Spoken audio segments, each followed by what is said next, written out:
I lift my voice is lifted. Gifted, I foresaw the end, I ripped it. The whole enchilada with a side of avocado. I came down from my fences, desperados. My flow should be sold at low, next to the 2x4s, an electric range stove. The bolts and screws, home and approved. Gentiles and Jews, penning on views. Broken for you, my moment approaching. The coaching, the ocean is waving. The money I'm saving, the arrest I'm evading. The models I'm dating, this cup of mine keep cascading. God has engraved me into the palm of his hand. I'm in the best hands. I be washing Jeezy's dishes, pots and pans. I peep the law, the land. I speak because I can. Legalize blacks, legislate that. Hurry up, please, because a brother can't breathe. Kaepernick kneel, the world stood still. The level of hate was so unreal. I foresaw the end right before the hook. Hating is not a good look. I took from the good book. I feel like a tree planted by a river brook. Let me cook them surgically with this sword. Will put my vocal cord itching to release the source of my peace.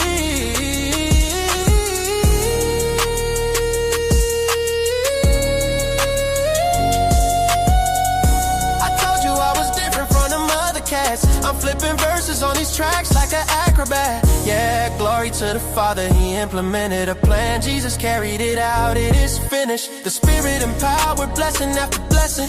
We win this, we win this. My spirit's smile.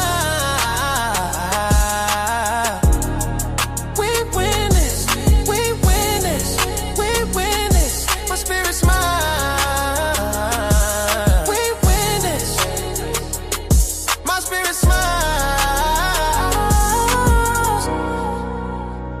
My spirit smile, my spirit smiles. Do y'all hear what I'm saying? Think about it, think about it. Man, Jesus did that. We win this, we win this. My spirit get it. We win this. Do you hear what I'm saying?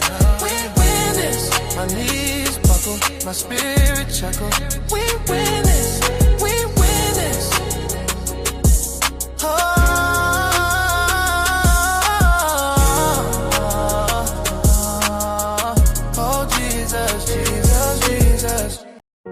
Yeah, when we way up, no way down. Still solid when they. What's going on, y'all? How y'all doing tonight? Listen, I'm waiting for people to come in. So while the people are coming in, while you like and while you are sharing, hold on, y'all. I'm about to mess the whole stream up. Y'all. Hold on. So didn't even have my goddamn computer plugged in. Listen. So while y'all liking and sharing, I'm gonna play one more song, and then I'm gonna drop the link in the chat, and we're gonna get busy, y'all. So I'm just waiting for people to pop in. Make sure you like the stream, make sure you share the stream. We're not gonna be here for a long time, but we are gonna be here for a good time, great conversation. If you know somebody that needs to see this, man, we're gonna talk about why relationships are failing, and nobody wants to admit why. So I have a great line of questions. Y'all know how we've been vibing. We just have not just been freestyling. We were being intentional and articulate and having a direction in these conversations. So this is not about men versus women, women versus men. We are really, like last night, I'm gonna say shout out to Big Aaron.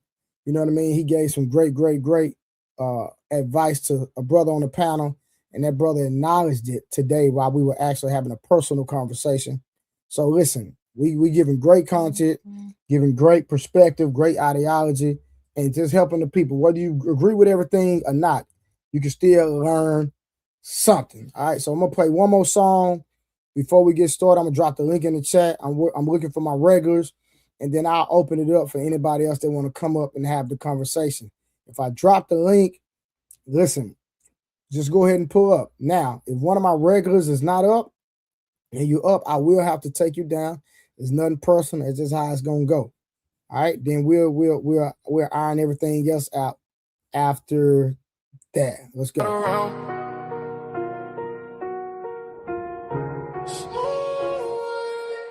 I've been winning, I've been hustling, and I stayed on top. Came from nothing, now the whole world watch. I don't fold, I don't break, I don't stop. Every move I make turns straight to stop. Had to grind through the rain and the drought. Now my name ring bells in the crowd. I've been up, I ain't coming back down. When you build like me, you don't drown. Yo. Fresh on my back, but I walk like a king. Had to learn how to boss up, not just dream. They would sleep on the kid. Now they blink, every loss made my vision more clean. I don't talk, I just let it unfold. Silence that's not allowed to glow. Every mile I walk was cold. Now the ice in my watch too bold. I don't chase, sidetrack. Everything I need come back. Real ones only in my pack. No fake love in my lap. I've been winning, I've been hustling, and I stayed on top. Came from nothing, now the whole world wide. I don't fold, I don't break, I don't stop. Every move I make turns straight to stop. Had to grind through the rain and the drought. Now my name ring bells in the crowd. I've been up, I ain't coming back down. When you build like me, you don't drown. True, they respect how I move, I'm precise. I ain't gamble with life, I roll dice. On myself every time, that's right. Now my future's shining too bright. No revenge, I just level up. When they doubt me, I double up. I ain't rushing, I'm setting pace. Now they follow my footsteps, trace. Ooh, I remember the days when I had nothing but faith. Now I'm breaking the chains, and I'm keeping my place. I've been winning, I've been hustling, and I stayed on top. Came from nothing, now the whole world wide. I don't fold, I don't break, I don't stop. Every move I make turns straight to stop. Had to grind through the rain and the drought. Now my name ring bells in the crowd. I've been up, I ain't coming back down. When you built like me, you don't drown. No joke. Yeah, top floor, no ceiling. Still hungry even when I'm eating. Still hungry even when I'm eating. I'm still hungry even when I'm eating. You feel me? That's how it's going down. Listen, I appreciate everybody for pulling up. Y'all know 10 o'clock, 7 days a week. Right now, we're going 7 days a week. It's your boy, Trader Truth Teller, taking over the airways. And I don't know where the hell Rose is at. Where the hell is Rose at? Rose, are you at home or you in these streets? You look like you in these streets, Trey, I'm in these streets. Oh, Lord Jesus. But I'm still rocking with y'all, though. What you doing? I can't say that over the internet. They say on the internet. How long before you be home? I'm going home in the morning. So how you gonna do the show? No, I'm just getting settled. I'm finna go in the room and get settled. I'm about to say, you on one today. Jeez. We're gonna pray for you. I need to be at the top of the prayer list. I ain't gonna lie. Hit my granny up for that all. You hear me? Okay. Yeah. Go on, get settled then. You know what I mean? Turn the goddamn turn your camera on, let the people see you. Man, hold up, man. I know. Hold on. We'll get to that super chat in a minute, man. My brother already going crazy. Hey, 30K. Bring that bet out, 30K. 30K, bring that bet out. Look at 30K. Yeah, 30K. Bring that bet out, my boy. Go and get that belt ready. 30K, bring that bet out. Rose, where the hell where you at, girl? Hey, 30K, we hold the people accountable, man. We want to see how people do better. Listen, if you over here, we want to see how people do better. Now, the main person y'all need to be praying and worried about is this one right here. See that dude right there? Him. You ain't lying. Right him. Y'all pray for him. Yeah. My brother said he chill tonight. Karen, you on vacation? Hey, 30K, everybody say happy birthday to Karen because Karen is in these streets for her birthday. Happy birthday. Well, it's February 1st. Oh, happy birthday. Happy early birthday, Karen. Praying hard for Trey. Boy, get out of here. Boy, here she goes with the toxicity. You hear me? Being toxic, that's all good. Nah, Karen out there being good, just having fun. Some wholesome. Her birthday February 1st, 30K. So she's on vacation. Now, I don't know if she's gonna be able to, you know, Karen fancy, so she probably got the internet package while she's on her cruise. She probably got the internet, so she might be able to go live with us while she chilling with her toes curled on the back of it somewhere. You know what I mean? Mm-hmm. She probably got that drink package too, Karen. What you got going on, girl? A drink package. Drink package, Wi-Fi package. We need them both. Hold on. See, I don't see me. I'm kind of, I don't like being on ships and all that type of stuff.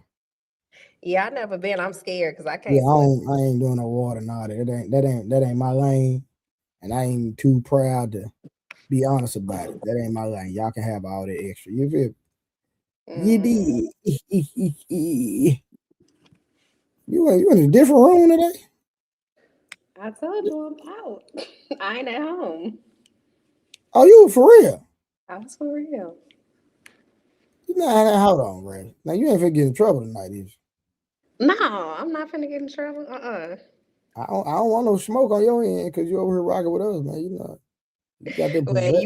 you know if I get some smoke, I'm gonna let you know what's going on. You know what? I'm not even finna entertain it. I'm gonna let it go. Am I looking blurry? Is it okay? Not a little bit, but you all right. You all right. We can see you. I think I'm gonna switch to my phone. You gonna be all right though. I'm Yep. talking. You gonna be able to rock out, or you got limited time. I got to about 12:30. Okay, then you gotta go entertain. I guess it's all good. Hey, do your thing, baby. Hey, Look, look at 30K coming. Look at this. 30. Yeah, we gonna mind our business. We are going to mind our business. All right, man. God dang, Rose. Don't tell me it's just gonna be me and you up here. But I'm gonna drop the link in the chat, man. Anybody want to come up and have a conversation, y'all are more than welcome to pull up. I usually require people to have their cameras on, but like I said lately, I haven't been chilling. Now, in the near future, it is going to be a requirement. I'm telling you right now, it is going to be a requirement. So if you are not on camera in the future, you will not be able to be on the stream.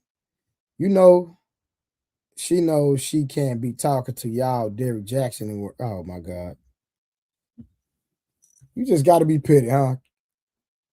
Karen, you just got to be petty. All right, so again, we are waiting on Rose to get back. But Rose, you know what? Yeah, she can stay on if you want to be. All right, cool. Okay. Are you I down in think the foyer? Huh? See, you can be being paid. You better not be spending night nobody house.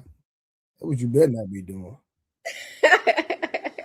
Man, no, I'm out here being good. I'm just out and about. No, I'm just saying. Where Yeah. Samson? I don't know where Samson at. I don't know either. Let me text him. You drinking too? Hey, my nigga, I don't want tonight. Oh, 12:30 when the party starts. That's what it is. Oh, so you got leisure time. Oh, that's what's going on. So that's why she all dressed up. Why we ignoring the fact that Rose not at home? And we done already said that. Why so serious? You need to pull Right. up and check her. Yeah, Yeah, why so pull up? pull up and check that. Why so serious? Yeah, we're not gonna be on long tonight. We're gonna go and get busy though. But we're gonna wait for a few people to pull up. I'm waiting on some of y'all to pull up. I think hold on, I think Sam gonna pull up. Yeah, we're gonna have this conversation. I don't know why Karen not pulling up. She should still pull up even though she in these streets. Yeah, What's give us on? about 30 minutes, Karen. Tell Bay, hold on. Nah, I don't think she with nobody. Nah, Karen, she ain't you. Karen don't have a roster like you, Rose. Look, I told y'all I'm working on it. I'm narrowing things down and Well, it's she going say she had according. done it. Let me see. Yeah.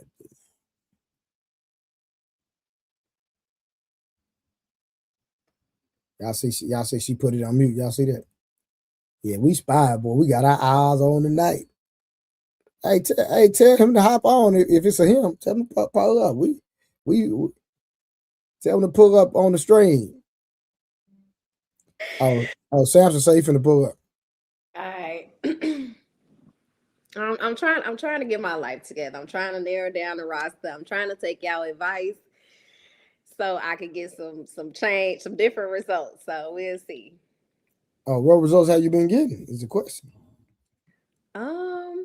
You know what? Why, I feel why like with so the serious? Why you hadn't pulled up yet? Why you telling Rose to pull up? You ain't pulled up yet. What happened? Oh, I feel like with the roster, I get the same results as when I'm just dating one person at the time. So I don't see the issue. But listen, I'ma stay out your business. It ain't my business. You can't be with no man talking like that. You must be one of your homegirls. well, I'm in the room by myself now. Oh, he left out.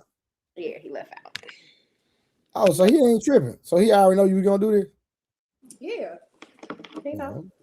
Okay. Ah. You know what? I'm gonna set up. Stay out of it. I'm gonna stay out of it. I'm gonna leave you alone tonight, bro. Because you was out in the back. You got company, and I don't want no smokes. Okay. All right. But he can hop on if you want to. I don't think he gonna do it. I don't think nobody. I'm with other people, so. Oh, it's a group of y'all. Yeah, I'm saying trying to pull that information. I see, and I'm trying to hold back as much as possible. Where be at? She probably sleep. You know, she a teacher. She got to get up early and deal with these kids. Oh, okay, all right. That makes sense. Yeah. I'm trying to figure out why so serious. Still hadn't pulled up. Thank you, Karen. Rose, you look cute, boy. Get out of here. So maybe do a 360. Nah. Do a 360, bro. Go get the people what they want. Nah, Go get the people what they want. You know, hey, you know they watching. I know. You know what I'm saying? Go get your fans you got boy, that's all they talking about. Rose in the comments. They gonna be like, go to 17 minutes and 38 seconds. We finally seen Rose body.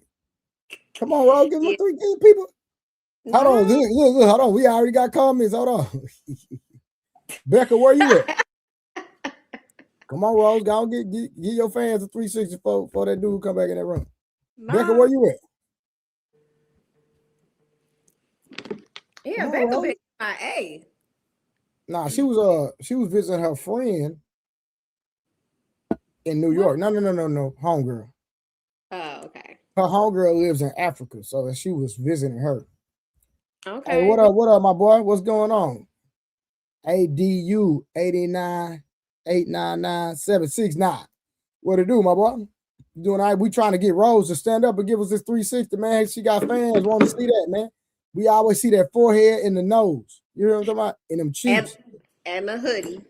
And the hoodie. Come on, Rose. I'm gonna do that turnaround real quick.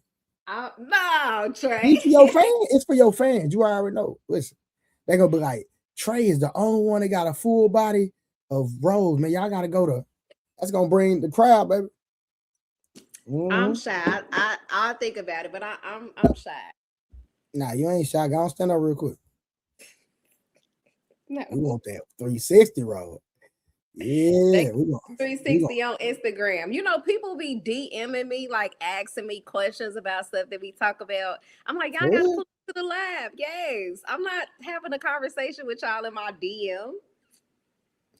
Did we watch Smell the Roses show from earlier? Nah, I didn't see it. Nah, I didn't see it. Sam, so I'm trying to get Rose to stand up and do a 360. She in these streets. Nah, don't tell him that. You trying to get Rose to what? Hold on, listen. Hey, listen. She would have do. I'm gonna be honest with you. So, Samson, don't be too hard on her tonight. Okay, just leave her alone. We're gonna let her make it. Okay. You see, she not at home. Oh, she definitely not in her pedicure chair. No need for the start. Trash. That. I think he the one, y'all. I'm gonna give y'all an update in probably the next couple of weeks. So we'll see.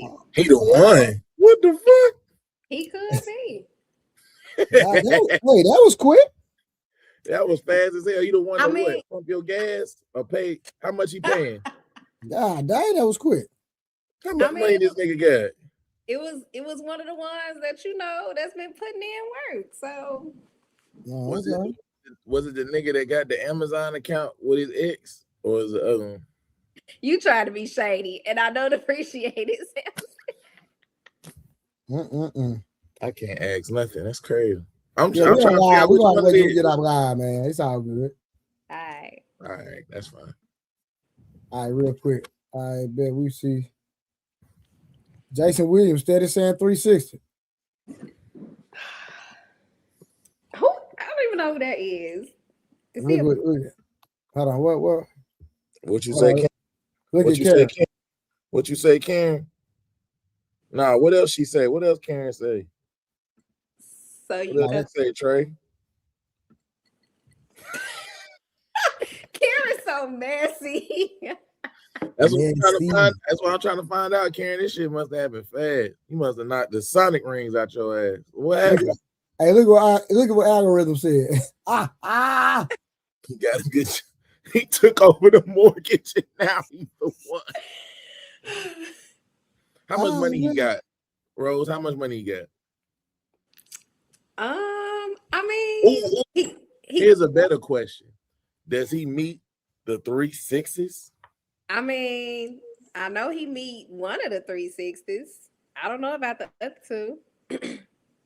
Oh, he's 6 foot. Oh, he tall. Oh, okay. Yeah. Now I know for a fact he's very well established in his career. So my assumption is that yes, he make over 6 figures. He's a janitor. Yeah. And he's a sanitation consultant. Y'all some haters. Nah. All right, man. We gonna like I said, man, we dealing with why relationships are failing. We was trying to give people time to come in, and I was trying to get some more people to come up on the panel. So I'm gonna drop the link one more time. Anybody that want to pull up can pull up. Make sure you have your camera on. Yeah, that's why she smiles so hard. But we're gonna see, man. You know what I'm saying? Thank you, Karen. Thank you, 30K. Thank you, Karen. Thank you, 30K. Anybody can pull up 30K, but look, I'm trying to see why, Man, here comes Becca with the cape, bro. Hold on, watch this, Samson. And she said she's not going home. Who not?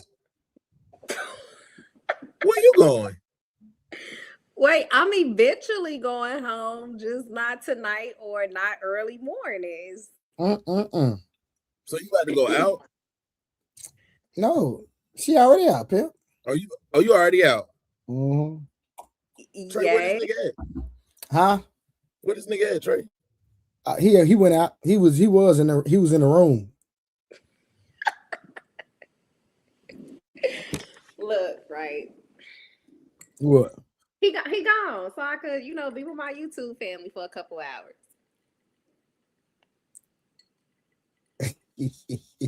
Yo, Becca messy as hell. See, look, I think Rose cap because. What you think? I say Rose cap. It ain't nowhere in hell I'm finna be spending night with nobody.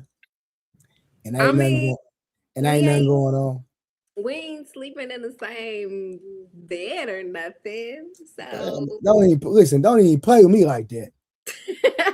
At all. You know what I'm talking about? We ain't finna play the game.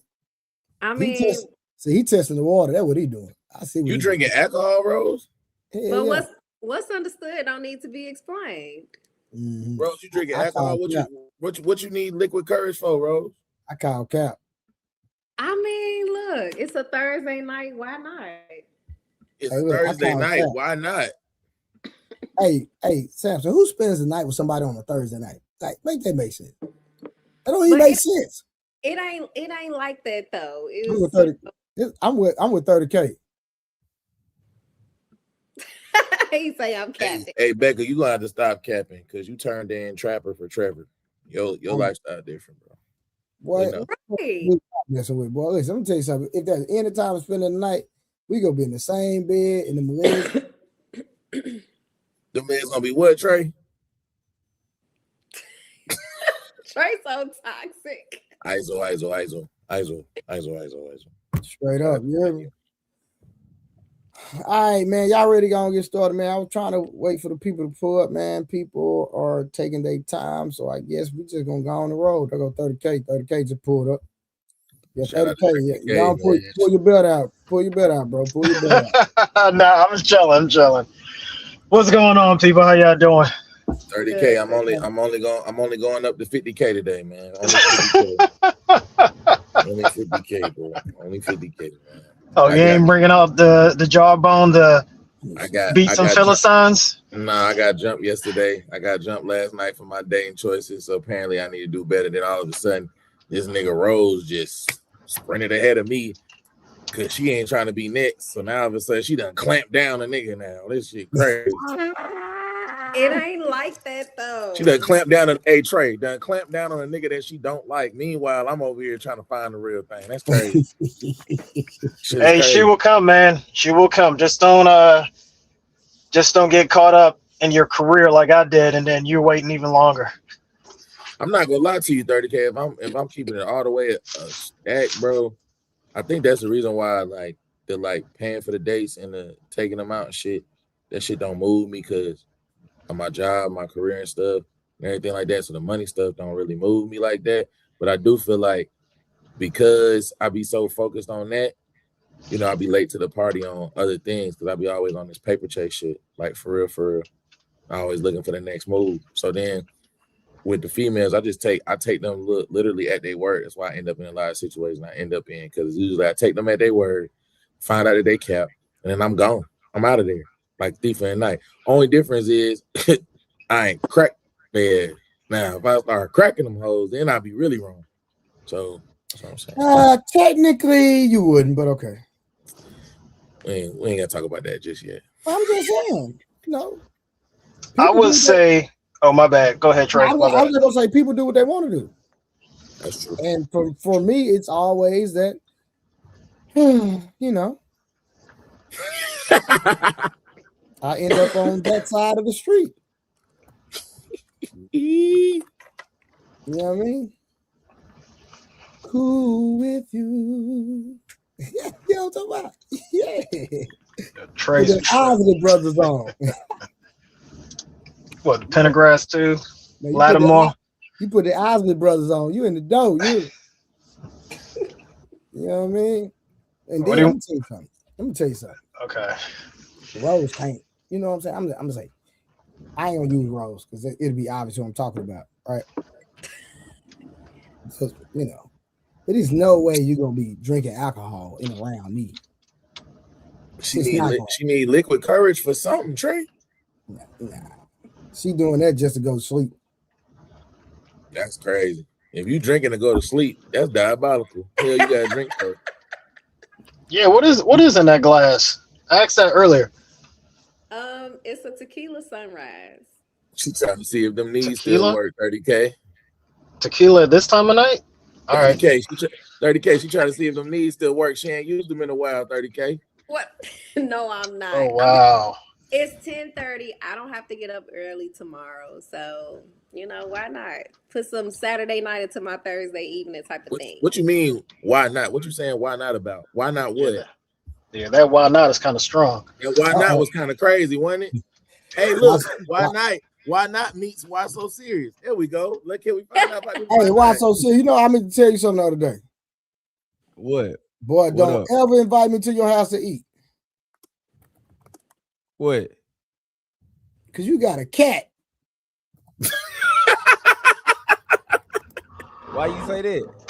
You know y'all be letting cats be all up on the countertops and everything, man. When y'all not fair. You see, you don't notice how every time he walk around, I throw his ass down. No, we don't do that shit. But no, they good. I ain't gonna lie, cats good pest control though, inside and outside the house.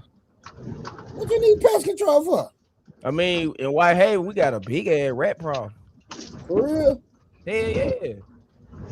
That is true. I just don't like cats. I really don't like cats. Like, cause we have a lot of abandoned houses and shit, and we have a lot of cone poppers. You know what cone poppers is? They be inside the abandoned houses, junk and all this shit. And the city don't really come clean. They clean up every week. They get the trash, but they don't get the recycling trash. They don't pick up the bags in the street. Like if you got bags. So we having a lot, and we got a lot of cats in the city. Like my homeboy who I started the kennel with, he worked for the pound, and he was like, we don't really pick cats up like that because we need the he was like, we need them for pest control, and like real talk, they real did good pest control. I didn't know that. Cause I think I heard What rapper I heard say Whitehaven before? Was it Finesse 2 times? But he said why he had cats. No, I heard somebody say Whitehaven before in Memphis. Yeah, finesse bag. They all the folk from Whitehaven. Bag from well, he from Westwood, but Whitehaven it's still the same. All you doing is crossing 3rd Street. Mm-hmm. But Finesse 2 times from North Memphis. He from Smoking City, but he be in Whitehaven. Okay, good. You heard of OG Blue Dirty? 30K, what you riding on? Some railroad tracks? Nah, I don't want to say what I drive. Yeah, that's gonna cause a problem. I know what you drive. You told me that before, so. Oh, okay. Yeah, it's a freaking V8 going. I got you. Got that big boy driver, 69 Camaro. Got the big boy. That boy said that's that V8. That boy said that's that V8. Nah, that V8 ain't no. It ain't a normal V8. Okay. Yeah, I'll leave it as that. Yeah, big dog. You know what I'm talking about? Say she want a big dog. All right, real quick, y'all. Let's go and get to the topic, man. We don't messed around 30 minutes, man. I guess we gonna roll with what we got. All right, so the question for tonight is because we got 2 hours with this young lady, so we gotta get as much as we can. Because tomorrow I'm a roaster. Tomorrow I ain't gonna lie to you. Lie to you, Trey. Hold on, so my suspicions is right about Rose where she's sitting there. We'll talk about it tomorrow. Because we are not too much on. We want her getting her feelings, man. Hey, look, 30K. I'm telling you right now, I'm on 50K. And the next time we see Rose, that little straight side gonna be off her head because that nigga blew it off. No cap. No cap, 30K. No cap. So you telling me you're going after the Philistines with that jawbone swinging? Do not clean the heads off, right? You gonna be cleaning heads, huh? My bad, Rose. Go ahead. No, do not listen to him. Nothing Samson said is true. Do not listen. I'm just out having a good time. That's all. If y'all see a new hairstyle next time y'all see her. Yeah, I do see the sheen in the hair, and I was like, wait, hold on. And then I see the pants that she got on is like nicely pressed, and then she got that sweater on. Nah, 30K. She out. Like, okay. 30K. She's out with a dude. I'm gonna tell you the truth. She out with a dude. So. I mean, I as soon as she came in, when I was like, oh, okay, and then I heard when she's talking, the way that the mic was picking up her voice, I was like, that doesn't sound like her house. I was like, okay, that's why I said I'm chilling tonight. That's exactly why. We ain't gonna do that to you, Rose. We're gonna let you live. You will tomorrow for sure. Okay, we're gonna let her. Hell yeah, that nigga gonna knock the braids out her ass. She gonna have a curly ass fro. That shit gonna stop at the nape of her neck. I'm sorry, Trey. Go ahead, bro. This nigga cap. All right, real quick, man. Let's get to it. All right, so why relationships are failing? Nobody wants to admit it. So modern relationships aren't failing because people don't want love. They're failing because expectations, roles, trauma, and reality are controlling. Right? We have unlimited options, but less patience, more communication tools, but worse communication, more freedom, but less clarity on roles, and then more self-love, but less accountability. Do I need to read that again? Or y'all rocking with it? Read it again. That was clear to me, but go ahead. All right, modern relationships aren't failing because people don't want love, right? I'm pretty sure that everybody on this panel, everybody in the chat wants love. Make sure y'all like the stream. Make sure y'all share the stream. But we have unlimited options, Rose, but less patience, right? More communication tools, but worse communication, right? We have communication tools. We got goddamn Facebook, Instagram, goddamn YouTube. We can communicate on all different type of apps, but right, some of us have the worst communication. We have more freedom, but less clarity on roles, right? Shout out to Kevin in the chat. Shout out to everybody in the chat. Also, more self-love, but less accountability. What do y'all think? I actually agree with everything you just said. I think one of the main things are people go into relationships and they don't build a solid foundation, right? Mm-hmm. So they go into relationships having their own definition of what communication means.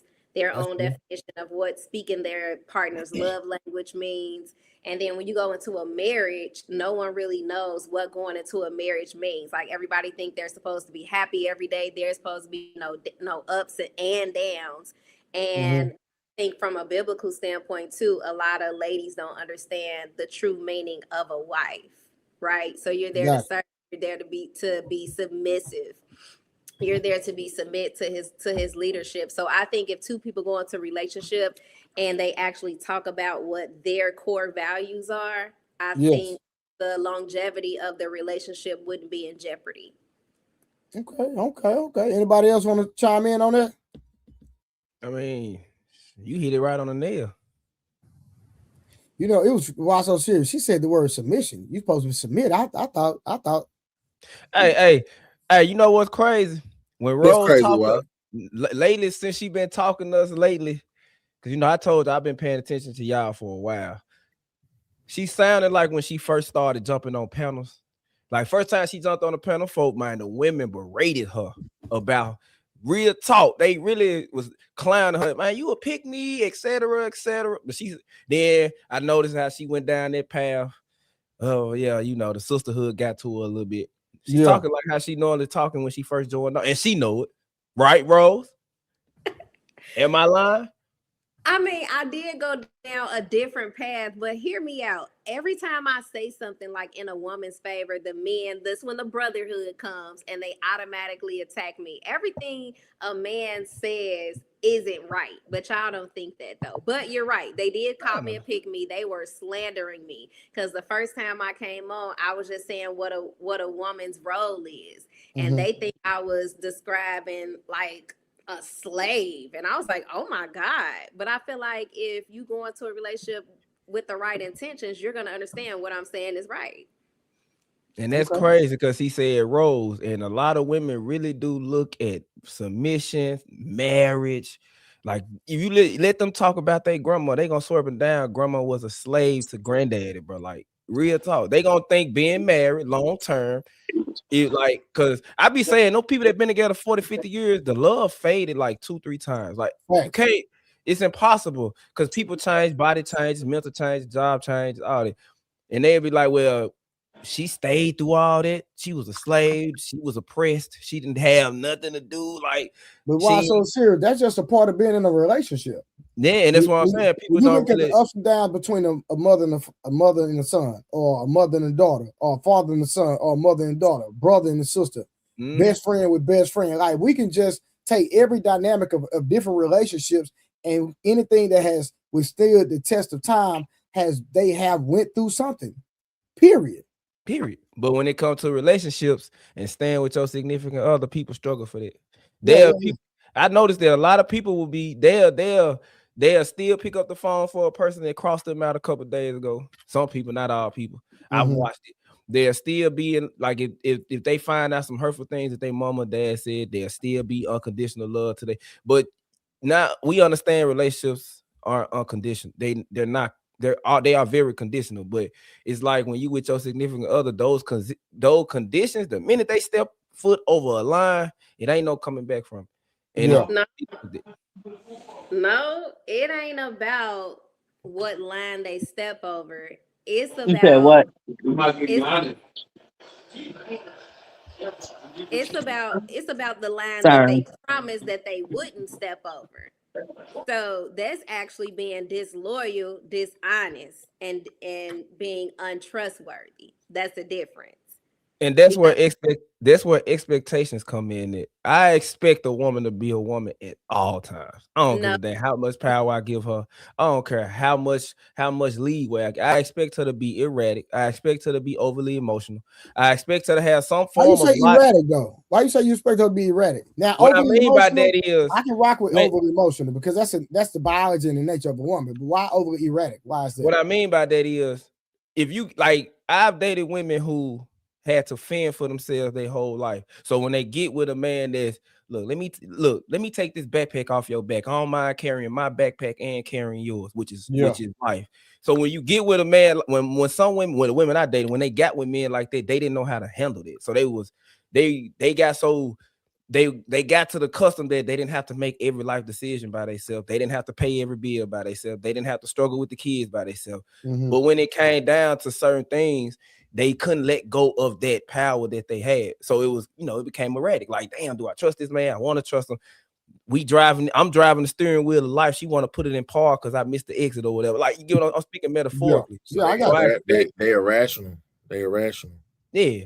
No, I think it's more so because sometimes a man unprovoked will tell you, hey, this is what I'm gonna do, this is not what I'm going to do. I promise you this, I promise you that, this is what I'm about, this is what I'm not about. And then when we hold you accountable to that and you're refusing to take that accountability, now all of a sudden there's an issue. But don't open up your mouth. We don't take accountability for what?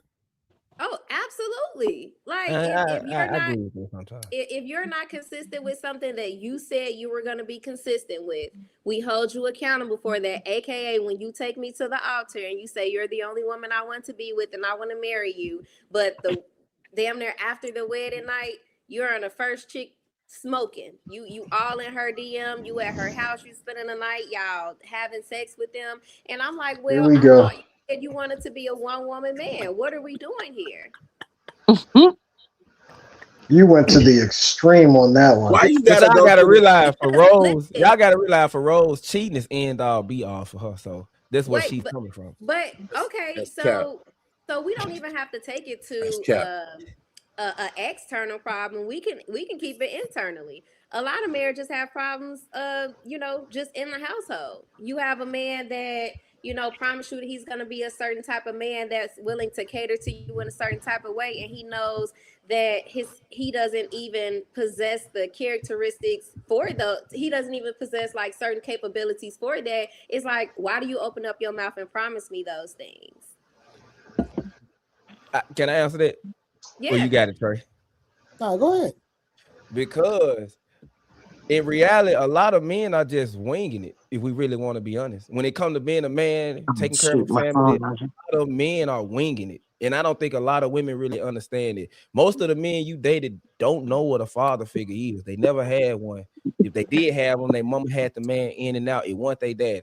They didn't have their granddad. He probably died. Like, you know what I'm saying? Like, a lot of men are winging it. So, of course, I'm not finna go date a woman and tell her, I don't know how to change a tie. I don't know how to really lead like that. I know how to lead my life. I can lead it to the dirt and I can lead it to heaven. I don't know how to lead a family. I don't know how to lead a woman. A lot of men don't know how to do it, but they want the woman. They want commitment. They want companionship. Well, so why you say a lot of men don't know how to do all the things that you know? I'm curious. I mean, a lot of men don't know what? A lot of men don't know how to lead a family. Exactly. Why would you say that? I'm confused on why. Because a lot of men don't have a representation of that. Because I'm just well I can't speak for your circle. I know my circle, even the ones that didn't have fathers are leading phenomenally. Did they go through struggles of their own before they got there though? 100%. We all from the hood. We been everybody go through struggles. And I'm speaking from that aspect though. Like if he didn't have that head start with it in his household or somebody he saw, he would have waited to what I did. Didn't get my life together until I started having kids. But the majority, like I said, it's not across the board. Go ahead, Samson. I was just gonna say the majority is especially with black men, it's the ones that's been down or the ones that's gonna go down, regardless. Like that's how it's always gonna be. What you mean by that? Like there's always gonna be somebody, some way that was like down and then like okay, let's use your example. Dudes don't know how to fix a tire or do a tire or do stuff like that, right? That don't mean he can't figure it out. That's the difference between us and them. We will change. Them who? Women. Relax and talk to your nigga. I'm talking to why so serious. Hold up. Right. Yeah, she was quiet when we was talking. It's like, hey, this is what the men need to do. When we was talking about the men, you saw that, right? I said I'm 50K though. I ain't 70K. Watch me work. Okay. Talking to why so serious. All right. So I was gonna say I agree with what he was saying with that because I was gonna say that a part of the solution is that people gotta have they gotta still be teachable. You gotta have a teachable spirit. So and it's okay to be honest. So if you are an individual that don't know how, because I got homeboys that say, well, I got money, so I don't know how. I don't have to know how to change a tire or whatever. Like I got a homeboy say that like he paid people to do stuff, or whatever. But you gotta have a teachable spirit still too, to where you can say, you know what, I don't know how to do this, this, that, and the third, but I'm trying to learn. Tierra, how old is your homeboy? What is he, 45 or 46? He needs to be slapped. And even though he do know how to do it, but I'm just saying he's saying he don't have to. Now, hold on, Tierra. I'm going off what you said. I'm just using it as an example. It could be different scenarios. It could be different things. Just like we were at a restaurant, and some of those restaurants have the thing where you have to like use the pad to order versus like doing it with the waiter. And he was like, I don't be doing all that or whatever. And I was like, well, just learn. It's not that hard. He was like, for what? I got a pocket full of money. I don't have to do that. And I'm just like, you know what I'm saying? And I'm looking at him like, dude, you still gotta, you gonna have to learn. You gotta navigate. Like we're in 2026, so this is the wave. Things are going. So when it comes to whatever digital or whatever else, it's like you gonna have to get on the train. You gotta have the mind to be like, okay, I might not know how to do it, but I'm gonna learn. Show me how to do it. Walk me through it or whatever, because you never know what situation you're gonna be in to where you need to know how to do it.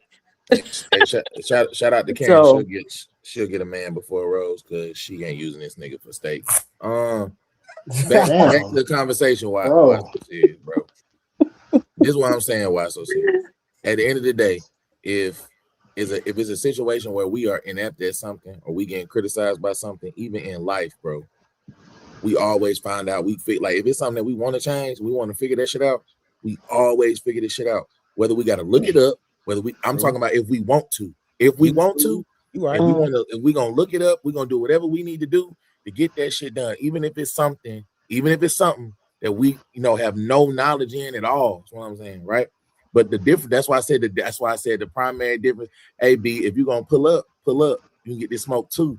Equal smoke giver tonight, bro. Right now, your homegirl drowning because she in these streets with a nigga and we know it. You know what I'm talking about, B? Like, really, like, if you really on that, you could pull up. Listen, I'm giving out smoke. Tomorrow, we really gonna roast her when she come back, when she in her own element. So I missed it. Who in the streets? The girl to your right. Hold on, let me show you. The girl to your left. Here we go. Bro, is that a Christmas tree? Look, leather pants. That's what I was thinking. Leather pants. Yo. I mean, I wear neck sweater. You know what I'm saying? Look at the nails. What's that be? Got the makeup what on you too. You went out tonight? Got the smell good on. Listen, hey y'all, hold on. We gotta address something because this is the second night in a row where we hadn't even got started. Rose, can you address this? What happened? Just Rose, can you address it? Trey said I'm mad that Rose outside without him. Oh my goodness. Trey has never, ever, for clarity, tried to talk to me. I've never tried to talk to him. There's nothing there. Y'all stop making something out of nothing. Hey, Audrey though, pull up. I'm available. Pull up. He act like a brother. Like real talk. All right, she don't understand. I'm one of them. Audrey, that's why I told you to pull up. I knew it was coming, Audrey. Hey, pull up. Hold on, I'm gonna drop the link in the chat. See what she gonna do. She gonna pull up. I bet she won't pull up and turn that camera on. Hey, shoot. Pull up. Hey, she just shot there. She said Samson's beard is building. I'm giving out all smoke. I got fucked up last night. Niggas jumped me. It's cool. I'm out here. I'm giving out all smoke. Let's get back on the highway real quick. So let's go for Why So Serious and Samson. And 30K. What do men expect from relationships today? Ladies, get your pen and paper. We got 3 brothers. Let's go. I think a lot of men will probably agree to like some basic shit outside of cooking and cleaning. If you can shut the fuck up and then use that same mouth that you shutting the fuck up with to produce amazing throat, I think he'll love you forever. Absolutely. Well, I disagree, but okay. Yeah, that's fair. Wow. I think Hey, Fair. Y'all you can't gonna go what? 30K? I got 30K. I ain't see it, man. My bad. Go ahead, 30K. I'm tripping 30K. I will say for me, and this is just for me, specifically for me, this does not reflect the other viewers or anything like that. And if you want to shoot shots at me, hey, I can defend myself. So just know that I will take off the kid gloves if it's anything that's being shot at me in that way. All right. So I'll say this. For me specifically, all I need is respect and loyalty. You give me that, then it's going to go a long way. If you want me to expound, I can, but that's the only two things I really respect from her. No, that's cool. That's cool. Why so serious? Hey, to respect you, sometimes she gotta shut the fuck up. But I digress. Go ahead, why not? I mean, I do agree that a lot of the bare basic is what I always the three jumps I always be saying. But my thing is, men, maybe I'm probably being devil's advocate tonight, but a lot of people shoot for the stars when it come to dating when they really just need to stay on earth. This, like, especially when it come to men. Men be expecting women to do certain things that the woman is not capable of doing. And some men don't figure that out until after the honeymoon phase, or by that time he already locked in with her. Yeah. You know what I'm saying? But I I'm will like, say, you shut the know- fuck up. I will say, shut the fuck up, give me head and make me a sandwich. A man will stay Hey, forever. let's keep the cursing to a minimum, please. But My bad. I'm like, you Please, must be Montage, running yo. into he must what's that dude name? Samson or something. He must you must talk to a lot of like reckless talking females or something like that. Because That would I'm be like, I accurate. don't That would be huh? accurate. That would Oh, be okay. accurate. Because I I'm be like, back, but I don't but be look, liking to be arguing. I don't be having to I'm be not gonna lie arguing to and you. fussing every damn day. But That's I'm not gonna lie yeah. to you though. I don't start it. I finish it. I look. Mm-mm. I'm telling you, I do not start. I can guarantee you that I do not start it. I finish it every time. And what's sad about that, Samson, that's the thing that a lot of individuals can never understand. They're looking at your response, but the person that initiates, they never look at that. They expect you to be extremely understanding, caring, and that hey, you gotta show empathy towards them. But my question is this: how do you show empathy towards a person that is being extremely destructive towards you? And that's a question that would never be answered. Well, the thing is that and just from my perspective, like me, right? I don't date women that curse. I don't even allow them in my presence because I think that's not ladylike. So a woman is not even gonna be talking loud to me, using vulgar language toward me, or none of that mess, because I don't play that. That's my standard. And if you're gonna do that, you need to go do that with somebody else. I keep the respect has to stay on the table at all times. You won't call me anything, you can call me Poppy, call me by my goddamn name, or call me Boo Baby, and that's it. Outside of that, don't call me nothing else that's not my name. You understand what I'm saying? So you got to keep respect on the table at all times. So allowing her, keyword allow. I know Rose ain't never heard that one. Allowing her to use certain language sets the tone and the temperature of how a woman comes at you. I agree. I agree. That's I why know they y'all say a probably not woman. used to that. Yeah, yeah. Yeah, Certain words That's why they you say can't a even woman's use mouth. in my presence, huh? A woman's mouth, her voice alone have destroyed kingdoms. Got men and have got villages pillaged just because of one word. Women don't know how strong, how powerful their voice is for Look at the real. way Tierra look at you while so I'm gonna give you some I'm just laughing pushback. that he talking about I'm gonna give you some villages. Okay. But No, I'm yeah. just saying, I like to speak in analogy. Since the beginning of time, man, most of the wars, I ain't gonna say most, some of the wars that was waged because a woman said this and a woman said that. Mm-hmm. We'll But give we you can one also example. say a I'm gonna give lot you of that some. happened because of ignorance among men too. So I mean, it's But Okay. but yeah. but look, this is what I'm gonna say to that though. You right. But here's the thing, going back to 30K point. When the situation is on the man, I am expected to rise above, regardless of what you say, regardless of what you do. The expectation of me is to rise above, is to take the high road, is to be the man. The moment I decide that I want to match energy, all right, you rolling your eyes. Tell that nigga, you know what? I'm gonna chill. Miss chill. Karen ain't even up here. You know what? But no. You know what? Oh, go ahead. My bad. But No, all I was gonna say to Tara was the expectation for us literally is to rise above, is to endure, is to sacrifice, is to give grace, is to forgive. She's at the end of the day, she's a lady. You don't argue with no lady. Why are you going back and forth with a woman? At the end of the day, she's a woman. At the end of the day, she a woman, Samson. You don't do that. At the end of the day, Sam, she a woman. You don't say that. You can't talk out of pocket to her. She a woman. It's never gonna be acknowledged. But you done said some out of pocket shit or done some out of pocket shit. It's gonna be based on my reaction. That's why I said. Yeah, that's sad. That's sad. Again, that might be. Is set higher. You going to bed? All right. Good night. All right. Hold on, you know what? Hold on, we're finna get in your business. Hold on, who you talking to? That is my man child. Okay. Okay, you gonna put you on the big screen. What you talking about? Yeah, we put you on the big screen. 4K too. Put it in 4K. Yeah, hey, listen, I want a tight ship over here, man. Sam, we keep it down with everybody. Hey, we keep it gangster. You said that's your man child. I thought that voice kind of deep. I didn't know. Sorry. Yeah, because he grown. He live on the other side of the house. But all right. But go ahead, Rose. What you about to say? So when is it okay for a woman to speak? Since you said she needs to be quiet. You talking now? You talking now? That's not what I said. I'm talking to Sam. He said women. Okay, but you look. This how look. We just gonna get this cap shit out the way. The way you asking these questions right now, you won't talk to that nigga like that. That's why you dress like that. That's why you drink like that. You ain't talking to him like that. So you can do that shit. You can do that shit with me. That's fine, bro. Understand. But you shut the fuck up with that nigga. I know you do. Samson, bro, I monetize. I'm sorry, Trey. Monetize, brothers. Oh yeah, okay. I told 30K. I told 30K. I'm 50K, and I need to break it down 30K. My bad. I'm sorry. So still, when is it okay for a woman to speak in a relationship or a marriage? Because I'm confused on what you mean by women need to shut up. Okay, I can help. I can answer that. I got it. All right.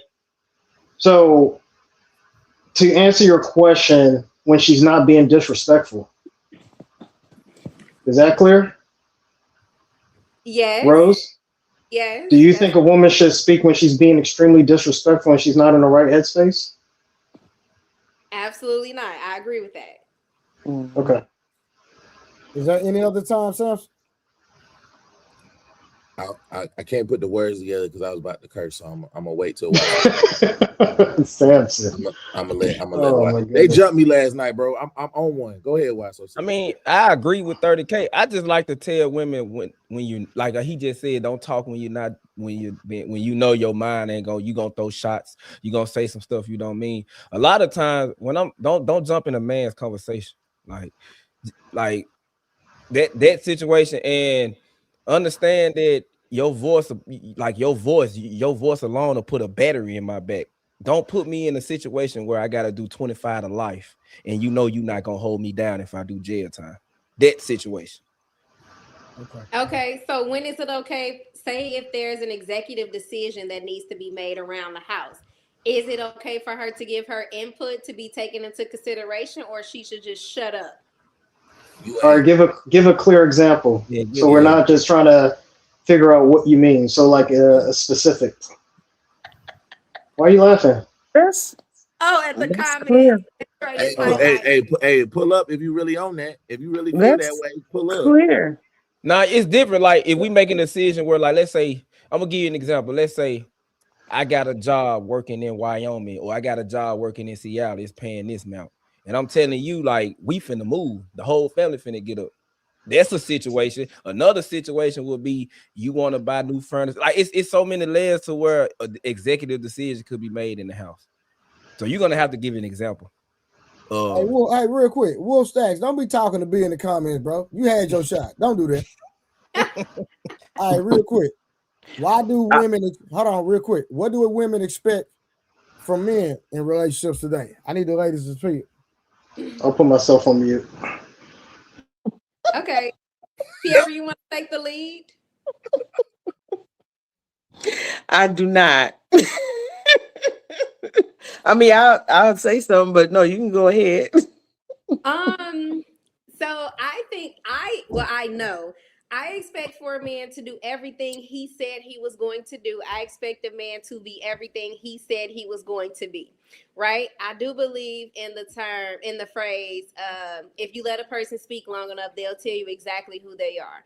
So when I'm dating, I let a man talk. Of course, I ask certain questions to maybe provoke certain conversations, but I let him tell me exactly who he is and what he is about. So I just really expect him to be consistent. I do expect him to be at a certain level of emotional intelligence. Now, I will say it's not as high as it was like years ago, because I do understand more. I understand more how men operate, right? And if they're going out being a protector and provider, they don't got time for that soft stuff a lot of times. So I think my expectations has been lower because I'm trying to, walk into this reality thing now. But I expect him to be consistent, have a certain level of emotional intelligence, and I expect him to protect at all times. I expect him to know the most important things that, about me, like what I like, what I don't like, what are my triggers, how not to talk to me when it comes to, because I don't like a man that talks to me with a lot of aggression in his voice. Like that makes me feel a certain type of way. So if you know that I'm triggered by that, don't do that, because you're going to warrant a response that you might not like. I was gonna say on that point too, because what he was saying is that what it boils down to is that you just need to treat people how you want to be treated. So if a person doesn't understand that, then they need some different type of help anyway, a relationship or whatever trauma they done had or whatever. They need to get that together, because you shouldn't be talking to anybody crazy if that's not how you expect to be talked to. So if that's what you was raised seeing or what you experienced or whatever, like you need to get that together, because you shouldn't be talking to nobody like that. And I'm not expecting a man to be talking to me all rough and crazy. And I'm not going to be hollering and yelling at my man or just talking to him or any kind of way and down in him. Like that's ignorant. Like, so I don't know. That has to do with, training experience. Like you need to treat people how you want to be treated. Let's keep it a buck. Let's keep it a buck. Ain't no dude finna sit over here and let you tone police and dictate his response on how he had to talk. That is a man. You are not a man. It ain't about that. It's about character too, though. So you can be a man and be firm. I'm talking about what she said. She said about him responding talking to her rough. Yes. She talking about him raising his voice and stuff. All I'm saying is, if you talking to your man and you got an attitude, you see how what you just said earlier, you was like, treat a man the way you want to be treated, right? So if you get an attitude with your man, you didn't have to raise your voice, but you got an attitude. And then he in kind raises his voice in response to you catching the attitude. Two wrongs don't make no right. Just because you didn't raise your voice don't mean you wasn't in the wrong. So all I'm saying is right. And I'm not saying that that's not wrong. I'm not saying you both need to check yourselves. What I'm saying is, she said if he raised her voice to her, it's a problem. I'm saying if you catching the attitude with your dude and he raised your voice, the difference in the point, we're going back to the point I said about expectations. Your attitude don't need to be adjusted, but him raising his voice to you need to be adjusted. Why? Let's keep it above. It does need to be adjusted. Attitude. Okay, so I'm supposed to be adjusted. What I just said at the beginning, what I say? I said the expectation for us is higher. You just proved my point. So no, I'm saying no, for the female, her attitude does need to be adjusted. She shouldn't be talking all crazy to even get him riled up to be talking crazy back. And so what I'm saying is, and that's why I said what I said about him being a man at the end of the day, because if your response, you cannot tone police a man's response to your actions. If you catch an attitude, well, then we can say you can't tone police a female either. Then okay, wait, let me get in this real quick. So this is the thing, right? There's men out there that are very monotone. They don't yell, right? But if they put an emphasis on a word, then now instead of them having to check the level of their voice, now the lady will probably say, you need to check your tone. So if you talk in a certain way and then you start putting emphasis on certain words, it's like, well, you need to understand. Like if you're talking like that, that's being disrespectful, but your voice, the level of your voice or like you yelling has not raised. So it's the same thing. If you're trying to check a person, you're going to speak in a very specific way. Now, in your mind, depending on what headspace where you're at, you may think you're correct, but the thing is, you've already started the argument, and now you're trying to check this person for that person to be on like in your understanding. So the other thing too, right? This is a talking point that I used to hear long time ago about emotional intelligence. Do we know what that? Do we know the definition of that? Because if you really understand the definition of the word or the phrase emotional intelligence, men naturally have emotional intelligence. Emotional intelligence means that you understand what you are doing could affect the environment. I agree. Great. That's correct. And men, sorry, go ahead, brother. No, I was gonna say, because when Rose said have emotional intelligence, she's just talking about a man that's gonna cater to her feelings. Trey. Thank you, Trey. That's not emotional intelligence. That's not emotional intelligence. That's what most women think emotional intelligence. Hold on. 30K wasn't finished. I just want to interject on him. Go ahead. Yeah. So yeah, in that sense, right? That means that in some way, shape, or form, and I'll use myself as an example. So let's say that I meet a person, that person looks at me, looks me up and down, has already made a thought in their head, right? So let's say that I've automatically been put into the friend zone, right? So now I have to try to fight my way up out of the friend zone to get to the bench. So I need to get out the G League just to get to the bench or the practice squad. That lady is going to talk a certain way, and then if I even think to try to check her, right, I lack emotional intelligence. And I can be talking in the level that I'm talking. So that means, okay, then that means I need to go on simp mode and become a simp god and then start dirty macking just to keep her attention. So that means the level of how I speak to her has been checked, and even the tone and the specific words that I'm using has been checked. Does that make sense? Yeah, that makes sense. I think, okay, so when I'm going into a relationship with somebody, I kind of define what emotional intelligence means. I kind of define what effective communication means. We're creating our own definition of what that means that works for us. We are not trying to keep up with the next couple. We ain't trying to keep up with the Joneses, because I think when people try to define what their relationship looks like looking into another person's relationship, I think that's where you go wrong. It's different strokes for different folks. So when we get together, our definition of emotional intelligence that we come to might not look like what the next couple defined it as. Rose, how you gonna redefine a whole terminology? Thank you, Trey. Thank you, Trey. This is crazy. This is crazy, bro. Thank you, Trey. Rose, that was a trap too. I said it specifically like that for you to say, and in that particular term. So go ahead. It's my truth. I mean, but that's exactly how I feel, and that's why I said how I feel. Here we go again. Look, Rose, one thing you're gonna do, you're gonna learn over here. Listen, you're gonna learn over here, Rose. It's not about how you feel, it's about the truth. Y'all give me 1 second. Hold on, give me 1 second. I got y'all. We're gonna rock out. All right, shout out for 30K for the $10 for the Silk Road Fund. Oh man, come on. 30K, appreciate it, man. I'm trying to support, brother. Look, hey, we're gonna have to get Samson one too. Hey, I'm gonna get mine too.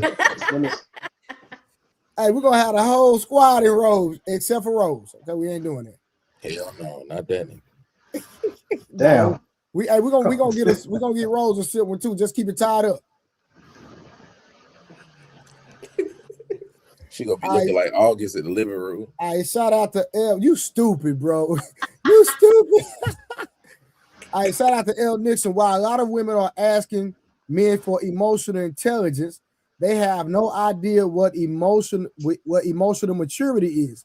Saying, well, I'm a woman doesn't cut it. Shout out to L. Nixon, man.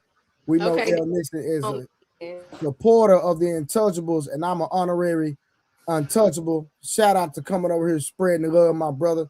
Remember, man, help us read our super chat and cash out goals. L. Nixon and 30K done already set it off.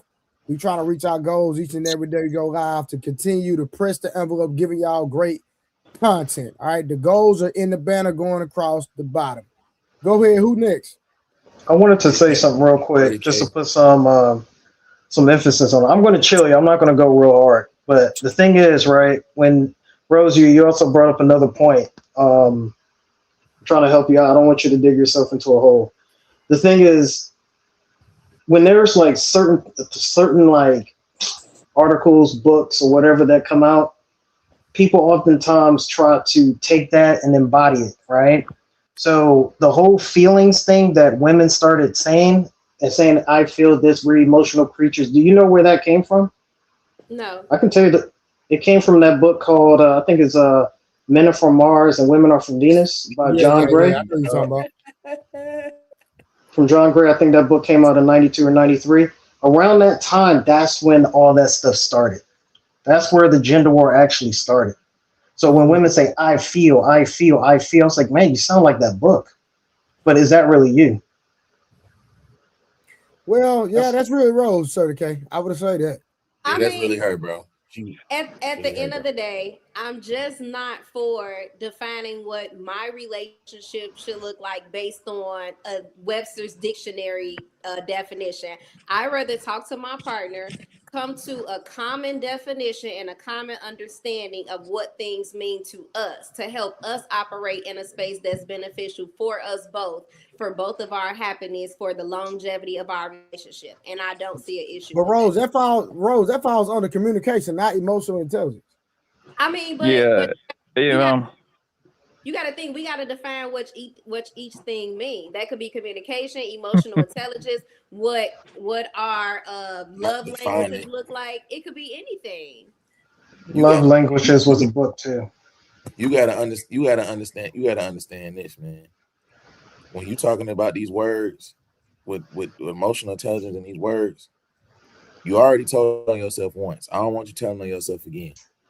You gonna your definition of intelligence is the man catering to your emotions. So you trying to do all this little word salad about defining words. At the end of the day, you just want him to do what you want him to do, and you don't see a problem with that. But that's not true though. That's not true. My expectations is that we come to a common meaning, us both coming up with this definition that we both understand. And so you're gonna create a new dictionary. Congratulations. Yeah. Yeah. A new dictionary. Go ahead. Y'all gonna create a new dictionary for words because you don't like how the word is defined. It's not that I don't like it. It just doesn't work for me. So that means it doesn't work for us. Trey, what'd she say? Hold on, Samson. Hold on. Rose, right? Like I said, I'm trying to be nice. I'm seriously trying to be nice. All right. You literally just said that you are the deciding factor and the de facto leader in the relationship into the marriage. Did you hear yourself? Say it again. I'm sorry. Everybody froze. You, based off of what you're saying, right? You are the de facto leader in the relationship, and you will be the de facto leader in the marriage. Because if it doesn't make sense to you, then it's just not going to make sense to anybody. You're saying both of y'all are going to come together to define what that word means to both of y'all. But if the man says this is what it says in the dictionary, you're displaying right now that you're going to have a grievance with that. Okay. So that means that everything is going to depend on your feelings and what you think it should be. So you're the deciding factor in all things. Mm-hmm. So leadership in the dictionary is going to be different for Rose. She's going to say like, no, I'm the leader. But the new dictionary say, I'm the one who called the shots. Go ahead, little Rose. You got it, baby. I love you, baby. Blanco, to be exact, it won't, you're saying it that way because I understand it, but the way it will be said, it wouldn't be said that directly because that's going to cause a conflict, a serious conflict, right? Because the man's going to feel checked. So the way it's being said or communicated is, well, you're a leader, you should be doing this. It's not going to be like, I think a leader should be this. I think men should be doing this. I think men should be doing that. I feel that men should understand it from this standpoint. And you're not The the thing being. is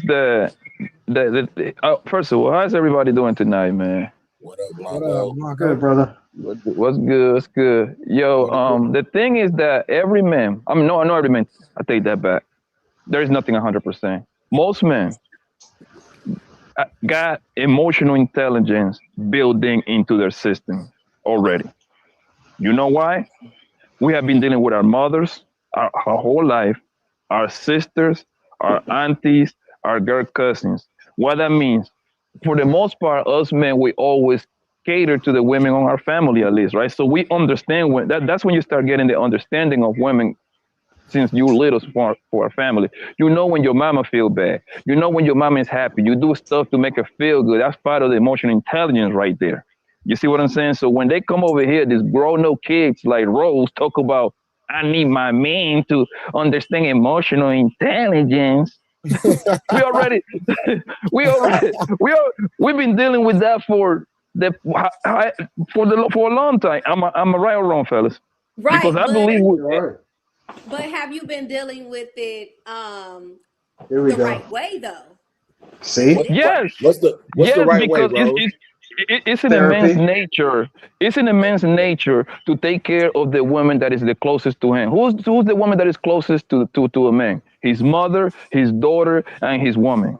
That's the three closest women that he's gonna have in his life. You see what I'm saying? It's in their nature. That there is no way around it, yo. And I don't care if you're doing it. How can I explain it? Even when we do the wrong thing, we still come back to trying to take care of the women that we love.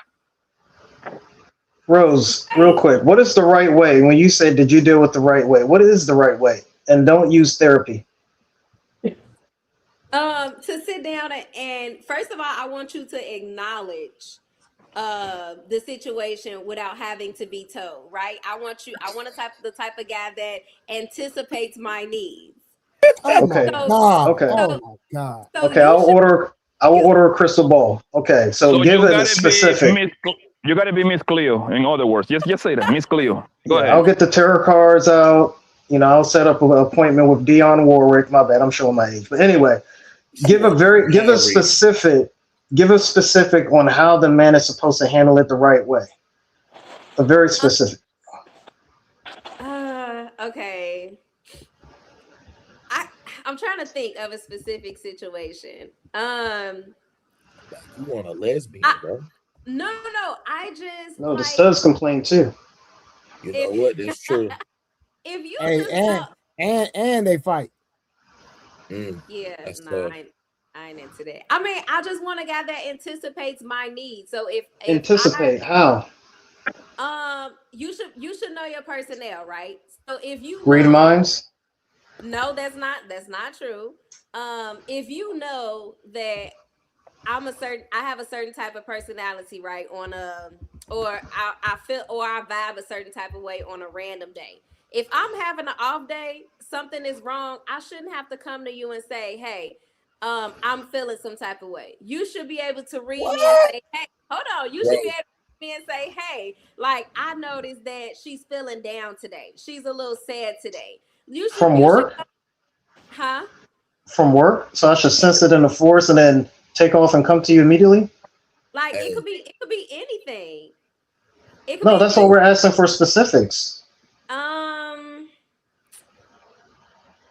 Rose, I'm not trying to beat you up. I'm literally just trying to give you like an example of like we're not even understanding what you're saying right now.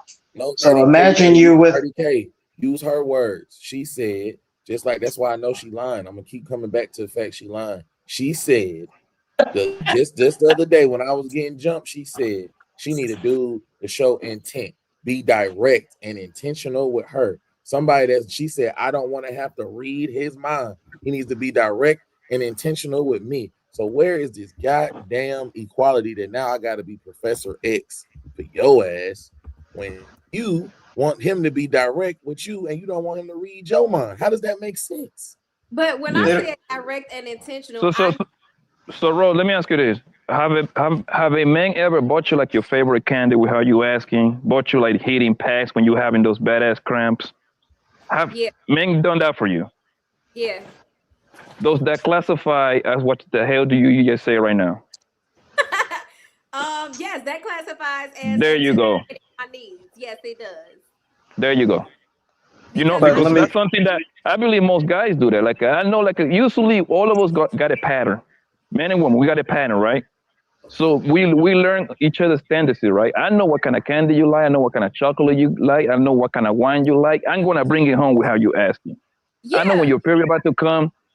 Some girls gonna have this badass period, so they need hitting pads. I order them shits. I go to CVS and buy them shits myself sometimes. You see what I'm saying? So right. Yeah, I that do the same isn't thing. that, you see? Yeah, watch out. They might call you a sin. Be careful. But but but They can but try me. They can hear, try me, brother. yeah, hear me out though. yeah. Like it's so funny how we have to persuade y'all to Persuade. anticipate or convince that anticipating certain type of needs is a thing when we don't have to teach y'all how to read us at night. If we're coming out the shower, we put on certain pajamas, you read in them pajamas. Okay, yeah, she got on this tonight, she ready. Okay, nah, she She got wanna on this fuck. tonight. Yeah, Hold on, she got on this pattern. tonight. Now her cycle come in. She ain't on nothing tonight, or she wearing The this big tonight. draws. Might be in the mood. Y'all know how to read different pajamas on different days, but we gotta tell y'all how to read us when it comes to y'all emotionally catering to us. He That's can't read horrible. So you, Catwoman pants, Hold because on, as soon as he y'all, make you mad, I you don't out of think What's there. that? hold on, y'all, hold on. Everybody, give me 1 second because I hadn't said anything. Real quick, hey Russ, I need you to get in there and shout out to Glenn Lawrence. How you doing, brother? You doing all right? You you on You mute? muted. you Yo, what up? What up? Salute to everybody on the panel. Yeah, when it comes to like communication within the relationship, it's definitely a key point to to be able to communicate with your counterpart in a respectful manner. Now, I mean, like a female that's talking crazy or calling myself out my name, that's definitely a no man. Know what I mean, like, because that's her, getting the feel on how she gonna be able to figure out how far she can like disrespect you, and because anytime you let a woman disrespect you within the relationship, that sets the tone for her to kind of like run things. So you shouldn't tolerate your woman talking to you crazy. You know what I mean? That's definitely a no. Nah, for sure. All right, Mr. Lawrence, how you doing, brother? We're talking about why relationships are failing and nobody wants to admit why. Oh, Yeah. hold on, Glenn. Hold on. Somebody didn't go. She want to speak. Hold on. She gave me the side eye, Glenn. Give me 1 second. Go ahead, Karen. How you doing, Miss Karen? Hi, I just felt like you acknowledged everybody else as if I didn't just come up here, but it's okay. So what I was gonna say is I don't think it's realistic. I don't think it's realistic to expect someone to be a mind reader and know how you're feeling. I think because as a woman, we go through a lot of different feelings throughout even the day. And throughout the month and everything else. So I Hey, think you need to be listening. Get out that goddamn phone. She trying to teach you something. is that number one or number two? She My bought bad. a I'm new sorry. I'm being hair. messy. I'm being She messy. bought a My new bad. hair, so she bought some new hair, so she thinks she fly now. Look at her. Not even new hair, and it's number 230K. Go ahead, Karen. I'm sorry. yeah. So I mean, I don't think I think that's where a lot of us women kind of actually fail. Like we set these expectations that nobody knows about but ourselves, and like we're expecting someone to meet these expectations that they don't even know even exist. Facts. Like you can set your standards and have people meet your standards, but to set imaginary expectations like, oh, he's supposed to know I'm not feeling well. Well, how he supposed to know? He got things going on with him too that you don't even know about, and you probably don't even care about because you're worried about him not recognizing how you feel. There's a book called Silent Expectations. I'm not sure if y'all know about that book, but when I say it is a phenomenal read, it is phenomenal. Where yeah, you find it? if we Hold on, we'll talk about it. Let Karen go. If we communicate how we feel, we would be a lot more productive in relationships as far as, okay, this is how I'm feeling, let you know what I'm going through. And so then you can actually judge him based off of his actions with knowing what's going on versus what you just expected him to know. For sure. But for sure. okay, Hold on, Rose. We'll let Glenn go, and then you can rebuttal You Karen. can't Go let ahead, Glenn. her. You can't stop a rebuttal. She need to remember. She's Go not ahead, gonna Glenn. remember. You know, it go in one ear and out the other. You gotta No, let she her taking. go right now. I think you should, I actually agree. I think you should let her rebuttal. All right, go ahead, Rose. Come on, Rose. Bring the forehead up here. So look, that's not what I'm saying, right? Because now we're not talking about we're at a dating stage. We're talking about we're in a relationship or a marriage. At that point, once you're in a relationship and you're committed, a man should know, because we went through a dating stage and you have been around me and you're learning me and you're studying me, right? So in the bedroom, I don't have to teach him how to study my body. I don't have to teach him to explore my body to know what I like. He's already doing that without my instruction and with my direction, and that's because he wants to. So what I'm Rose, saying actually, most men is not doing all of that. They just worried about getting theirs. Hold on. Now you right to a certain extent, but what I'm I saying got you, Miss Carol. like, Don't worry about it.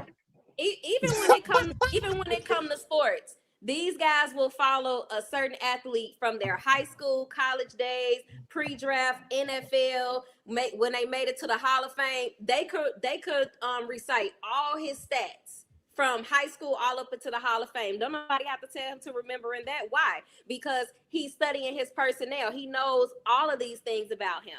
So with me during that dating stage, I'm just saying, take the time to study me. And I'm going to tell you things too. I'm not trying to mislead you or say that I'm not going to give you pieces to the puzzle. But just like you're strategic and intentional with other things in your life, be strategic and intentional with me. And I don't think that's too much to ask. If that was the case, then the dude that was intentional with you, you wouldn't have to read his mind. You said dudes don't read minds when it comes to your body. You don't have to read your mind when it comes to your body. But you got traumatized giving a nigga your body. So I guess he didn't read your mind right that time either. And that's why I said Karen See like 3-4 niggas running through the crib, all black, mask on, running through the crib and shit. One nigga run to the front door. I hop out, I start shooting. Bow, bow, bow, bow, bow. Shot the nigga. Bow, shot his ass. Bow, bow, bow, bow. All the niggas run out the door. They run out the door. This nigga on the floor. Shots were fired. Okay, we're gonna leave it right there. Yo, Trey, you need to send me that, bro. Man, that thing had got me crying over here, man. All right, Glenn. Nice to meet you, Glenn. Go ahead, my brother. All right, thank you. So like to address like the problem, like the overall concept of this topic, the problem is neither side wants to be accountable. Both men and women both fail at being accountable, but we as men tend to absolve women of their accountability. Women will treat you as bad as you allow them. So if you put up with bad behavior, you're only reinforcing it's okay to display bad behavior. Thanks. If you do not enforce boundaries for your relationship, you set the relationship frame. You're not controlling her. She doesn't have to stay in your relationship if she doesn't want to, but she doesn't get the benefits of you if she chooses to step out of it. It's simple as that. It's not a controlling thing. I think women love a man that's in control, but not a controlling man, meaning he's in control of his life, what he's going to allow in and out of his life. And that's about it. And you don't negotiate with terrorists, right? So like you set the frame, like this is what I expect in my relationship. This is what you could expect from me in this relationship. Yeah. And that's the boundaries. There's no really need to, but where people get lost at is like, they don't upfront communicate in the beginning what they're talking about, what they want. And we either let things slide by omission. We don't say it. We don't say like, there's certain things we don't like because we want to get some ass. So we're like, I'll just tolerate this just like to get, clap them cheeks. But then this behavior that we don't like 6 months down the road, now we talking about it. Well, you never mentioned it before. You never said you had a problem with her doing this before. Now all of a sudden you got a problem.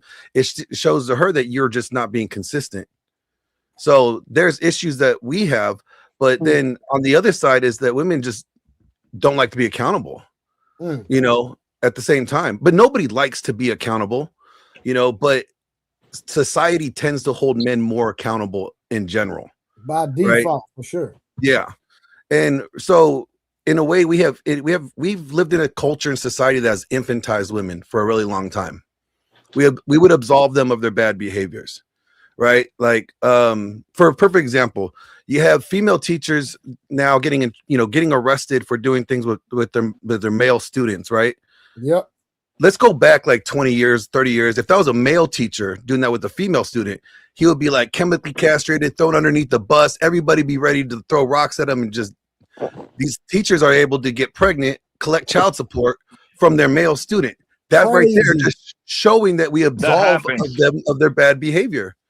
Hey, Glenn, if you go do the research on what the punishment, all these women that are essaying these young men, they're getting probation. Slap on the wrist. In yeah, comparison. Even worse, it's a case. It was one case. I forgot what the state, that this lady was like 30. Young boy was like 13, I think, 12 or 13. She got pregnant by the student. She didn't go to jail. They went on to homeboy turn 18 and put that nigga on child support, nigga. That's wild. I was like, yo, she's good. That's crazy. Was that a Texas? Yes, they went on child support. Yes. In Texas, there you go. When he turned 18, they put him on child support? Yes. Wait until homeboy was to 18, they put him on child support, bro. For a baby, why he made that baby while he was being molested, pretty much. He had to pay back child support from like when he was 14 all the way until he was 18. Like he had 4 years of back pay child support he had to cover. What? That is Ro, what you guys say about that? Hold on. Yo, that's nasty work right there. Let me guess, that's an extreme, right? I want to hear this. Silence. I mean, no, it's very much so unacceptable. I absolutely agree. I don't have a rebuttal for that. Okay, real quick, y'all. And I remember a time when a woman knowed her place, and that was in the kitchen and in the bedroom. Trey. Oh my goodness. No. Oh no. So, like, I mean, at the end of the day, shout out to T.O. T.O. is always in the building. Isn't emotional intelligence just empathy? No. We got one more. Well, I put the description in the comments for the back them. chat. Yeah, I seen it. And in the comments, I got you. And then we got T.O. coming back again with she want a ninja with telepathy. And what's the problem? Shout out with T.O. We just explained what the problem is. You just ain't heard nothing. We don't say it up here, huh? You want telepathy? She want telepathy with that big ass head. How the hell? Let me ask a question though. Sorry, let's say you find this X-Men that has like Professor Xavier telepathy powers. What are you offering him that he would want to settle down and make you his main, like his number one, like make you wifey? Oh my God. No, I'm just asking in the sense of like because like he would be able to read everybody's mind. So like what would separate you from everyone else? So we're gonna go. Hold on, Rose. We're gonna go Tiara, you first. Let's go. She ain't trying to answer that. I ain't say he asking me the question or he asking her the question. Glenn, who you asking someone? Well, I was asking Rose because she's the one that wants the guy with telepathy. Okay, powers. gotcha. Okay. So here, I feel like when we're in a relationship, we have this certain connection, right? So I'm asking him to develop whatever type of characteristic traits or whatever he needs to be able to anticipate my needs, to be able to read me, right? I want him to be around me and he's able to just learn me, because that's what dating is. You're learning how to cater to that individual. And I feel like anything that I'm asking, I'm willing to reciprocate as well. Like, yeah, that's something both people should be doing. Right, but they're not, and this is why we're having this conversation, because that's not the question. The average guy is saying when he comes home, he's pulling up and he's sitting in his car for 30 minutes. He don't even feel comfortable going in a house, like just being able to grasp the attention of his woman, because he had a long day and he wants to be able to be I can't remember the left word. alone. No. Decompress. Right. Yeah, shit, I want to decompress too. But he wants to be able to be vulnerable. That's what I'm saying. he wants to be able to be vulnerable with her, but he can't because he don't even trust her in a sense. Now, if he comes home and he's looking a certain way or just breathing a certain way, she should catch up on that. Baby, what's wrong with you? You had a long day? Talk to me. He shouldn't have to come out and initiate those type of conversations. And I feel like that should go both ways. Yeah, you saying that feel like that, but it don't work like that. Men read their women way better than women do. Only time a woman read a man is if it ain't going her way. They can't read that he having a bad day. They can't read that something going on with him mentally. They can't read that he's mad at her about something. And then he can't even come talk to her about why he's mad. Yeah, that's just because they choosing to do that because in the household I was raised in, my mom, she knew the timing of when to say this to your dad, when not to say this, you know what I'm saying, when not to bother him with this, when like she know her man, you know what I'm saying, the same thing. Called wisdom. Yeah, same thing with my dad. Like if I come to him with something, because most of the time I'd rather come to him with something. He'll be like, you know, it's certain times he'd be like, yeah, deal with your mom. But other times he'd be like, well, yeah, don't say nothing about that right now. You know what I'm saying? Like, because they're knowing each other. Like yeah, that's just a part of maturity. It is, but it's also the fact of different. I hate to be that person. It's different time spans too. In this era, it ain't like in this day and age, it ain't like that. So men realize younger that anything you say can and will be used against you in the court of womanhood. We learn that young. We see our sisters do it. I got sisters, aunties, man. The way they talk about men, even the man that's taking care of them, he better not. I'm telling you, my so serious. You know why? You want to know why, bro? It's because man is the hunter. We are the one that we have to learn the woman. She's not forced to learn us. That's the problem, right? So we have to know their patterns. We have to know what they like, what they don't like. Think about it. Like the man is the one with the person. Most women don't have a huge personality like that. Most women are boring if you really think about it.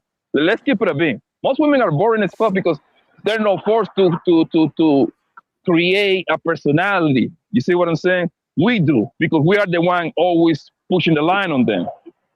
But see, I can agree and disagree because some women, they know how to sway their man, how to deal with, how to talk to their man, get them in a particular mood, get whatever. You have to know your man in order to do that. You have to know, what buttons to push, what not to push, what he like, what he don't like. Like if you really, what I'm saying, loving and liking on your man and you want things to work a particular way. So, but yeah, so I feel like that can go a couple of different ways. And if a woman don't pay attention to her man, Tara, if she don't pay attention to her man, and she don't know those things. Because why you want a man? I'm just saying, if you ain't gonna pay no attention, like I don't know, like that's just, yeah, I don't know, that don't make no sense to me. All right, we're gonna give our last comments on this, and then we're gonna push the conversation forward. Wait, real quick, Troy. I wanted Glenn to get his question answered, and to be honest with you, I can answer it for her. Right? If a man can read the mind of a woman, it's not going to work because she can't lie to him anymore. I'm not. So he gets honesty. I'll do you one better, 30K. Well, if a man can read some evil people. If a man can read the mind of Rose, he will never wife her because she already said she gonna take half of the nigga shit. so she fuck already. She is fuck. She is fuck. There you go. So that means I'm gonna pump you up and send you right back to the streets. Then that's exactly what I would do. Trey, just ask Trey. Can you just get this one question answered for me, please? Yes, sir. I just need to know if the dude that she talking about that she claimed he the one, does that nigga have telepathy? Just ask her that for me. Because she getting on my nerves. Just give me that question answer, please. Does the so man? far, yes. God damn it. He missed the beats on knowing what I want and how I want it. So now, y'all need just 24 hours ago, you ain't. Okay. Can we, Rose? Listen, I'm trying. Does he walk on water too? What you say? Does he walk on water? Hey, Rose acting like she got her way all day today, ain't she? No, how to watch this, Uncle Rick? Watch this real quick. Watch this, Uncle Rick. It happens. Rose, let me ask you a question. Do you have telepathy? Yes, we both do. I'm gonna tell you why gonna you're lie, lying. just gonna Hold on, let me lie, tell you why just- you're lying. Because I promise you, he wants some, and you're not gonna give it to him. Absolutely not, because we already know. So you don't. So you don't. What's understood? So you're lying. So you just explained. lied. You just lied though. We had that conversation. Rose the scammer. Hold on. It was a conversation though, right? It was a conversation though, right? Told you he don't want to hit.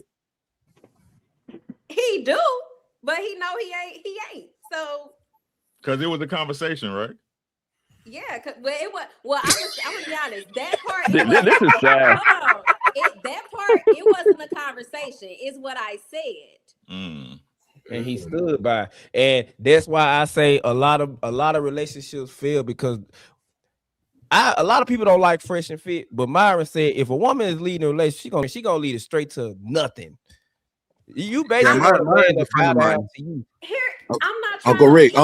Uncle Rick. She said, and you that's heard a her- lie. Uncle Rick, you heard her say because she said. You heard how she said Yeah. that, right? You heard Yeah, all I that keep- base. Hey, She want- Rose a she- brat, yo. she- Y'all she ain't wanna- figured that she- out. She's bro, a brat. She want Uncle Rick, everything she her want- way all the time. Uncle Rick, But- she want a lesbian.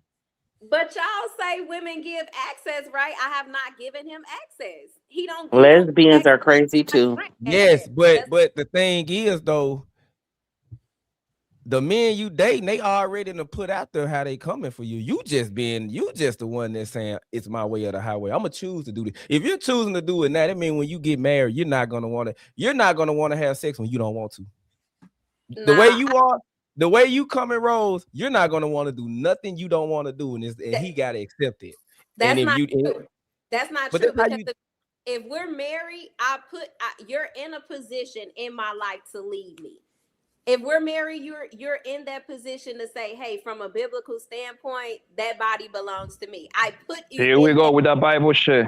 Yeah, but in your Baby, I want you to go off and I want you to enjoy church service today. And I want you to go to church and I would like for you to give to Jesus what belongs to Jesus. But as soon as service is over, I want you to bring me mine. You understand? Just like Jesus deserved to get what belongs to him, I want mine also. You hear me? Enjoy. But when we're married, like I am going to stand by certain principles, and I feel like that's one of them. I don't agree with any woman denying her husband sex. I do not agree with that. I do not stand for that. So are you gonna call him Lord like Sarah did with like a lowercase L? I am not. I will call him. Oh like, wow. we have Ooh. certain nicknames. But that's in the Bible too. That's in First Peter. I understand that, but I just wish I start talking about the Bible, man. Again, That that's Bible talk cultural. left That's your body. cultural. That Bible talk left your bodies a long time ago. As soon as you start getting piped down, y'all should even bring out the Bible for nothing after that. Like I don't understand why you keep saying the Bible shit. Hold on, Blacko, because you got to understand this is certain people's religion, so you can't be on here disrespecting certain people's religion. Because It's not disrespecting. Like you're not going by the Bible off the rip already. So how you picking and choosing? That's my point. I'm not picking and choosing, but when you do certain things, you repent for it, right? Even in the Bible, it says to put that picture. Yeah. So when you're doing certain things and you want to live your life a certain way now and go on that path and that journey to Christianity, you live by certain things, and one of them is to repent and be baptized.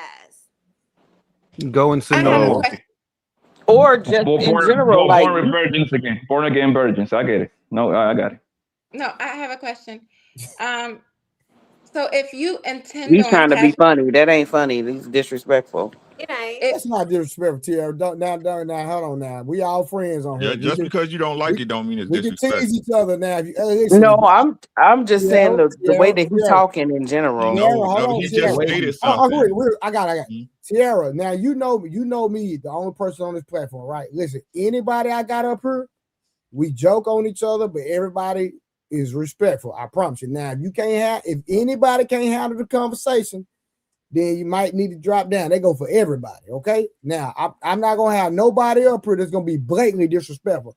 Are we gonna tease you? Yes, you're gonna get teased. They tease me in the comments all day. So listen, don't take nothing personal. All right. I talk about Rose all day. I want to talk about Karen because she got them glasses on that record. I know what she really recording, but I ain't gonna put her business out there like that. You understand what I'm saying? So we all everybody cool up here. So don't take it personally, y'all. Okay, please don't take it personally. Now, Uncle Rick, you can start back scorching Rose if you want to. No, I mean, like I said, Rose is a brat. Shot. What's good, y'all? How y'all doing? What's popping? What's going on, Uncle Rick? Hey, man, y'all know what it is. What's good, family? I'm good. What's up good with you, boy? What's good with Pocket? I took a nap early. I can't sleep, so here I am with y'all. Right. Rose is a brat. Like, if y'all can't see that, like y'all Stevie Wonder with it. You know what I'm saying? Like, she want her way. She acting like she got her way all day today. It was a beautiful day, wasn't it, Rose? Everything. Listen, you don't know what's going on right now, but we'll talk about this tomorrow. Yeah. I'm just stating. You see Shannon in her normal spot. You know what I'm saying? I'm stating, you know what I'm saying? Downtown Skyline. I got what's going on in the kiddo, right? I see you, kiddo. You know what I'm saying? But nah, man, like, but if y'all was as dedicated to y'all man, if y'all was as dedicated to men as you was your ego, the world would be paradise. The world would be paradise. Y'all got a response? I mean, I don't understand exactly why I'm being judged because of that. Like, if I'm willing to give everything he demands, but speaking his version of his love language, and I'm a great woman, what's wrong with the things that I'm saying? What do you mean? Just as far as everything that I've been saying, like my expectations in a relationship. Because like they're unrealistic. Hold on, stop. Hold on. Like what? Yeah, he wasn't there to listen. Just like I expect him to know certain things. If we're in a relationship for an extended period of time, I expect him to anticipate my needs. I shouldn't have to come. Fair. Let's say you're right. You're right. Hey, everybody, Rose is right. Rose is right. What would it take a man to be able to do those things? Just to simply learn and know his personnel. That's it. If you're around me for an extended period of time, you should know certain things about me with me having to say them. Right. So learning. So like going to school, right? Like an education. Don't that take time? Yeah, and that's why I said if we're in a relationship for an extended period of time, I'm not expecting nobody to just come in and automatically know. That's okay. Gotcha. And when you studying, right? When you learning, and it takes time, you got to study, right? Yeah. Right. That means you need time to do that, right? Yeah. Right. What are you doing to get that man time to study you? What are you taking off his plate to allow him this space to learn you the way he needs to be? Right. At the same time, I'm learning him as well because I believe that's not the question I asked you. The question I asked you is, what are you doing to get that man that free time and that space so he can learn you like you want him to learn you? What are you doing? What are you doing? What are you doing? And what are you taking off his plate, right? That would allow him the freedom to get into his mind state, to be able to know you like you want him to know you. What are you doing to free up that space for him? Well, let's get to what does a man need? That's the resolve. What does he need to get to that space? Instead of making it like a pop quiz. It needs to be a pop quiz because a lot of women don't know the answer to that question. Well, that's what I'm saying. So he can answer it, and the other men that's on the thing can answer it. Men already know. I'm saying, so tell us. So that's what I'm saying. So tell us.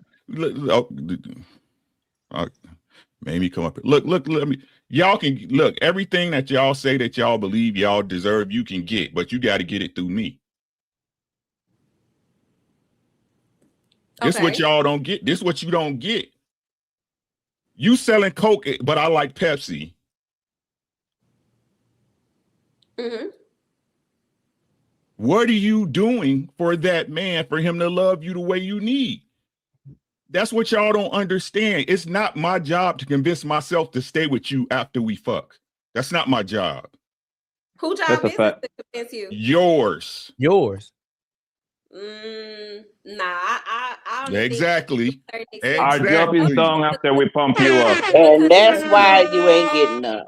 Hold on, Exactly. because at the end of the day, you cannot convince a man to stay somewhere he don't already want to stay. Now you can That's what you believe. You can do your job as a woman to make sure that that's where he wants to be if he wants what you're giving, but he has to want to be kept.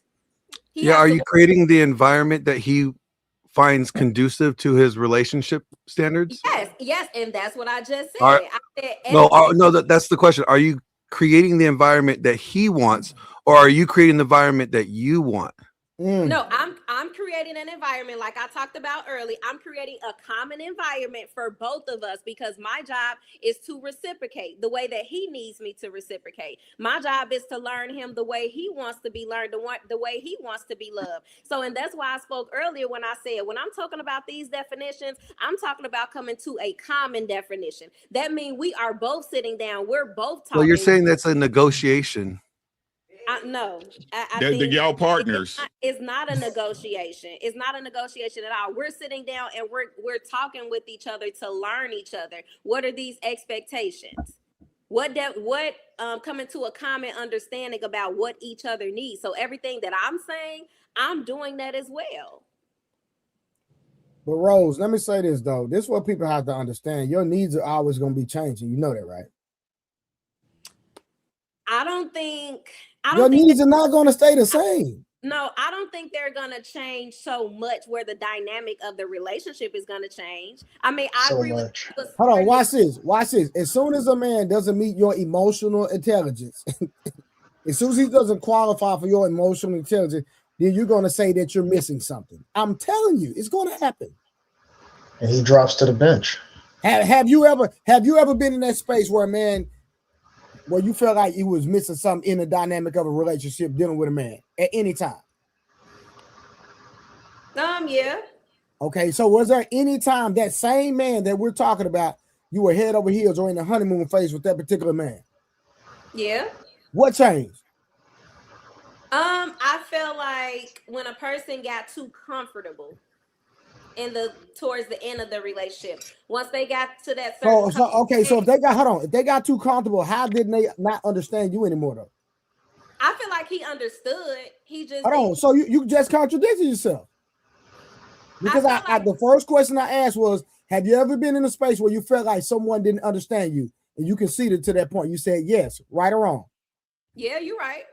Exactly. So then I brought it back full circle that you said that he got comfortable, but even with him being comfortable, how did he not understand you? That don't mean he didn't understand you because he was comfortable. Right. I felt like, I guess I'll give my interpretation. I felt like he understood me. His actions just didn't exemplify that. No, his actions didn't exemplify what you wanted. No, his actions didn't exemplify what I was used to getting. Exactly. You just said what I said. You just said what I said. If you're doing something in the beginning, I'm going to be used to you doing that based off your history. Rose, I've never clipped you, but I gotta clip that one. I have to. That's crazy. Maybe I don't understand what you're saying, but at the end of the day, why the change up? That's what I'm saying. Because people change. Because people change. Uncle Rick, hold on. I got something for him. You are so selfish. You are so selfish. And you don't even realize it. Y'all don't even see it. That's what's crazy. I'm trying to tell you. That's what to me. Y'all don't even see it. hey, Rose, and this is why I say women who have a lot of hubris, she gonna be single at 30. She's gonna be single at 35. If she's single at 35, that's what you need. You need because 3 girls, homie. The fact that you have a lot of options, which I don't know if you've been alpha widowed or not, but the fact that you have a lot of options and you have a lot of men, from what you talk about, with the way you talk about, they go goo goo gaga over you. You be having their nose up in the air and they ain't even got the pooty wop yet.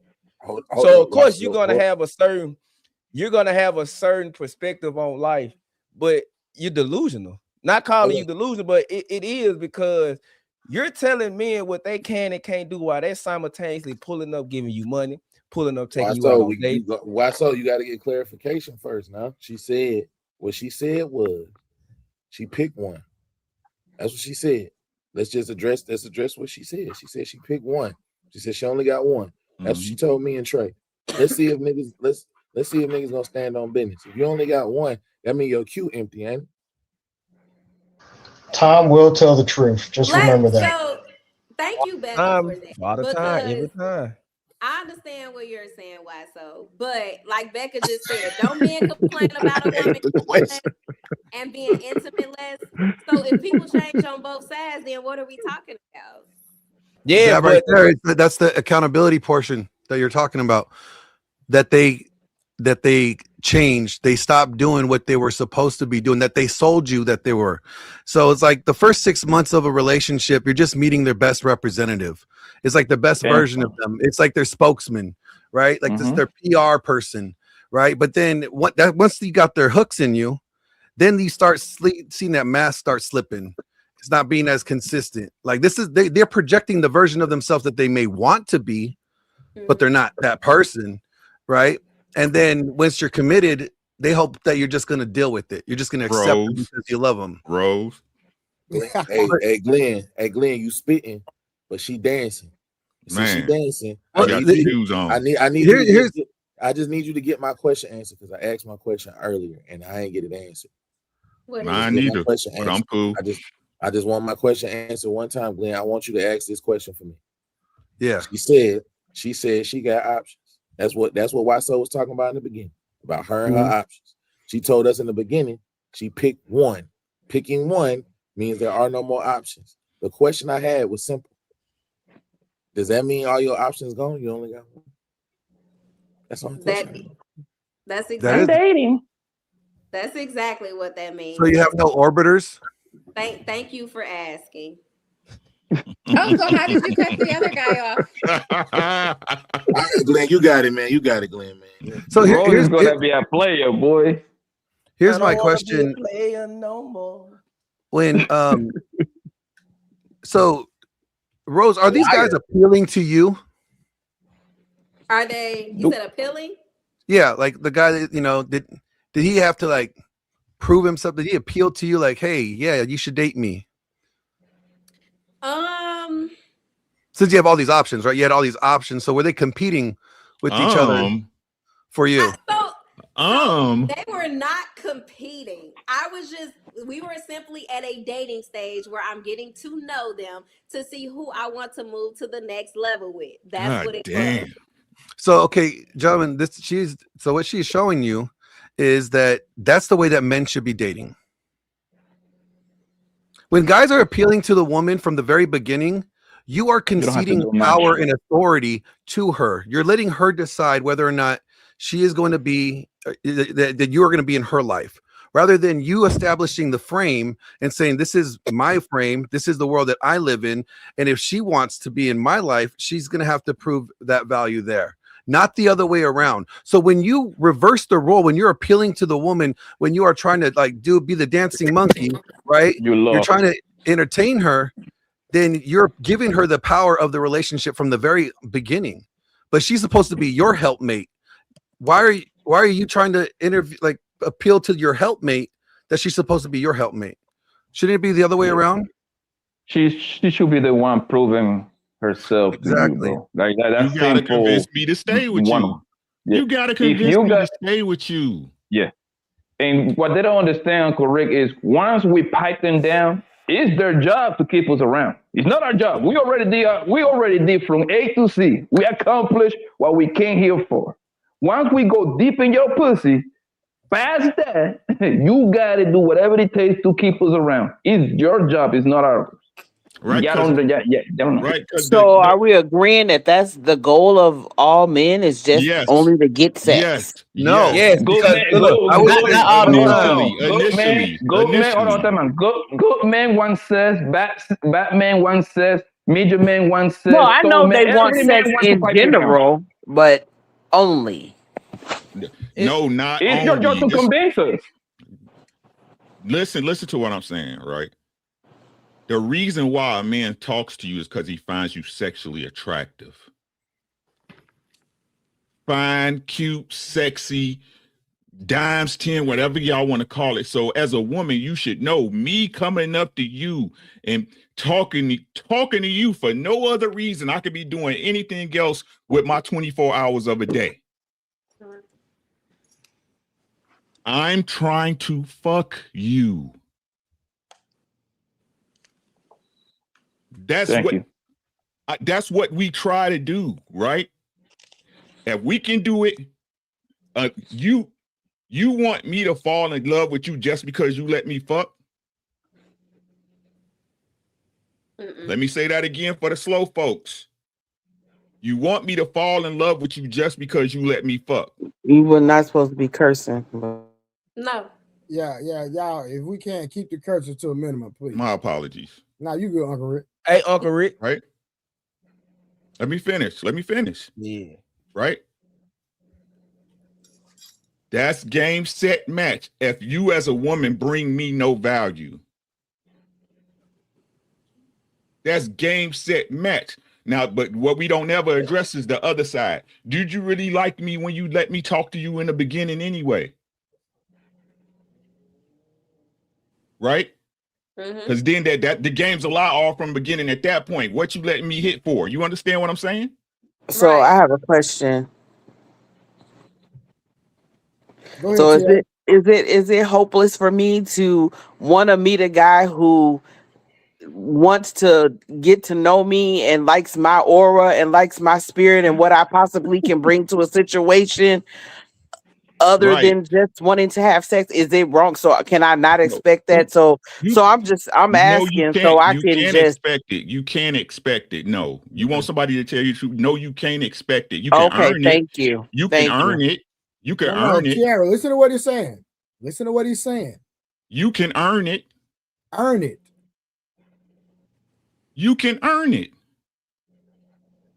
Right? Can I expect the girl to like me even though I drive a Kia, right, and I don't make $200,000 a year? No, y'all wouldn't say that. You can't expect a woman like, no. Facts. That's definitely not true. But Tiara, because men have to earn it. Tiara, wait. men have to literally earn it every day. I wanted to caveat off of what Rick said too, but it was more of a question. So let's say it like this. You meet this guy, he wants to get to know you, and then he withstains sex from you. Is that a problem? They're going to say no. How long are we talking about abstaining for? For me, it isn't. Hold on, Karen. Hold on. How long are we talking about? What's too long for you? Because that's going to be different for every woman. Yeah, it is going to be different for every woman, but I'm not the person waiting for marriage, so it would be I would respect his boundaries, but maybe we're not aligned. Okay, I'll give you a number. Let's say and all the way up until the courting phase. So you remember the numbers that was given in the past few streams, right? Oh, I mean, I wasn't having sex with him unless we were in a relationship anyway. No, I'm saying courting. That man is withstanding all the way up into the courting phase. He's like, I'm not going to touch you, but I'm going to get to know you. I'm going to learn you. No, I would decide with that. I have no problem with getting to know someone.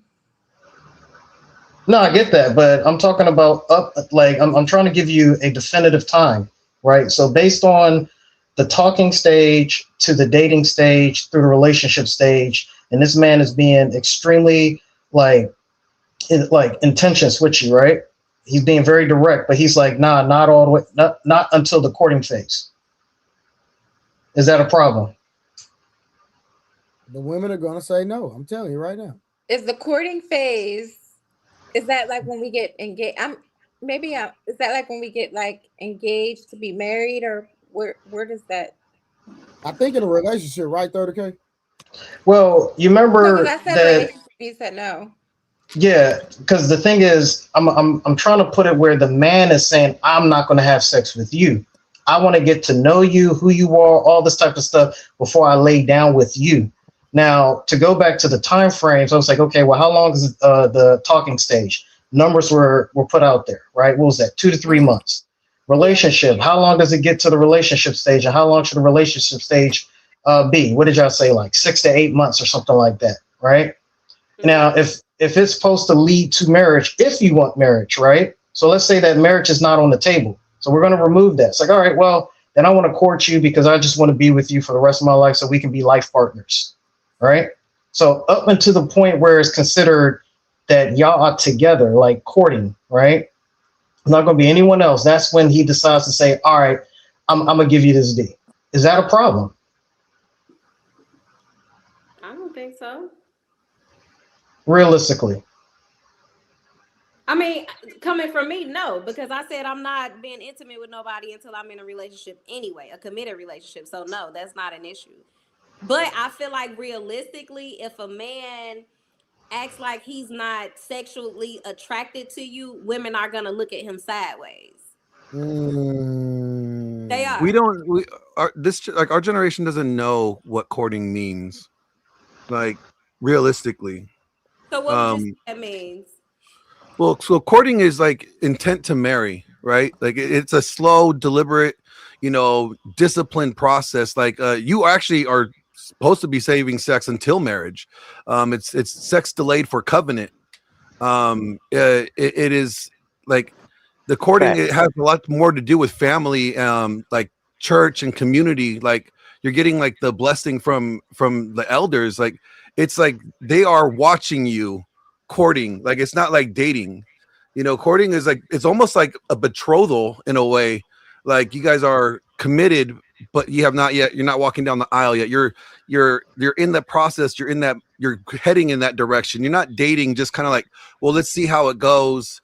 We'll play house.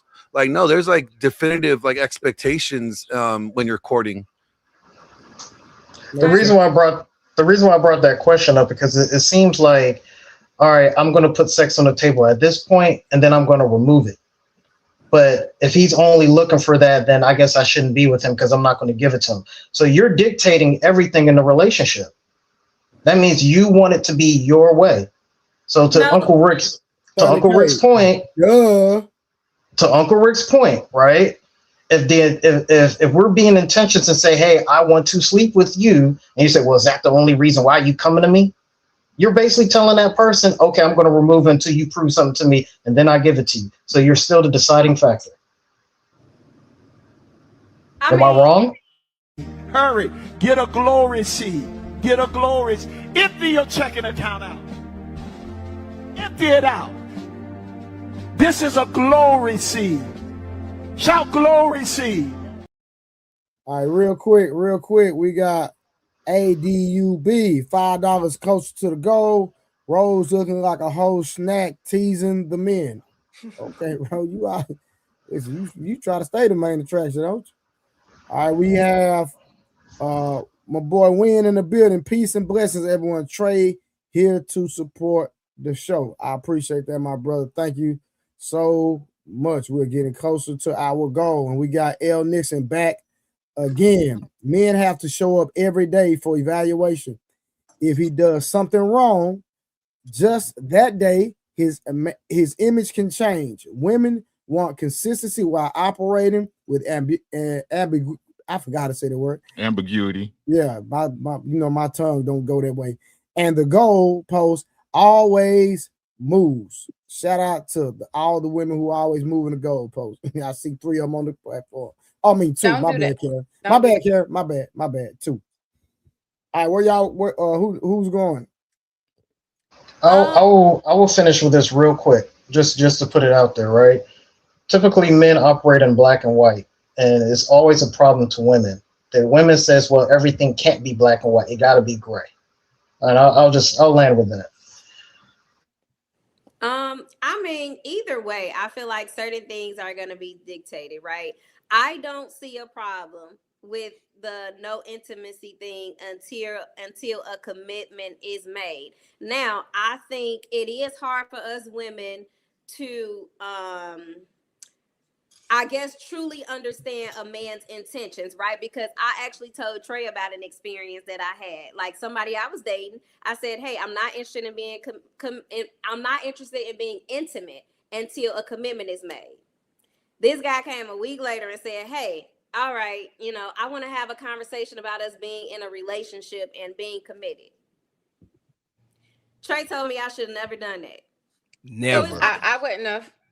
But see here, this is where I have the problem at, because on other panels, men are like, hey, you know, be real with us, be upfront, tell us what you need, and they're asking what type of man do you like, you know, lay it out all on the table, be honest, be transparent, and then when I be that, it backfires. So I feel like anytime you tell somebody what do you want, mean they're going to be backfire? exactly what it is you want, even if they're just pretending. So I do not give the blueprint to me. I want to see who you are as a person. Hey Rose, that's why I told you the other day, I'm gonna tell my daughters not to make it transactional, but put this man through real hurdles. Like, because a man's job is to attract, a woman's job is to retain. Because typically men come out the honeymoon phase once we have sex with you. That's when we typically realize, is she really worth going over her house while she on her cycle? Is she really? That's when men typically, once we have sex with you, we snap out of it and be like, yeah, she ain't really worth the hassle. The risk ain't worth the reward. So that's why I tell my daughters, like, when you're dealing with a man, don't make it transactional, but put him through the hurdles of actually vet this man for real. Because once you give him the box, it ain't no guarantee he's gonna give you what you want, which is commitment. Because every woman has man friends that's in the friend zone. They will wait 8, 10, 12, 15 years to have sex with you. I say that. A man will do and say whatever to keep a woman on a sexual carousel, even if it's fake a relationship with you. Okay, that's selfish. But look though, hold on, Trey. Love is fair and all in war, and the universe don't owe you an understanding. Y'all women learn the game earlier than men do. Yeah. Y'all been dealing with men from all walks of life since you had a cycle. So I be trying to understand why when a woman start dealing with a man, she lose all that social inept that she has. This is sad, bro. Like, y'all can run circles around suckers. Y'all can run circles around men who like you that you don't like. You can get this man to take you on a date, get this man to pay you bills. You're not gonna give up nothing. But the man they like, boy. But the man you like, you lose all self-sense or whatever it is, whatever knowledge you've been having for the last 15 years. And that's why men, it's hunters gatherers. Like Blanco said, it's just the hunter nature in the man. Men adapt to the date market. We will never change. It's better I'm gonna tell you right now, it's better to, I hate to say it, it's better to lie to a woman than be honest with her. You be like, after you get what you want from her, you be honest with her, because now you put her in a situation where she love you. So it's like, dang, wow, that's so something. But yeah, and then once you're caught in a lie, now it's a problem, because you're like, well, at least I was honest with you about lying. It ain't even that. It's we gonna say that, but we already know. Once a woman, like my dad, my brother, and everybody say, like, the best way to get a woman stuck on you before you have sex with her, get her sprung. He said, my dad used to say this, my dad say this, put on your best Mickey Mouse outfit for certain women, because the minute you show your real colors after you have sex with her, mindset gonna be, a woman gonna make up a lie anyway to be with you. Well, it's just because of this, if she like you. Okay, and what are y'all doing to get women sprung off y'all before intimacy? We playing the game how it go. It's a mind game. It's psychological. You gotta understand that when two entities come together, like when a man and a woman come together, it's just even in nature, two companies, any type of entities, one is gonna try to dominate the other. It never fails. The problem is a lot of women submit, and what I tell you, a lot of women submit and give up more on the front end than they do on the back end. So the man is looking at it as, why so serious? I don't like me personally. I'm gonna be me to get a woman sprung. I'm not doing nothing extra. That's not a part of who I am as a person each and every day. But I'm gonna be myself. If a woman out sprung off me just being me, then get what? She can go and hit the pavement. But Glenn, real quick, I seen you had a facial expression when Why So Serious made a statement. Did you have a rebuttal? Who, me? Yes, sir. Yeah, because I think that's relying on external validation, right? Putting on this facade, right? Like you're not being yourself. That means you lack confidence in yourself if you have to put on a facade. Like the way I look at it is like, if you don't believe you're valuable, a woman won't believe you're valuable either.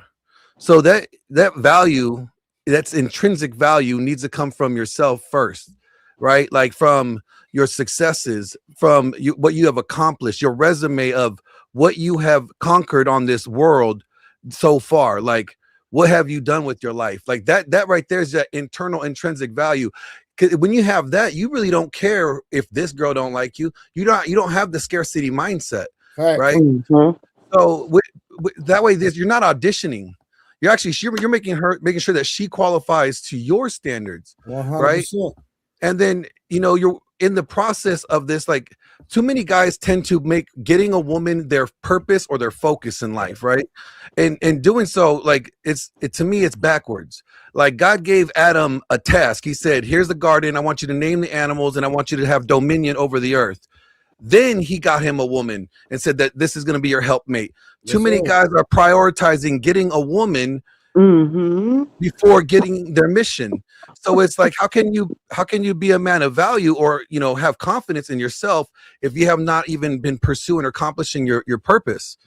So I think, like, sometimes guys are jumping the gun or trying to jump to step 3 and step 4, hoping that once they get her, she's going to help build with him his purpose, rather than him being focused on his purpose and she comes to him. Because I think women are a product of success for men. I think for men, like, women are a byproduct of success. You get more options, you get more notoriety, you get more like different spaces as you level up and you develop your success in life.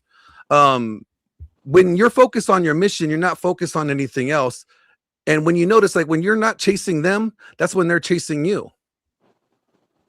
So if you're focused on mission, she's going to be like, why is he not pandering to me? There's something different about that guy. To me, that's a little different than, trying to run game. That's being the game. Yeah, but you got to realize the way Trey talking, he had frame. Trey had frame before he became, like, certain men have frame, like, which is why I say you can see a dude that's broke as a mug. He got women that's on his coattail because he got frame. They gonna respect him no matter where he at. They gonna respect him regardless. A lot of men don't have that. A lot of men don't know their purpose. A lot of men are just winging it in life. So what they doing is they still want sex. They still want companionship. So because I know I ain't got this to compete with that, what am I gonna do? And in some cases, they play the game and they lie. I'm not saying it's right. And then the ones you don't want. Why so serious? You just get the woman that love you for you, no matter what level of life you at, bro. Like, bro, listen. True. I grew up in an era where there was no internet, bro. We didn't have cell phones at first. Like, I didn't get a cell phone until I was 18. We didn't have Facebook, bro. We had the real, and I know Uncle Rick and Glenn probably remember it. Bro, we really had to talk to women in real life. Yeah, I come from that era too. Like, I don't like talking to women on social media because it don't feel real. I'd rather meet you in person. So what I'm saying is, bro, I had women when I was broke. When I didn't have nothing, I was him. You know what I'm saying? Presence. So I didn't wait till I became an adult or became a man or reached a certain social status or a certain status for women to start liking me. And at the end of the day, I like who like me, period. And if men stick to that, I'm telling you, you gonna win more than you lose. That's a promise. And that's why I said, hold on, let me say this one thing. And that's why I said in the beginning, people need to learn to date within their league. I do tell men, go where you celebrate it, not where you tolerate it. That 3, I ain't gonna say 3, that's pushing it, but that 5 or 6, that's average looking. She's a homebody. She don't really do too much. Yeah, she might have one child. She might, she come with certain bags. She might got daddy issues or whatever. But if she really celebrates you, like she really appreciates the small things you do, even if it's just watching her favorite TV show with you, like she appreciates that, then you need to go there. I agree. Yeah, but guys are doing that already, brother. That's not a problem. Guys, but most guys settle. Guys are the one that actually settle. So I want to say this: like, when you put on that facade for a woman, like, then you wonder why, when she figure out who you really are, why she don't like you and why she leaving, because that's not the person who she was attracted to from the beginning. So it doesn't help. I mean, it might get you some, but it's not going to help in the long run of it all. I mean, I'm not saying that to say it helps in the long run. I'm just saying what men do. Because a lot of women be like Tara asked a question, and I said the other day, I say, man, y'all put off too much. Y'all give up too much on the front end. A lot of women, for the man you like, you will go head over, you will run into a brick wall head first with no helmet on. But the man you don't like, you put him through the ringer. You like not women, not you, but women in general. They'll make the man they don't like. They'll make a man that they don't care about, that don't care about them. They'll have sex with him within the first couple of days. The dude she likes, not saying she like, but the dude that likes her, that's actually putting in real work, that actually want to be with her, he got to wait 90 days. So I'm trying to tell women that the way y'all move is backwards. It's not counterintuitive what you want. It's not giving you the results that you need. I say women need to hold off on sex, because a lot of men, like I said, chameleons, they'll wait. It don't matter if you make me wait 2 years. Once I have sex with you, I win. Because I think men need to wait for sex too. I think actually men need to. What? Not every woman is worthy of your dick. Why are you giving women opportunity of bringing your legacy into the world that you don't even want to be with? Right. And then they dictate your legacy. Women they don't want to Hey, be. Tiara, you a feminist? No. Cause you sure sounded like one. Lies. What? I ain't even saying nothing. Lying right now. Hey, I think. Oh yeah, Hey, zooming and high every 5 seconds. I ain't even. I think I've been on mute the whole time. I ain't even saying nothing. You lying again. I am in Minnesota. Yeah, she up there where you at, Rick? Mm-hmm. Yeah, I talked to her before. I'm in Rochester. Oh, okay. Yeah. Okay. Mhm. She up in the I city, did have right? I did have a question though. So Hold on, one second. Shout out to Fulio the Fulio. one. What up, Uncle Rick? I'm just passing by. Trey, I see you. Hey, Fulio the one, man. I appreciate the love. Thank you so much. And we have Tiffany K. Hi, everyone. New here and mostly been observing, but I'm glad this showed up in my algorithm. Man, I mean, we working over here. Really good dialogue. Keep up the good work with Tiffany. Listen, Tiffany KT, first of all, thank you for Super Chat, and make sure you keep coming. We go live every night at 10 p.m. Central Standard Time, 7 days a week. Uncle Rick, I'm grinding, man. 7 days a week. Bro, I see you. Yeah, that's what I'm on. Appreciate everybody that be pulling up. Hey, real quick, to ask your question, Tiara, then we're going to change the trajectory of the conversation because I have a question. Yeah, and I gotta go to work. 1 second. Any ladies want to pull up? I'm not accepting any men at the moment. I got my brother Rick. I got my new brother Glenn. I got a Blanco in the building. Got Sam. I got enough men on the panel. So if any ladies want to pull up, I'll drop the link. If not, I'll see you brothers next time because we already got enough testosterone and I think we can handle it. All right. Go ahead, Tiara. So my question was, for me, because I'm a little OG, I'm a little vet. Like I'm 48. So when I'm approaching the situation, like I prefer a person to be straight up like with me as far as like at this point, I know what I'm looking for when I'm starting to date an individual. So when it comes to like the whole sex and all that or whatever, like I feel like we should be able to have an open conversation about what we are looking for and trying to do at this age. So if you're an individual to where like you're not trying to pursue anything long term and you just trying to be a cut buddy, then be real about that's what you're trying to do. You know what I'm saying? Yeah, and respectfully, at the age of 48, you can't determine when a man trying to be a cut buddy. Respect. No, I can. I'm saying because we were talking about like before we was talking to Rose about just in general about like meeting a man or dating, you know what I'm saying, and whether or not you're giving off sex early and stuff like that or what you want out of the situation. And Uncle Rick was just saying like, well, the man, basically they all, want to fuck or whatever. So I'm just saying, but some men, like Glenn was saying, is like, you might not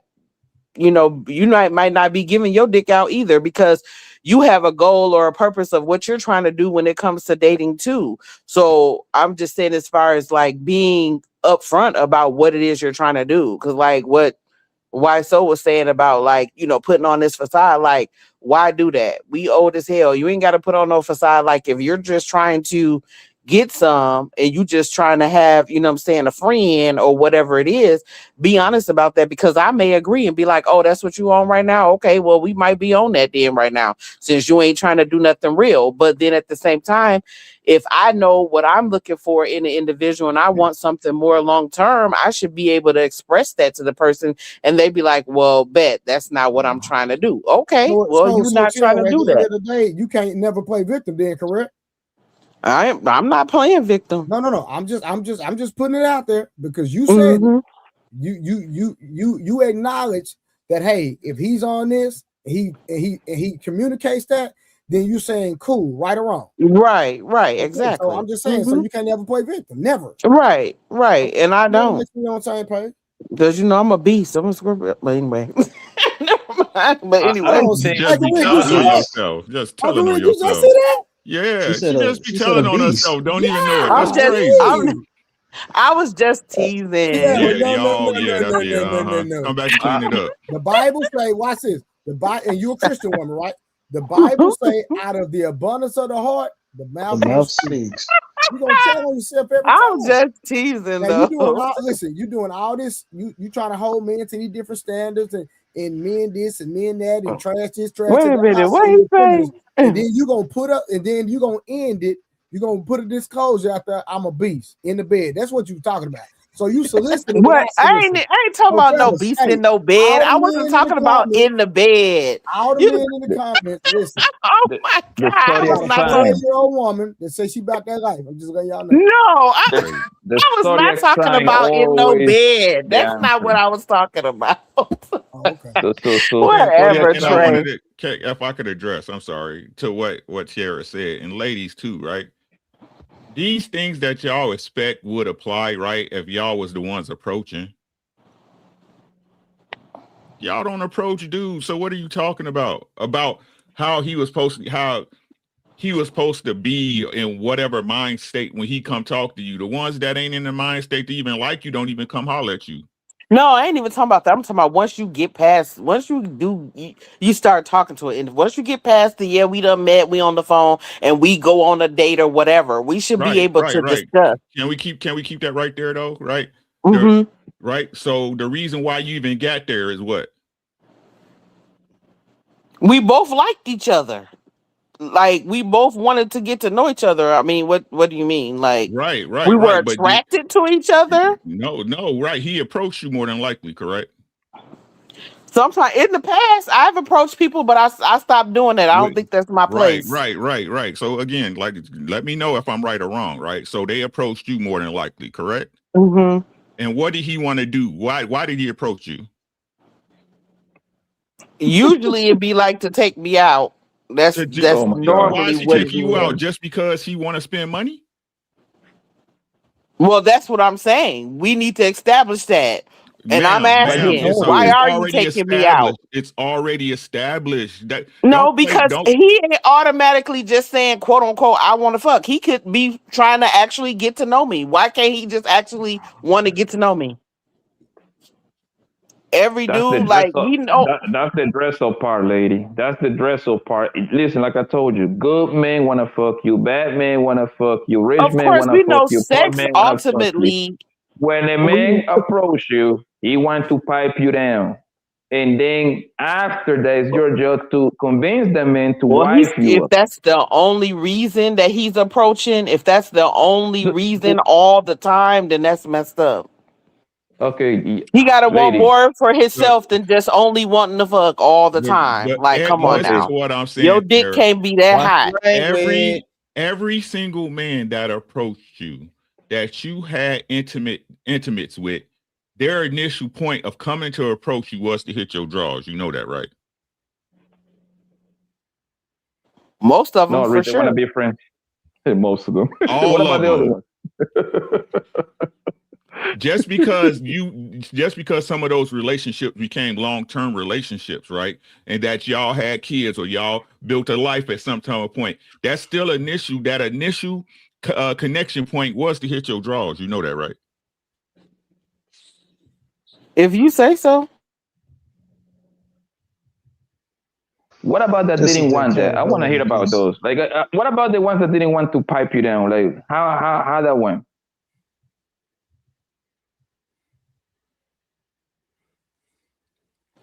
Some of the guys that didn't know, I didn't ask them if they didn't want to pipe me down. So I don't know if that was their original goal. Okay. That's crazy. All of them wanted that. Should know this by now. That should be like a 9 times out of 10, I wanted them to. Wanted what? This is crazy. Right. So, On Why are we doing a circle argument? This is crazy. So, lady, let me ask you this. So, wow, bro. Wow. So let me ask you this. So when the guy, let's just assume this guy comes tonight. I don't know if you are at the store right now, right? And say, hey, girl, I find you attractive. I just want to fuck. What happened then? Can I get your number and then want to fuck you sometime this weekend? I don't know, depending on what's going on at the time and how he looking. I don't know. There you go. There you have it. Of course, I'm not. You got an AP, she is not mine. You cold.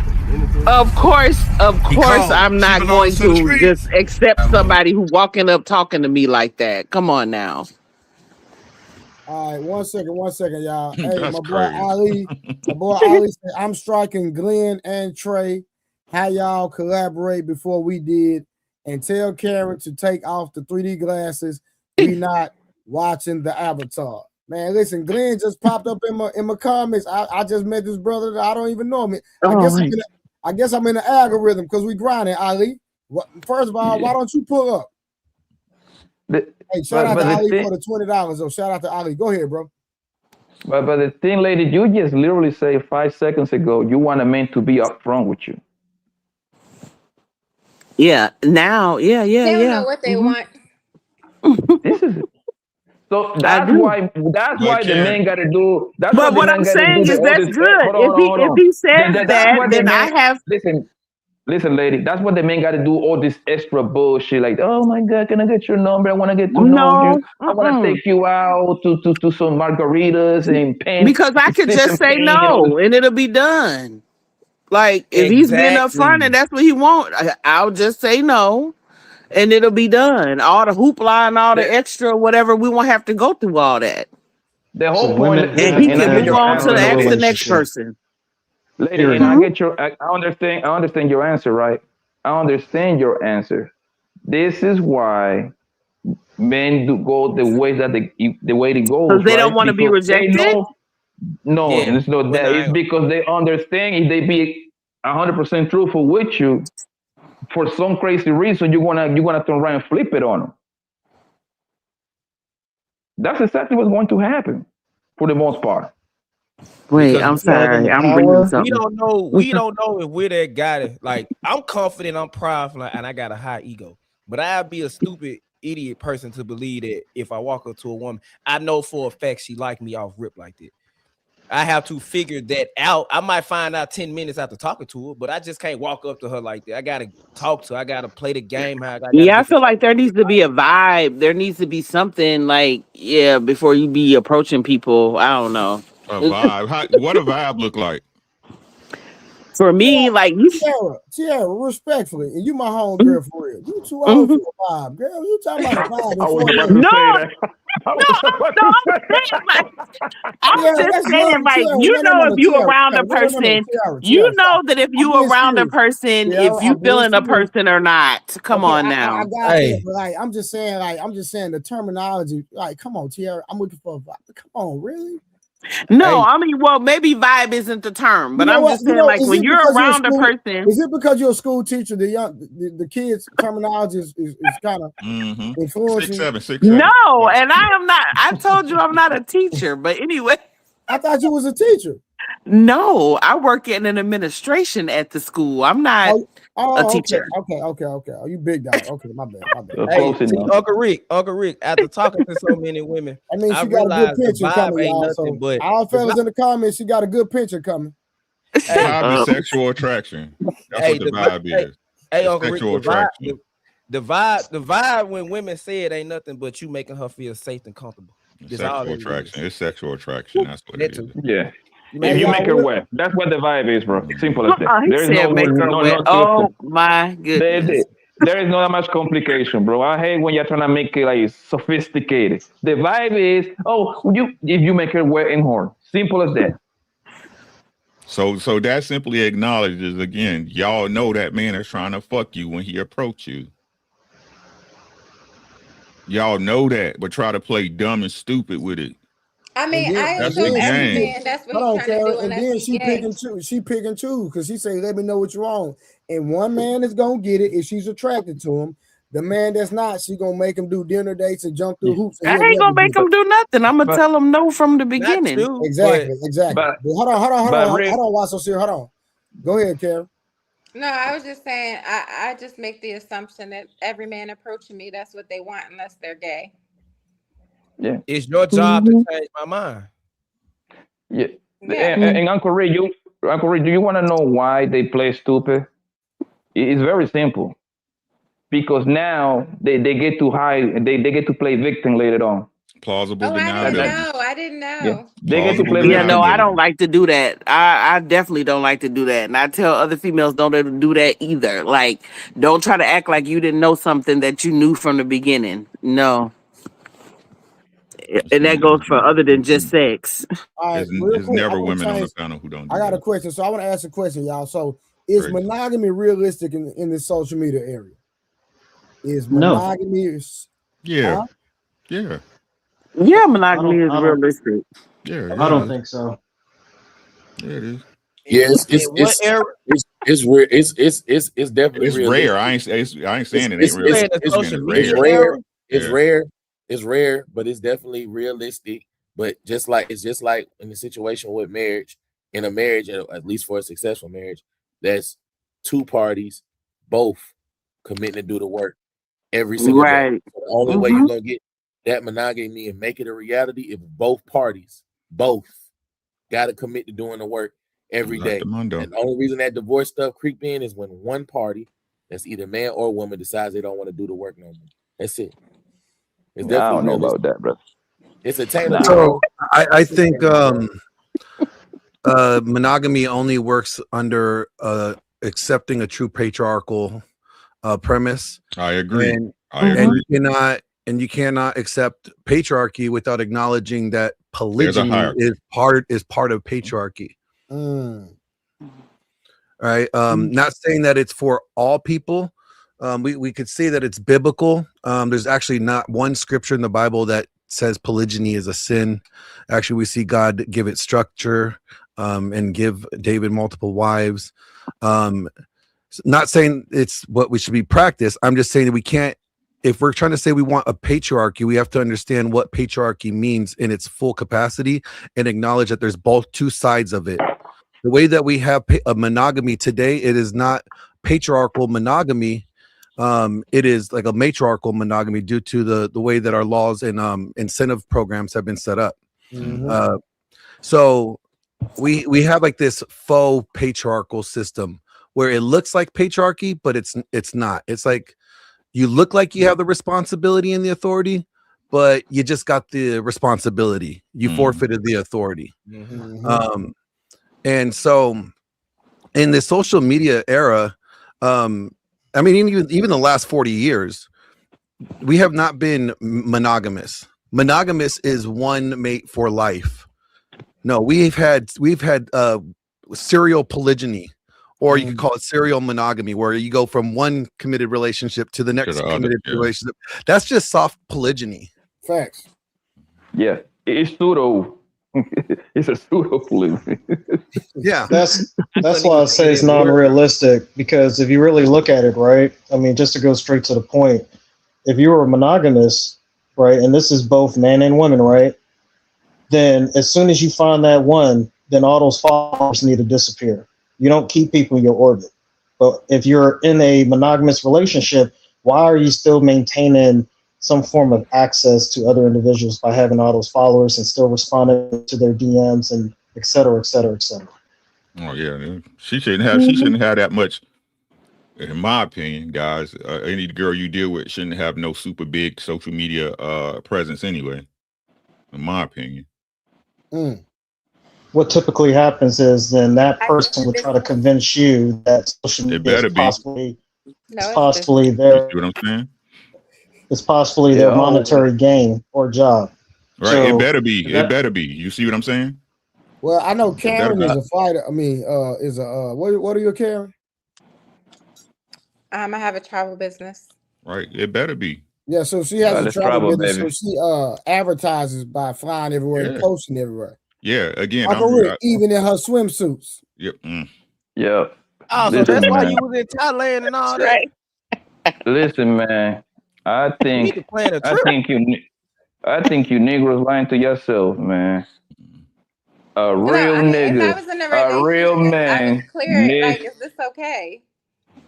A real man, a real nigga needs a good wifey and a hoe. Okay? You need a good wifey at home, and you need a good freaky hoe to go play it outside, man. Yeah, are downgrading yourself for just keeping one bro around, bro. I'm sorry. I need a couple of things. I like to get my girls like when I go to Costco, nigga. I like to get them by the bundles, nigga. I cannot get one. I need a couple. I need a couple of them things, bro. Get two for the price of one, homie. Y'all need to stop playing with yourself. So, I mean, I think we understand like men's mating strategy is unlimited access to sexuality, right? That doesn't mean from all women. It could be you want unlimited access to sex from just your woman. There you go. Right. Or it could be that you want multiple women. That it's not men are not a monolith in that sense, right? Just like women are not a monolith. But understanding that, you know, there's a sense of duty that are on both sides of a relationship that needs to be prioritized. And this is where men and women fail, is when they are more concerned about what their needs are rather than their partners, instead of whether or not are they fulfilling or meeting their partners. There you go. That's what when I you was start thinking about Rose. me, you're not thinking about we. And that's the problem. That's what I was saying about. That's why I was asking Rose. Like, ladies, for real, if you want to know how your man feel about you, do what he asks and see how he treats you. I'm being honest with y'all. Listen to what I'm saying. Even though there's some goofies out there, but every man know a lady when he got one. We know. It's those women that walk in rooms and men straighten up. A lot of goofies. You know what I'm saying? They straighten up. You know what I'm saying? They don't talk to her a certain way because it's just not allowed. It's just not in the cards. Right? So if you give him, that's why I was asking Rose, okay, let's say y'all right, and this is far-fetched, but I'll play you guys' game, right? Let's say you're right as a woman, right? I should be able to see your every need before it even hit, right? I should make everything comfortable so you can be the woman you are. Facts. What are you doing to free up off my plate for me to have the time to do this for you? Right? What extra do you give me to incentivize me to want to even move like that with you as a man, right? But y'all say, well, that's just the way it should be. You ain't special. No. You ain't special. You make yourself special. It's just that simple, right? Be a lady at all times. And if a man don't know how to act around you, you got an easy decision to make. You got an easy decision. It's the same with the dudes, man. You give your girl everything you promised her. Don't be a man of your word. Don't be doing shit you don't be saying stuff, you know you ain't gonna do, right? Be the man of your word and present it and see how she act. If she can't get under your program, your frame, and whatever y'all want to call it, you got an easy decision to make. Right? But again, you got to be doing your job, and that's the whole thing. People don't want to do their job. I should worry about me on a general stance as a man, because that's what I do. I got to keep my head on the swivel. But the stuff I don't want to deal with, you are supposed to be handling for me. That stuff you don't want to deal with, that mortgage, that car note, that insurance, that safety, that protection, that gun range, everything, you name it, right? I got you. Please note, if y'all not dealing with responsible men, that's your own fault. The other piece to that too is like we talk about the moving of the goalposts, right? And I'm going to talk to Glenn's point because he said something else very profound. All right. Now, when the lady says that you're not being consistent anymore, I'm just taking that as, okay, for a time you said that, hey, you needed help in this, and I helped you. But then you made it where now it's my responsibility. So eventually that man is going to break by shouldering everything. And then once he breaks because he's shouldering everything, now the term comes out, oh, he's not being consistent. If you move the goalposts further, like far away enough, and then he cannot reach that, what is the term that they use? Expectation. That's when they start to say, oh, you're not being consistent. I'll stop there. Okay, I just wanted to say it was great talking to all you guys. I appreciate the time. Go to work in the morning. Yes, I do. And nice to meet you, Karen, because I didn't think I met you on the other panel or what have you.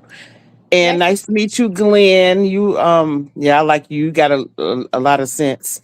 I'll talk to you guys. Are you gonna be on there tomorrow, Trey?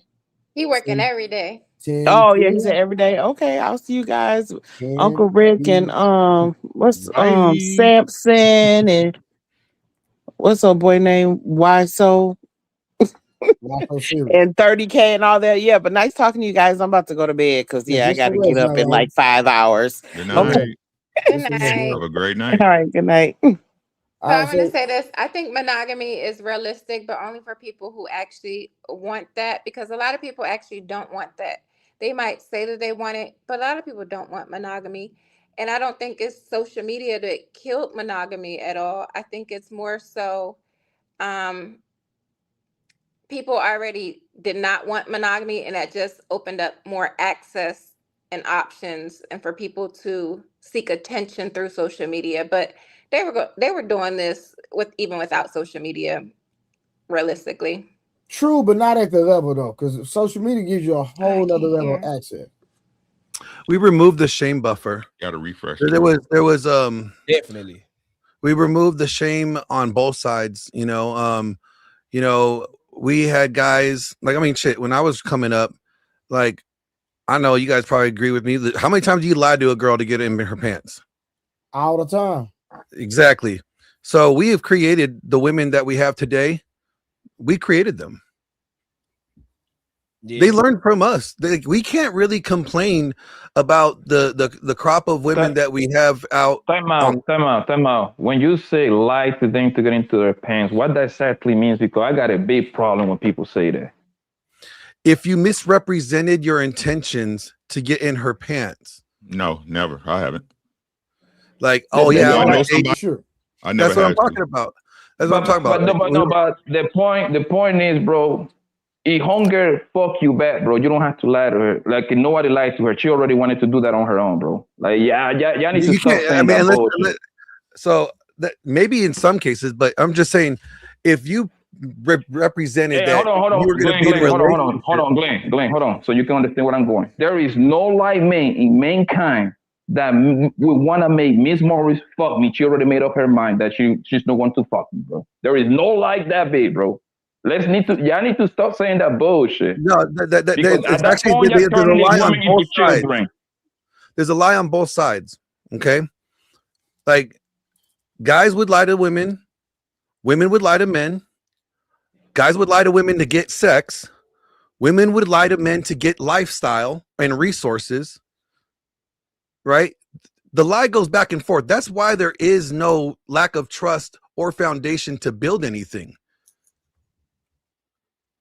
Like, we grew up in the hookup culture, which was like the which was birthed from the poor job of the purity culture, where they were trying to shame sex. They didn't teach sex properly, growing up. They just told you to stay away from it until you get married, right? But then you had one or two extremes. You had people that were extremely like, Puritan and like just prudes with it. And then you had the other extreme, people just wilding out, girls gone wild style, right? That was the reaction to the sexual liberation and the purity culture. Now we live in this hookup culture era where People are learning from sex on Pornhub. They don't understand that it's a form of intimacy. And sex is the glue that keeps a relationship together. But if you are having sex with people they have no intention to build a relationship with, you are squandering you don't trust them. They don't trust you. You don't know. You're never really going to put your guard down.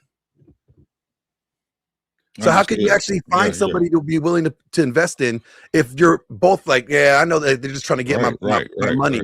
Right. But what I'm asking is that if it's culture, can you blame it on one party or the other? No, I'm saying it's both. Both are at fault. Both are equally at fault. So that's what I'm saying, right? So it's not that we made them, right? I can't say you made them. It's just everybody was in that culture. Maybe the behavior was encouraged, right? We that's what I mean by we made them. Like we encourage this behavior. There you go. Let's clarify. You know, that's all I need. Yeah, like we encourage this behavior. We encourage them to be, more promiscuous, right? But then when the promiscuity is not working in our favor, now we're saying we want to have a chaste woman. And you know what I'm saying? Now they're not wifey material, but we weren't concerned about it before. So I mean, we contributed into the role of both of it. And then women have encouraged men to be not men. They want us to be vulnerable. You want to talk about our feelings and shit. Like, we don't talk about our feelings. Men know one thing: don't be vulnerable with the woman. Go to your homeboys. Go to your mentors. Go to the people you look up to if you're having a problem with something. Don't dump on your woman like that, because now you're giving her reason to question whether you are a good leader or not. Hey, go another question for you. So, when something is created, right? How does it continue through generations? By it becoming normalized. And how is it normalized? Who typically teaches that in the children? Parent. Okay. Disney. The reason why I said that is because, yes, so let's say that I'm following what you're saying. Right? If the man is the one that created it, who nurtures it? Well, they would nurture it. They don't have to engage in it, right? They could not, but we have rewarded bad behavior. That's the other part, right? Like we rewarded the girl that gave it to us easy, and the one that didn't give it up right away, we moved on to the next one. That's against. Yeah, we keep trying to disregard biological imperative like it doesn't count. That's crazy. I'm not gonna. Not you. I'm just thinking. We had these conversations. I think. So I just be thinking. You know what I'm saying? So, like, this is how I look at it, Glenn. Right? I if you really know it, how I see the game is this, right? If I'm trying to holler at you, right? Me personally, first to give you my premise, I tell my fellas, Poppy's here, Trey is here. They tell you what I say. This is my belief. Don't be putting no dick to no woman that you as a man don't believe she's not wife material, because shit happens. You see what I'm saying? That's my rule, right? But to say, and I think this is the biggest misstep that girls don't understand, that females don't understand, right? It's a difference between a responsible man and a reckless man. Yep. Right? It's a big difference, right? The difference is that y'all like reckless men most of the time. Right? Women like reckless men most of the time. It's the men that y'all actually put value in, women, the culture, right, are the ones that's the most reckless. Mm-hmm. Right?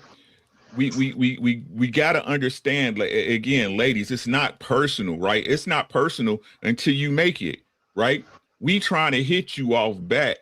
Now, this one particular man might be the type of man, he don't want to hit you unless you're his wife. But the question is not why the other dudes are like that. The question is why you can't attract that particular man. I would say, why can't they keep them? Right? Right? You got to attract them first, though.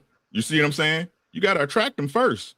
Yeah, you're right. And he has to be him first too. You see what I'm That saying? would be the first step, right? But He has that, to but be that, the man first. but that goes into all the conversation we have and like why so serious. The lies don't really start the lie. The whole thing is a lie at the beginning, right? And the reason why women love you is because you be lying with them, right? Like you said, nobody's showing they real self. You know, the issues they have, traumas they have that developed you to be the person you are today. And I don't care what nobody say. Traumas never leave. You just learn to live with them. You know what I'm saying? So this is the person you are, and nobody sees that in the first 6 months of a relationship, unless they're super toxic, and then that should let you know what the fuck it is off bat, right?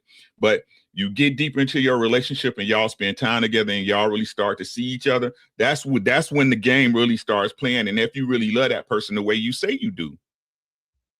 Well, the question is like as you said, like, because I do the same thing. I tell guys all the same time, like, don't be getting in bed with a woman that you ain't ready to make wifey. Like, you don't see a future with them, right? Because the worst thing that we have done, like in the last maybe 60, 70 years, we have inflated dating to equate to marriage. It's nowhere near the same. No, we have equated it to. No, you got people. Yeah. You got people living together. Everything that you why pay for the cow when you get the milk for free? Mm-hmm. Like, that's how we've equated it to make equal the same. Like that. I mean, even that's why you have like common law states, right? Where people can now, you know, if you're in a common law state, you could get like alimony or like, you know, benefits from them if you guys end your relationship, even though you weren't legally married, right, at all. Mm-hmm. Because we have equated dating to equate to what you were supposed to get out of marriage. And the problem is that it goes on both sides. Like I said earlier, there's a lack of accountability on both ends, individually speaking, not as subcultures, as in like, you know, genders. But I'm just saying, as from the individual standpoint, we have a problem with accountability, and it's a human problem, you know. And what I'm saying is, like, you know, if we were tired of seeing damaged women, then we got to be intentional with who we interact with. Like, as you were saying, don't sleep with somebody that you don't want to be with. Be intentional. So, Glenn, so you're saying that if men raise their standards, it will force women to start to yes, women are reactionary. Women are reactionary to men. That doesn't work. They're reactionary to life in general. That doesn't make sense. So they follow. I think both the women gonna have to have some type of restraint too, though. Like, oh, absolutely. I'm not saying that they're not without like accountability either. I said accountability is on both sides. Okay, I agree, but I think what Glenn is saying that, listen, if men raise their standards, let's say if men say, you know what, we're going to require marriage. So the women who can't raise the standard to what the man set the standard to, then they just going to be left out in the cold. Is that basically what you're saying, Glenn? Yeah. I don't think that will happen. I mean, we're looking at what's happening now. So one example is this, right? You know, MGTOW started, right? And then that kind of went down, that went the way. It went down its path. And then later on, then Red Pill came out. And there was a reaction to that, to the point where now they wanted to make it political and saying that, oh, these are incels, this, that, and the third, to try to push the government to make it some form of some type of law or put it into legislation. So the response is that it's like, okay, we're going to force you to go back to your place. And then, of course, you know, we had the cancel culture, which led to Me Too. I understand what you're saying. So there's men out there that will raise the standards and say, I'm going to abstain from sex. That's the reason why I said the original statement about what if the man was told it. But the response will be, oh, you must be gay. I get what you're saying, but we're looking at in real time what's going on. And I believe that's the reason why the dating game, because, you know, they call it the game, has become transactional to where it is today. Well, I mean, and that doesn't work. That doesn't work. And I'm gonna tell you why that doesn't work, bro. Because most women are hoes, Mr. Glenn. Okay, most of them are hoes, which means, right? Which means that they have been damaged. And yes, the men can hold back, right? and get one of these queens that are over here left, right? Come to him. They probably get along with it for 6 months, maybe a year. Hell, I'm giving you 2 years. Guess what? She's already damaged. She's gonna be craving to get back on the street. So that's gonna mean that she's gonna find whatever reason she needs to create in her head to go get back out there, bro. Because once a woman get fucked by a certain amount of guys, there is no returning back for most of them. You're gonna have your exceptions in there, yes, but they're gonna continue doing that over and over and over and over. Are you talking about pair bonding? I don't care. There you go. You see, you know where I'm going. That's exactly what I'm talking about. Well, so that there is also the the proof, like the theory and like the study so far that if you were the guy, let's just say let's just say you got with some girl that had like 1,000 bodies, right? And you're 1,001, but you transcended that sexual experience for her. She has the ability to pair bond with you. That's what the study is showing now. So body count, they're saying body count doesn't matter unless you are the ones that are subpar, basically. There's only been one study so far on that, so I wouldn't like say it's irrefutable data, but I would say that it's interesting because you can see cases like that with like. So I interviewed Tito Ortiz's wife. You guys remember Tito Ortiz, the Huntington Beach bad boy, the boxer, the UFC fighter. Nah, he's a UFC fighter. Yeah. Yeah.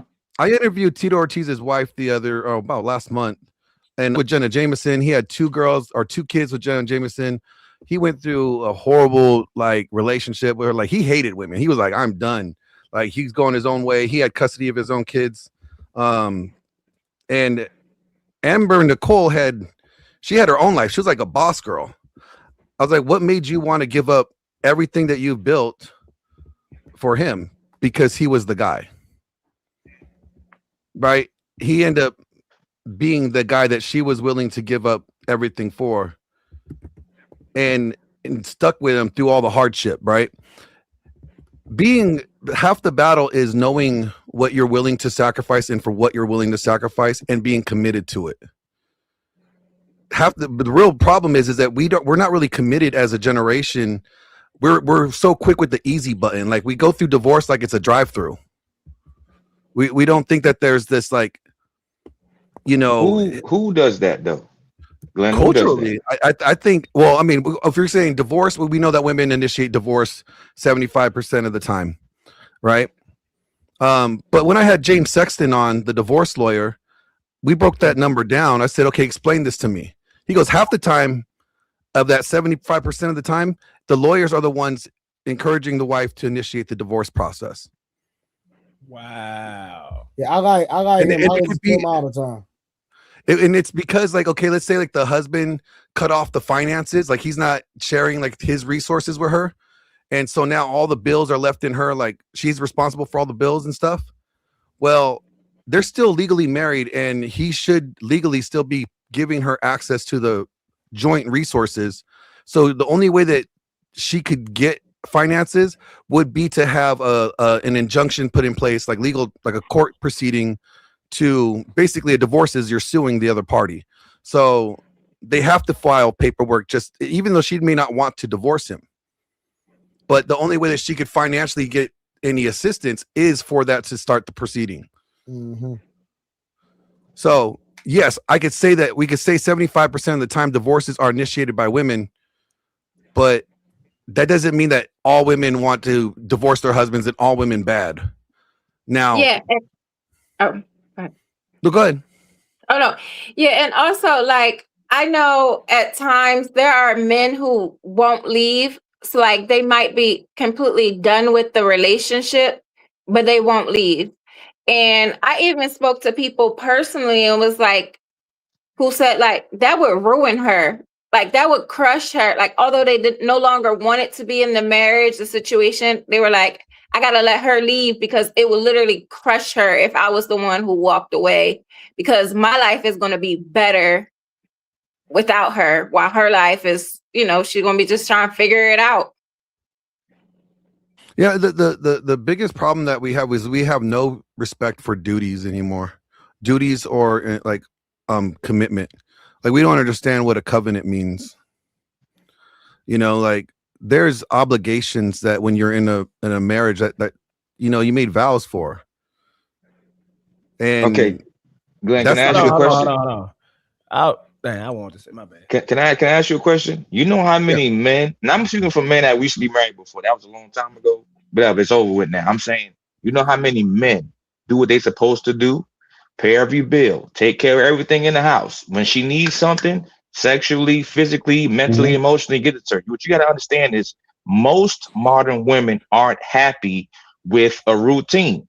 And I said this many, many times. A man can go to a job he hates. If he make $150K a year, he'll stay there till he retires. Most women eventually get tired with her man's routine.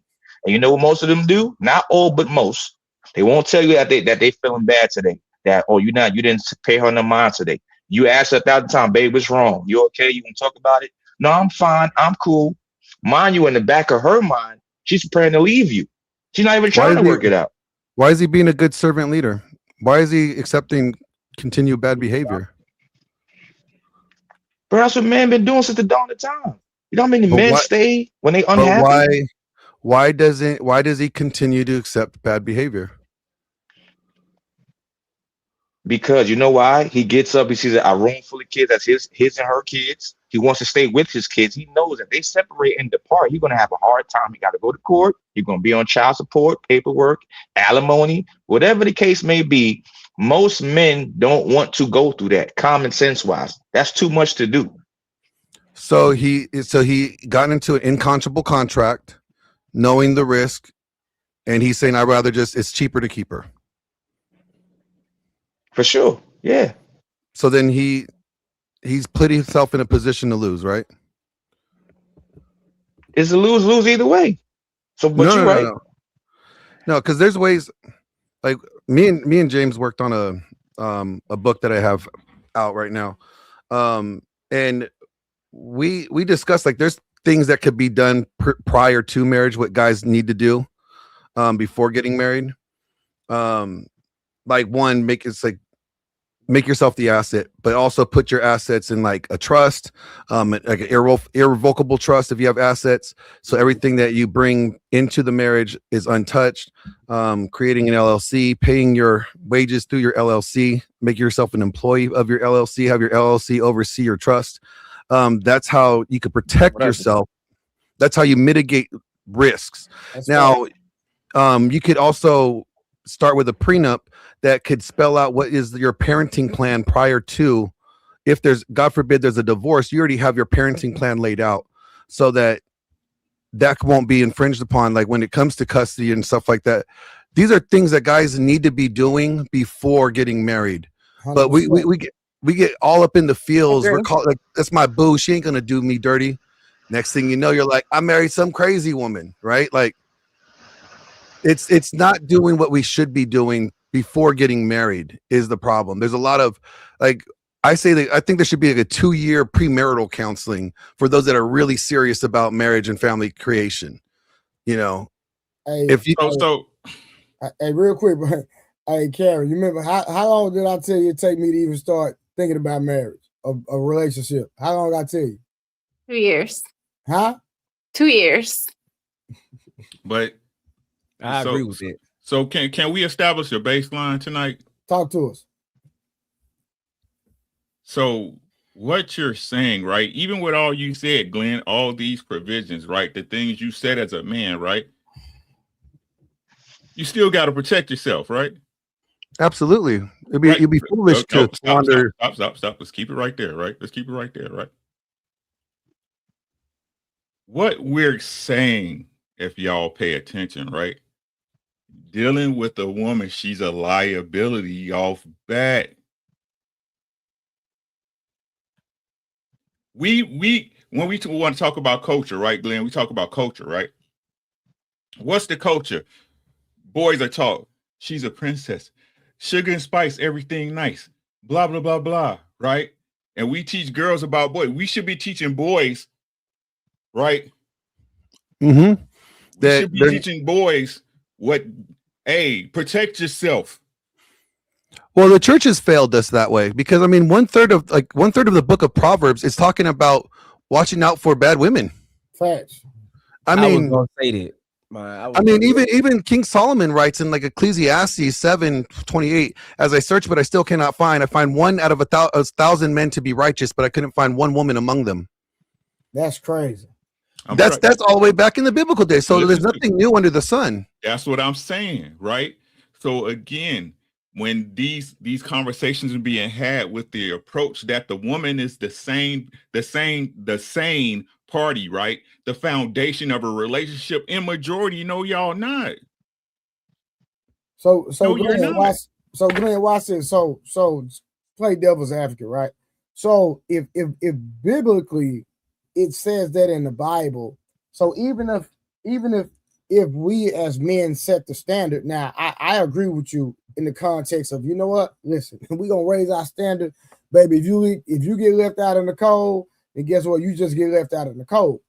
But at the same time, it's like a bad deal when, from a biblical standpoint, it already lets us know that, hey, listen, that a lot of times women will be an issue and women will be a problem, especially if they really don't walk that book. I'm talking about a real guy. I'm not talking about somebody that's going to the church and just playing the part. I'm talking about there's somebody that you can see their actions manifested. You can see their actions of this book manifested through their everyday walk and talk, and they're not really playing it.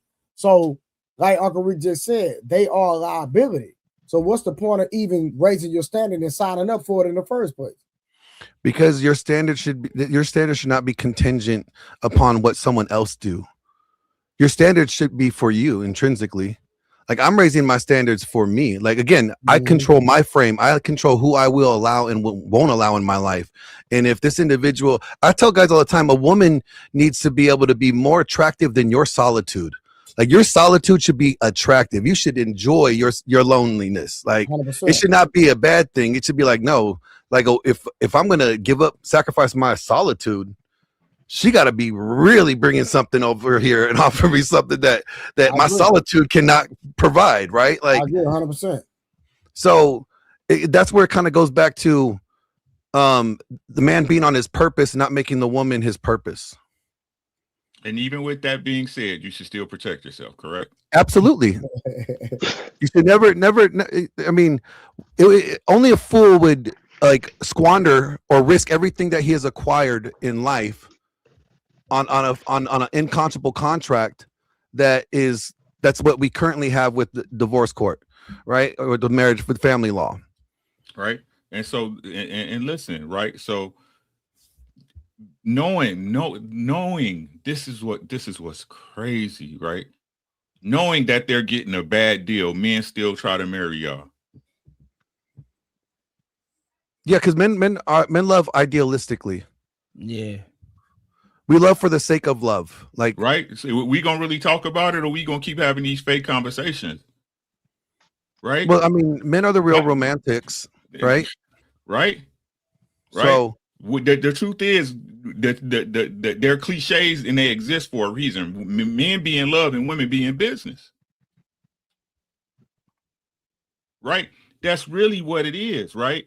The simple fact that y'all can say take it the way you want, right? The simple fact that you have a set date or when that man can hit, let you know that you already trying to put him in an out of leverage point. His only safety is to dismiss you, correct? That's his only safety, is to dismiss you.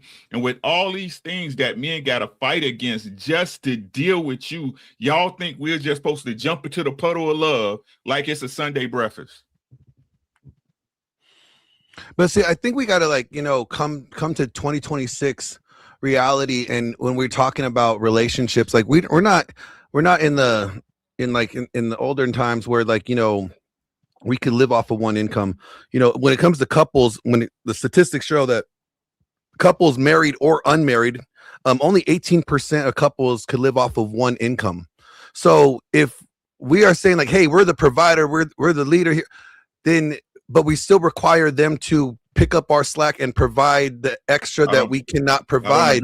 I don't agree with that. We have to understand. Let me finish. I'm saying that if we are saying, hey, I'm the provider, I'm the leader here, but I need you to go provide the other part that I can't provide, and then still expect them to like want to be submissive. That's putting them in a position that's going to be it's conflicting for them. Like, think about it. Like, if we're telling them, like, yeah, I'm the one that's providing for you, I'm gonna protect you, but I need you to go do this other thing, pick up my slack, but you still need to get the dishes done. We have to understand that there's going to be some nuance there that we're in our economic system does not like support that patriarchal structure that we desire to have, is what I'm getting at. Glenn, I'm gonna tell you that you're wrong. I'm gonna tell you that you're wrong. Most men that live in a 2-income household with their wife or their girl, they're helping her cook and clean and take care of the kids.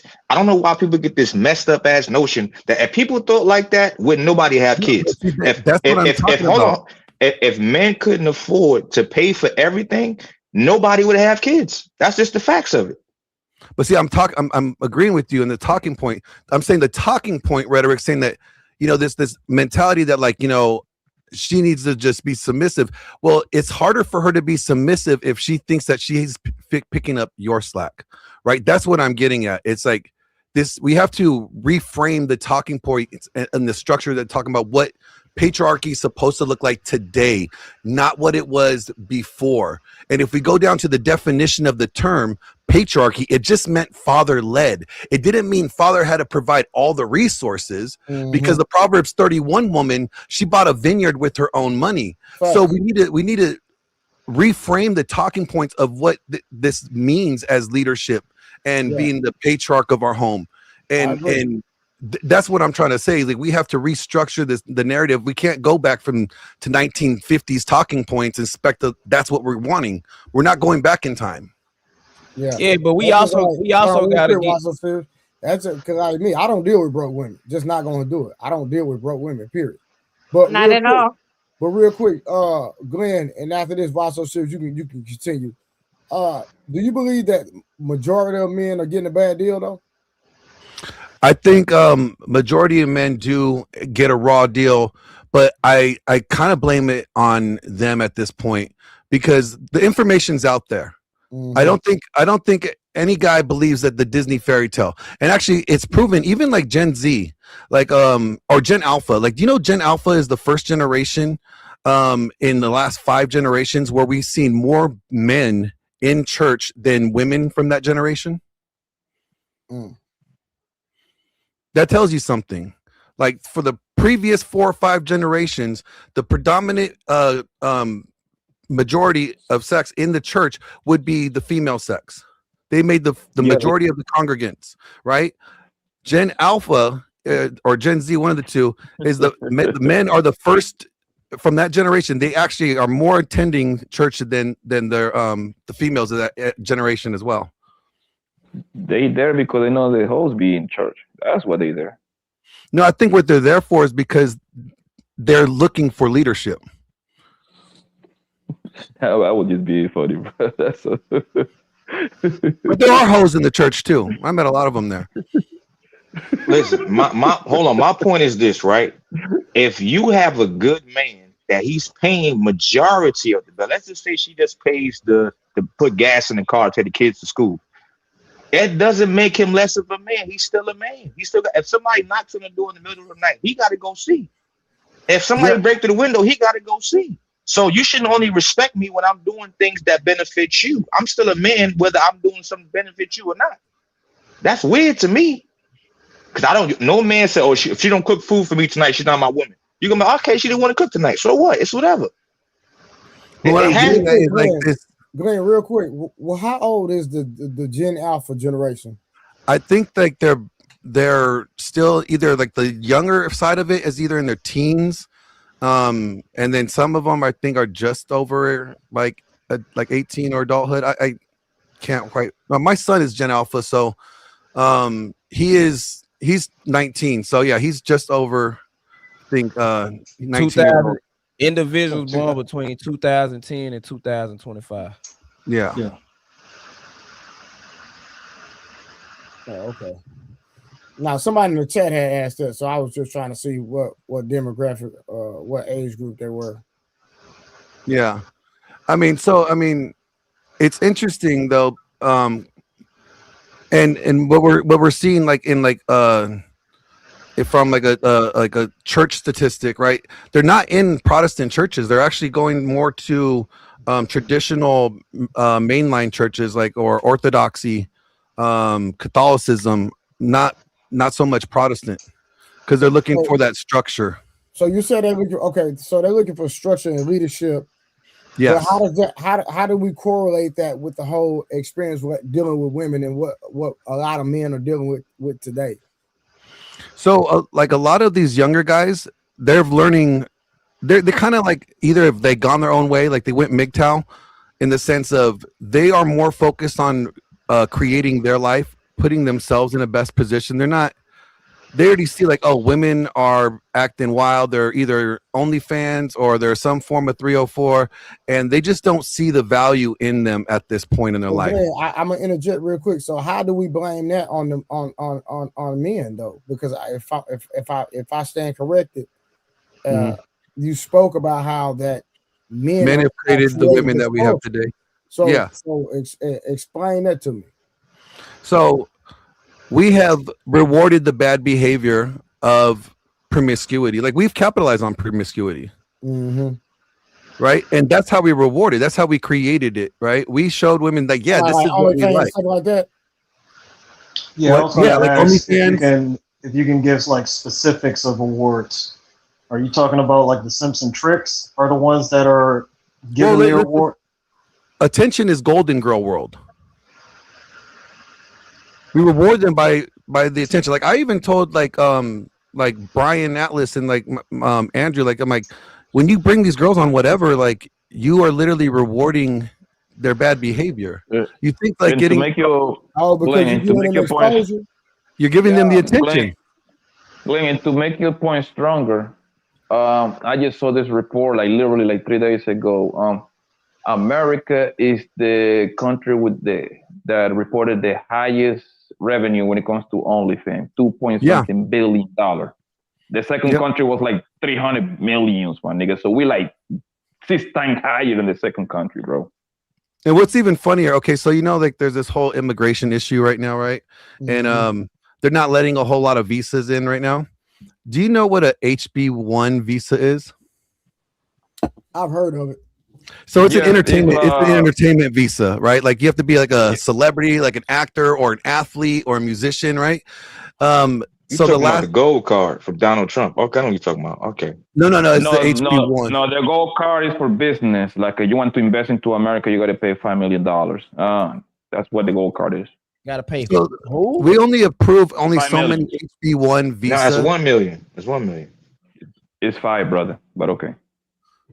So we only approve so many HB1 visas a year, and the majority of HB1 visas that got approved for entertainers, musicians, athletes, they actually went to OnlyFans models with like a high subscription,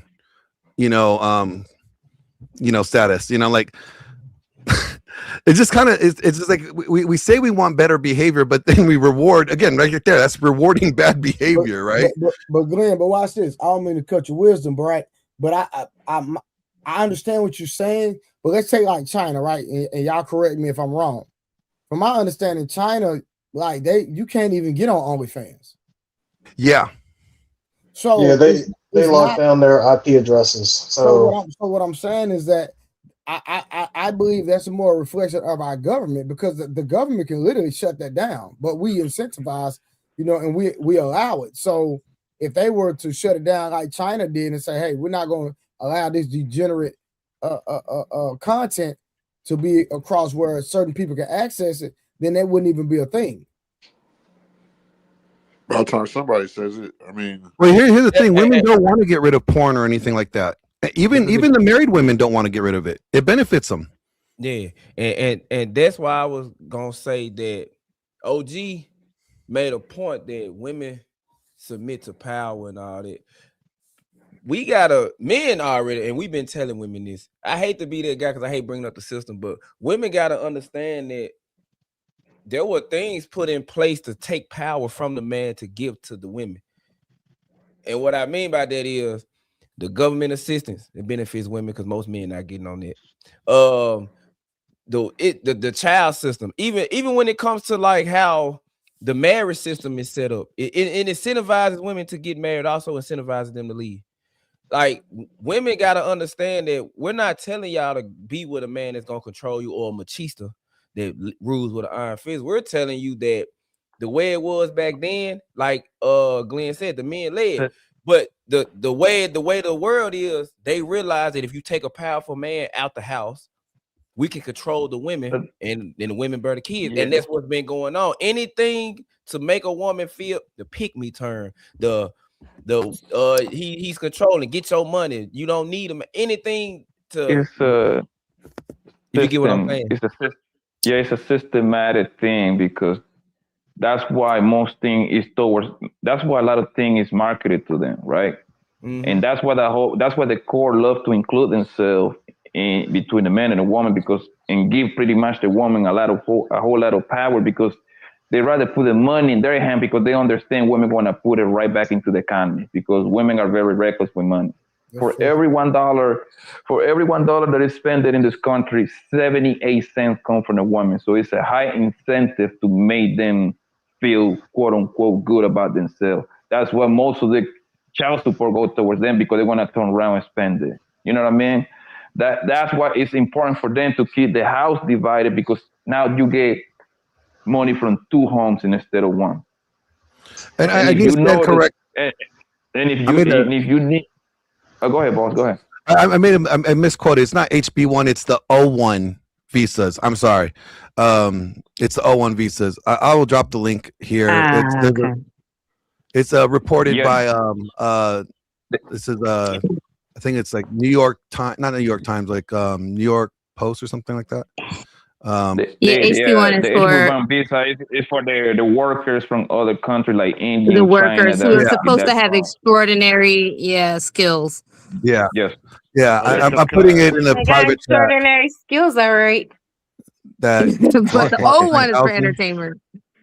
Yeah, O1. That's okay. the one. Yes, I just put the link in the O1 is for entertainers. HB1 is for. I told you to come up. What's this? You told me to pull up because I got the smoke. So here's the thing, right? One, we always like to talk about men protecting themselves. Only 6.5% of men pay alimony, a minority, and the majority of them who pay alimony are the ones who are high income earners, which the average man is not. Thus, the thing of being average, right? We're all mostly average. Well, nobody on this panel is probably average. If you're a six-figure earner, you're not average. You're out of this conversation. Your experiences, while very valid, are not the average. So let's talk about the average, right? The average is that government is still majoritarily run by men. If they wanted to outlaw it like they have with abortions, with the support of those voting, right, who are voting in men, we see changes. But I think the ownership, right? There's this duality of, Glenn was talking about like the responsibility, right? And I put in the comments, someone was like, well, how do we support and create, this I'll say 304 culture?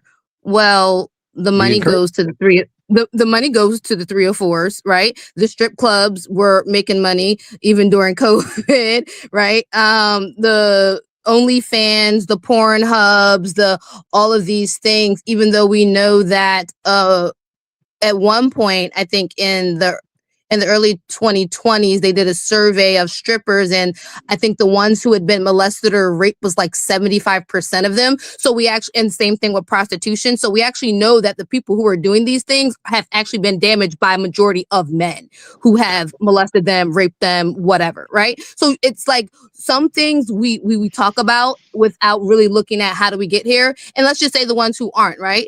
If your daughter or your cousin or whomever sees that the boys their age or the men in their life are supporting the 304 culture, what would stop them from turning into a 304 to get what you're glorifying?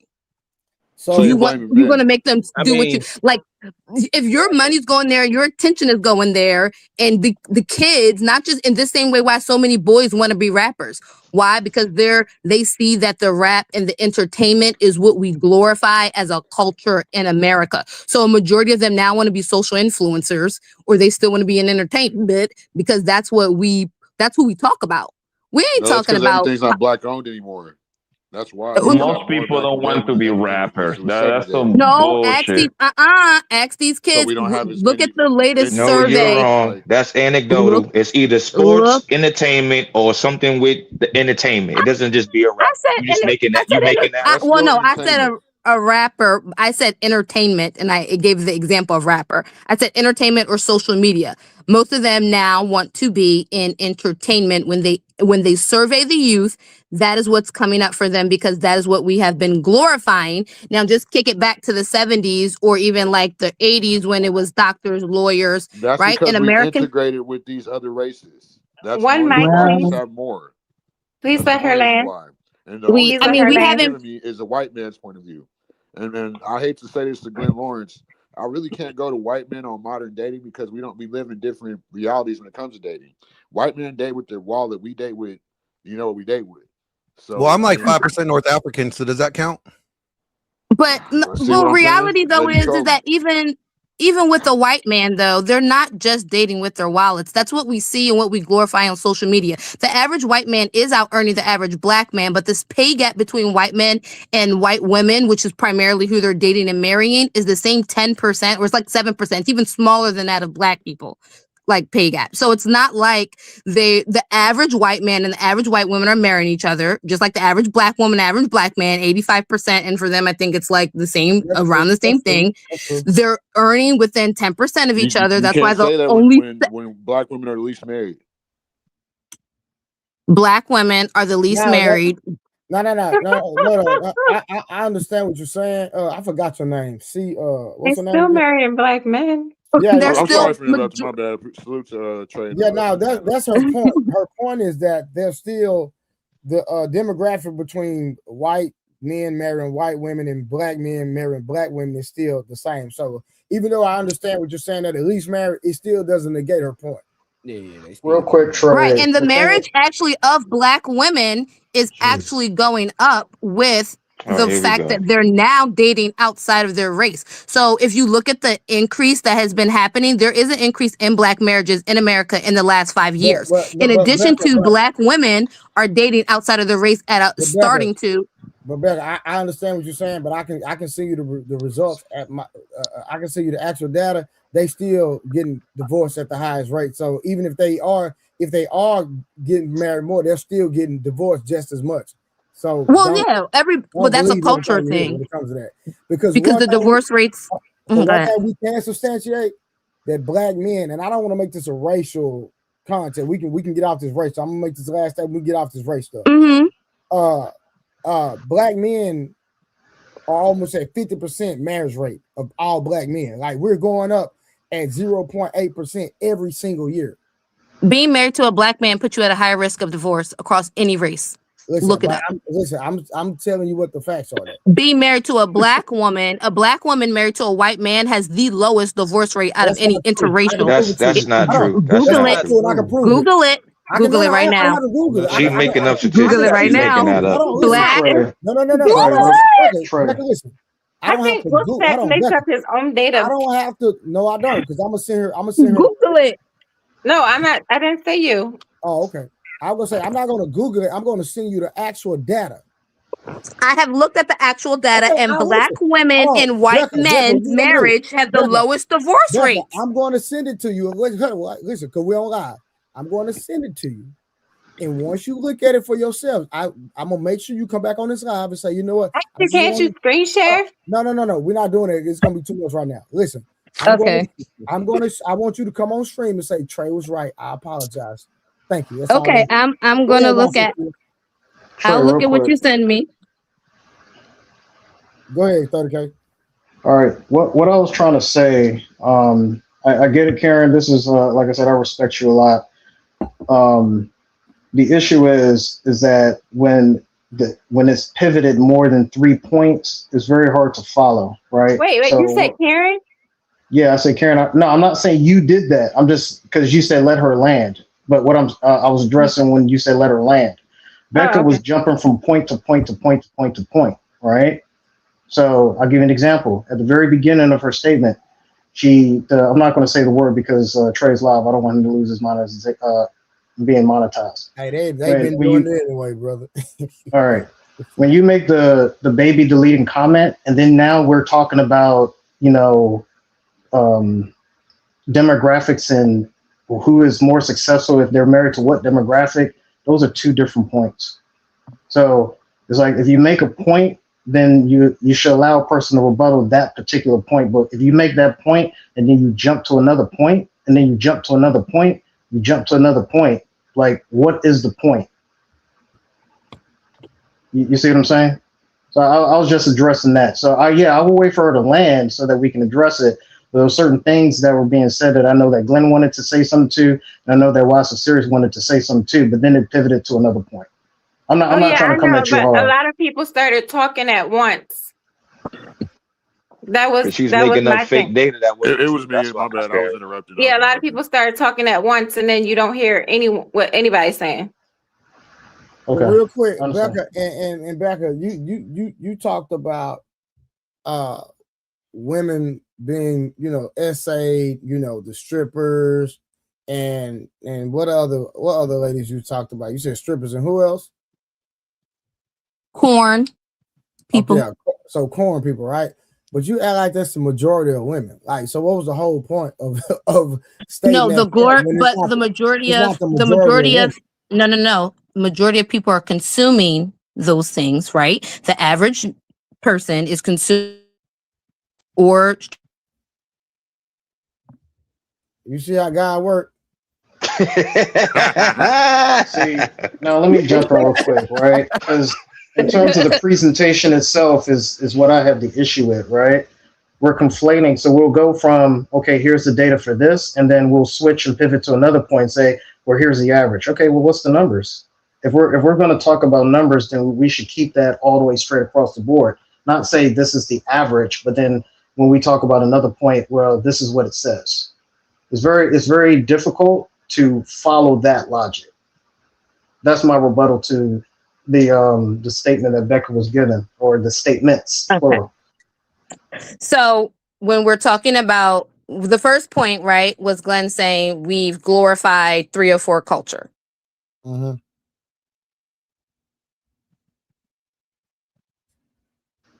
Okay. I think she's breaking. So, hold on. Still working? That's me. That's boy, me. I'm telling you, boy, the Lord is working, boy. Man, that's that Metro PCS right there. Don't do that after you the one who called her to come up here. Keep taking up for your cousin. You know who called her to come up here. Quit taking up for your cousin. Stop that. All right. So the point is that we have encouraged 304 culture, right? So we've encouraged it through multiple methods, including, hip hop culture. We encourage 304 cultures, strippers, prostitution. Let me rebuttal that. Now, my dad was in high school in the 70s, right? And and trust me, before hip hop even came out, women were like that. My dad told me that himself. I said glorifying, right? I didn't say that they weren't doing it. I said glorifying, which is the process of us elevating those endeavors. Okay. I can see that. You're correct. No, she's not. Trey, we can't let her go with that. She's not correct. You know who glorifies that stuff? Other women. You want to see what the average man, we don't. For sure. Right, especially a father, an uncle, a grandfather. We never tell our woman to follow a girl or go straight. That's normally what women tell other women. If you really want to keep it 100, feminism and liberation has did this. It's okay. Wait a minute. Hold on 1 second, Becky. Go ahead, finish, boss. No, what I'm gonna say, what I'm gonna say is this, right? Mm-hmm. This is happening because 80 to 90% of women find 80 to 90% of men unattractive. So now men can't get sexual attraction. They're going to get it for free. Most men ain't paying for only. Hold on, stop. You gotta let me land, please. Gotta let me land. Most men can find the stuff you're talking about for free. We're not paying for that. It's only a small handful of men paying for only stuff accounts. So for you to say that, that's illegitimate and incorrect. So I'm gonna say this, and I want this to be heard because we all know this to be true. There's women right now telling their daughters at young teenage ages to go get money from a man. If he don't take you out or buy you this or buy you that, don't be with that man. So what comes with paying for a lady, right? access, right? I never heard a man in my life at 38 years tell his daughter or his niece or whoever, his little girl cousin, go out there, get some money, go sleep with a man. No. When women are left to lead the household by themselves, they're causing this. Every dude that's outside gangbanging in the hood in the street, he lived with his mama. Every man that's a deadbeat I know was born and raised with his mama. I don't know men that got 2-parent households that behave like that. That's not on us. I wanted to say something real quick to that. Becky, Go ahead. Becky, at what point? Hold on one second. At what point is women responsible for their own pussy? Why y'all blame everybody else? Y'all being hoes except yourself. I never understood that. I didn't blame it. The starting point is the starting point, right? And then, right? So there's a starting point of when did this culture, the strict culture, you blame guys, you blame everybody except that the pussy is attached to, which is yourself. Women are the street culture though, because there's not no. Do men have their version of a strip club or only? Yeah, Trey, let me ask you this, Trey. When you was in the street, whose fault was it? Was it your fault or everybody else's fault? It was my fault. There, you see how simple that is, Becky. When I was in the street, I know what the fuck I was doing. I'm not gonna sit over here and well, it was my mama's boyfriend, baby daddy, cousin, nephew. No, nigga. I'm gonna put it like this, right? The things that I seen in my neighborhood, I choose to be involved in. I didn't have to be involved in none of them. There you go.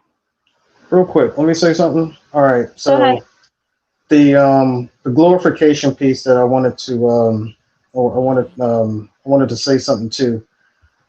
When the magazine Cosmopolitan, whatever that thing was called, that Susan Ann Browder was. Cosmopolitan. Yeah, Cosmopolitan. Who was that catered to, and what was it glorifying? It was catered to women. And what was it glorifying? And it was glorifying, I would say, feminism. Sexual liberation as well. It was glorifying that too. Which is a part of feminism. So when was that stuff being printed and basically given to women or available to women? Since the 1800s, like 1880, they've been doing feminism or trying to do one. No. I'm talking 1864. No, 1848. 1848 was. I'm talking about Cosmo. No, that magazine started in about 1963, between that time. Oh, I thought you were talking about feminism. Yeah, you're talking about the magazine. Yeah. Okay. So that was glorifying that. All right. What was the families in 1960s? That was like they were breaking up the black family. Well, I was pertaining to the. That was 1965. That was 1965. I was pertaining to the literature that was basically being pumped out to women to glorify a certain lifestyle, right? The other piece too. Well, wouldn't you have to look up though when sexual liberation actually became a part of Cosmo? Because I highly doubt that was in the there was the hippie movement, right? That took place in the late 50s into the 60s that then gave way at least in the black and See, so that was my next Free Love point. was in the 60s. Free Love, Okay. that was during the 60s. Yeah, Free Love was in the 60s, and the hippie culture was promoting that, right? Correct? Yes. And what was the purpose of them promoting free love?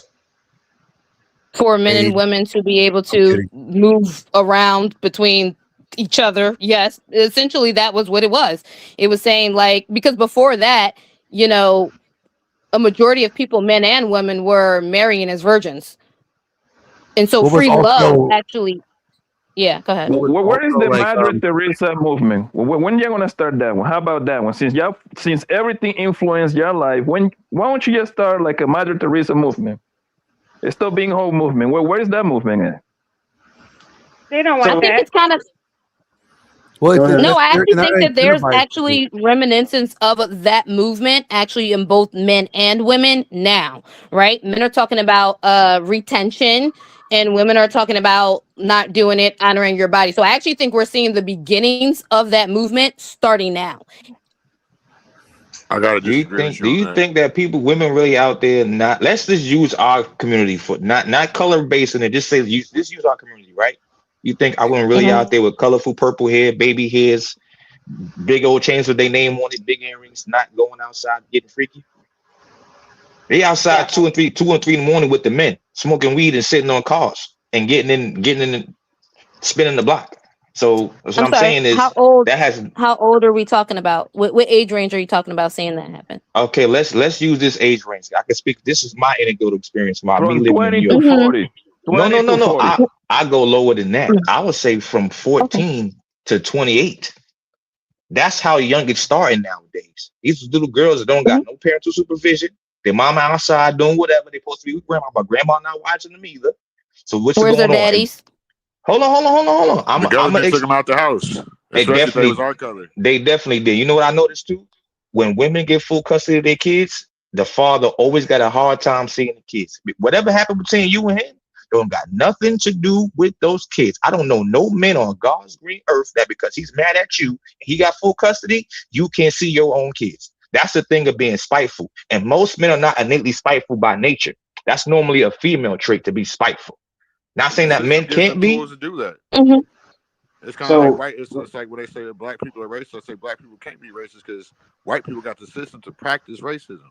It's the same thing with women in the system. Like, and it really kills Black me. people can definitely be racist, though. I just want to dispel you need that a tool to be racism by racist, like a system. racism by definition is the belief that That's called your prejudice. race is it's called racism. Google No. it. It's literally a definition in the dictionary, right? This is not anecdotal. How we describe racism is anecdotal. How it's actually. Thank you, guys. So let me finish what I was talking about, right? Because this is the way I'm going to tackle the points, right? Once you said that it was glorified by men, and then there was no dates, right? I'm actually given like historical events and when this stuff happened, and actual movements that turned it into a culture. So I talked about Cosmopolitan or Cosmo and what it was doing and what it was targeted to. So this is something that people can go and research, and then also look up what Susan Ann Browder actually admitted to and what she was told to do. All right, it was meant Told to do by who? Look it up, because I didn't interrupt you when you were speaking. If we're going to do that, I just gave you points. I gave you an actual author that was actually at Cosmo and actually wrote her book called Subverted. Look it up, and she would tell you exactly who told her to do that. I'm sorry, 30K. Can you say the name again? Susan Ann Browder. Thank you. So then I went from that point, and then I went to the hippie culture, which they were promoting free love. There was something that came out of that free love, which was a serious problem in the 70s. We don't call it what it was called back then. It was called venereal diseases, to the point where they actually had to preach that in high schools and say, hey, y'all need to protect yourselves. All right. But they didn't say that you could not, basically have sex. So when we talk about who's glorifying it, right, the issue is that I'm giving points of a culture, an actual literature, and what was promoting to where we got till today. And ultimately, now we're seeing what's going on. When you hear the word that we want to be empowered, is that a man saying that, or is that a woman saying that? You said we want to be empowered. Yes. Oh, women. What is the purpose of that? To be empowered of what? To be liberated from what?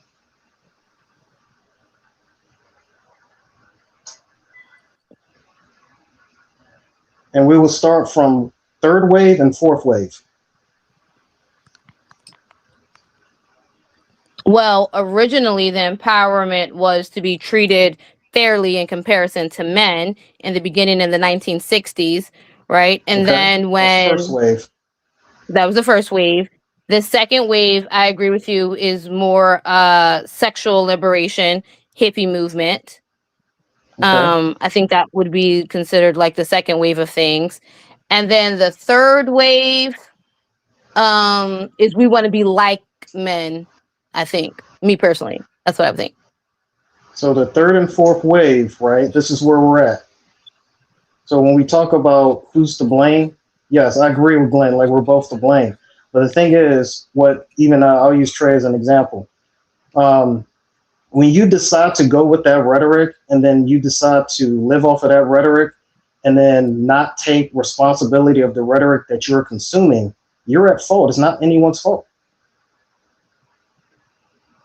I'm not going to sit here and blame. Like when I used to listen to rap music, I'm not going to sit there and say that someone had a gun to my head and say you need to listen to Tupac.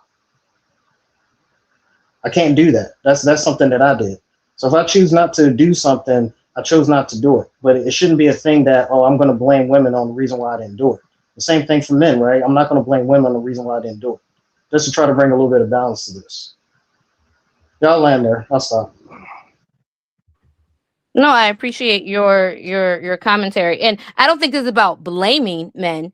I think it's about acknowledging where this started, how we as a culture have perpetuated and how we continue to perpetuate it, right? Like it's ultimately, right, even with hip hop.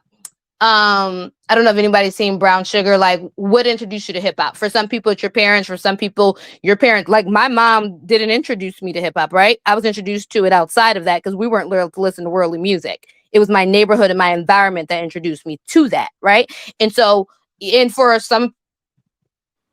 Thank God. So, can I say something real quick? So, was she about to blame rap that is created and governed by Leah Cohen and industrial complex and gangster rap, and where these record execs invested in private prisons to lock my people up? Are y'all aware we live in a capitalist country and there has to be a higher class and a lower class? Like we live in a classist and racism country. So this just kills me how y'all just try to blame everything but the government. Y'all's only man. I mean, because at the end of the day, I love when people say this because it's really stupid. Because at the end of the day, y'all, like you just said, if you are able to say that the system is messed up, and everybody else know the system messed up, yet people are still joining this system. People are still deliberately trying to become part of a system that they don't want. When black people get money, they tend to go move to Calabasas when Calabasas was not put in place. Black people will leave where they at to go be a part of a system. They complain about this system. You can't complain about a choice you are making. Yes, the system is. I don't think the system is meant to be. It's like I say, it's for socialism. It's for the a poor man is poor for a reason. Like it is what it is. But at the end of the day, you can't sit here and make. Well, it's, of course, the system is the way it is, but it's up to you to make the decision to go against the grain. Like that's how I look at it. We already know what's going on. History already says what it is, but you know this. You like, yeah, but as a masculine man, like we automatically go against the grain. Like if you're truly masculine, like you know what I'm saying. We're not gonna let our women just be willy nilly, like you know what I'm saying, and go through the system. Or we just gonna cut them off, like you know what I'm saying. Look. I got a major point real fast. It's gonna be a real short and sweet point, right? Remember how she grew up the 90s and rap music and rap culture and all that? Yeah. Before you saw a woman in a rap music video dressed like that, who let their daughters leave the house like that? Well, what about the early 90s rappers like Queen Latifah? They were conscious rappers. They weren't hoes and stuff until like Lil' Kim and all that. So obviously there was an agenda there. My point is once they took the patriarch out of the household, that's when the community started to crumble. If you have a woman in the household, this is just what I noticed and what statistics and data show, right? She's working 16, 17-hour days. She got 3 jobs. She's never home. She got sons and daughters, right? So she's never home. So that means it's when the parents ain't home, where the kids going to be at? Outside. Most of us is like, yo, my mama said stay in the house. I can't go outside. We still went outside. The point is when there's no male and structure and order in the house, things tend to go left. Why do you think in a lot of those, different, people of different colors don't have the same problems that we have? They have them, but not as much as we got. True. That's facts. But I just feel like it's worse with like our women, like and I'm not trying to like bash on black women, but especially with a non-black woman in my picture, but I just feel like they sell out to the system the fastest. That's right. No man will ever be more stronger than me, more powerful than me. I'm win, lose, or draw. You know what I'm saying? I'm dying like a warrior. But what I'm saying is, it seems like our women is just so quick to just put us down, and then wonder why we do all the things that we do, and without being like, you know what, son, like it's gonna be all right. Like I made a mistake. Like why would they admit they made a mistake choosing not necessarily the white man, but the whitewashed way? I don't get why our women can't see that. Because I mean, that's why panels like Trey, Ali, Fatty, and even sometimes Fresh and Fit, since my 35 years in the last 5-6 years, men finally have a space to complain I'm gonna say complain, but to bring up the issues that I was about to say, hold on, bro. We don't do no complaining over not here. complaining, but I meant to say Yes, y'all do. not complaining. I mean, it comes out. I mean, if a person's telling you, Bro, hold on, bro. Don't nothing about over here come off no complaint. I'm thinking too fast. What I'm saying is to bring up the issues that we have in the dating market, because up until I turned 30, women complained about what they had. Men couldn't say nothing. Then we had to rise to the occasion to appease what the woman is saying. Okay, she don't like cheating. She don't like not talking. She don't like being emotionally available. Men have adapted to that.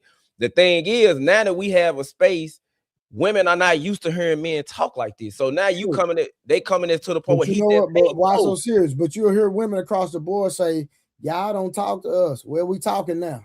Yeah, but the thing is, I tell women all the time, go to if you got your nephew need a haircut, or you got your son, go to a barbershop and tell the barber, I want to be the last person my son needs to be the last person her you cut, and then just listen to how men talk in general. Barbershop talk is basically how men communicate amongst each other. You hear how he talk about his wife, how he talk about other women, how he talk about his kids, how he talk about his daughter versus his son.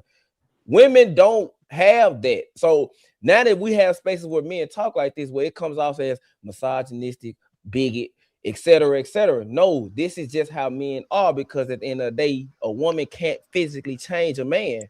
Women have no force of value to change. You might do it with your vagina, but they can only be for so long.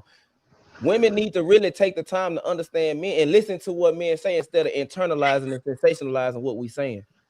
But a lot of men, I will say, come to these spaces and complain. I'm not gonna be an idiot and say it's some men out there that don't really hate women. Yes, they do. But the same can be said for women when it comes to the misandry side. It's a lot of women out here that really genuinely hate women. I mean, they hate men for sure. Yeah. The thing is, the spaces are put in place for men so men can have a space to talk. A lot of men can't go to their women. And then when we have these panels, the panels show why women internalize and sensationalize.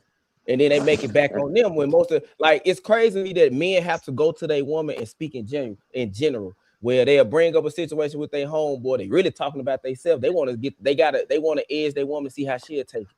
Well, like Samson said like last week, that's what men do. The thing, women need to understand that these spaces are around for y'all's sake. We're giving y'all the game on how to keep a man 40, 50 years.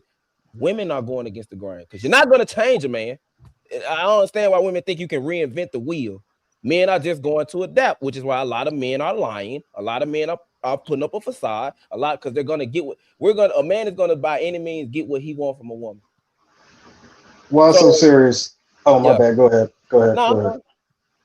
Yeah. So, you said that there's not a space for women to complain like that, or did you say that they have the space but we don't? We have space amongst our friends, amongst my dad, amongst the men, but in the last 5 years, I can say this is the only time in history where I've seen a space where men can actually have barbershop talk. We can actually have a discourse amongst women, and we actually can go back and forth. Like this, in my 35 years of living, I don't know, because I'm not part of the hip hop culture like that. If I'm gonna be honest, so I don't know. Y'all can correct me on that, but that's what I'm saying. Like women have spaces. They can go to their therapist. They can go to a sister. They can go to the internet. They can make videos crying on Facebook and social media. They can go to the inbox with the simps. They can go it's a lot of women have a lot of outlets to express themselves. Men really don't. So now that men are having the power to express themselves, what they're gonna say in the beginning might come off as hatred, might come off as he's belittling. That's just his experience with women in general. People look at the messenger instead of listening to the message. I hate that. Yeah, women are mostly based with. I wouldn't call it complaining. I would call it we just talking, bro, over here. That's it, man. That doesn't mean people is complaining. I hate when people say that whole complaining shit. That's corny. I mean, I don't want to use the women's word, but when they do that, they say they're expressing themselves. So if you're expressing something to say, hey, this is what's making me frustrated, I just want to get off my chest and I'm good to go and go back to what we're doing, then I mean, I don't want to say that we're expressing ourselves, but you're basically trying to get certain things off your chest because everyone at some point in their life starts to build cortisone in their body, and they need to figure out a way to release it.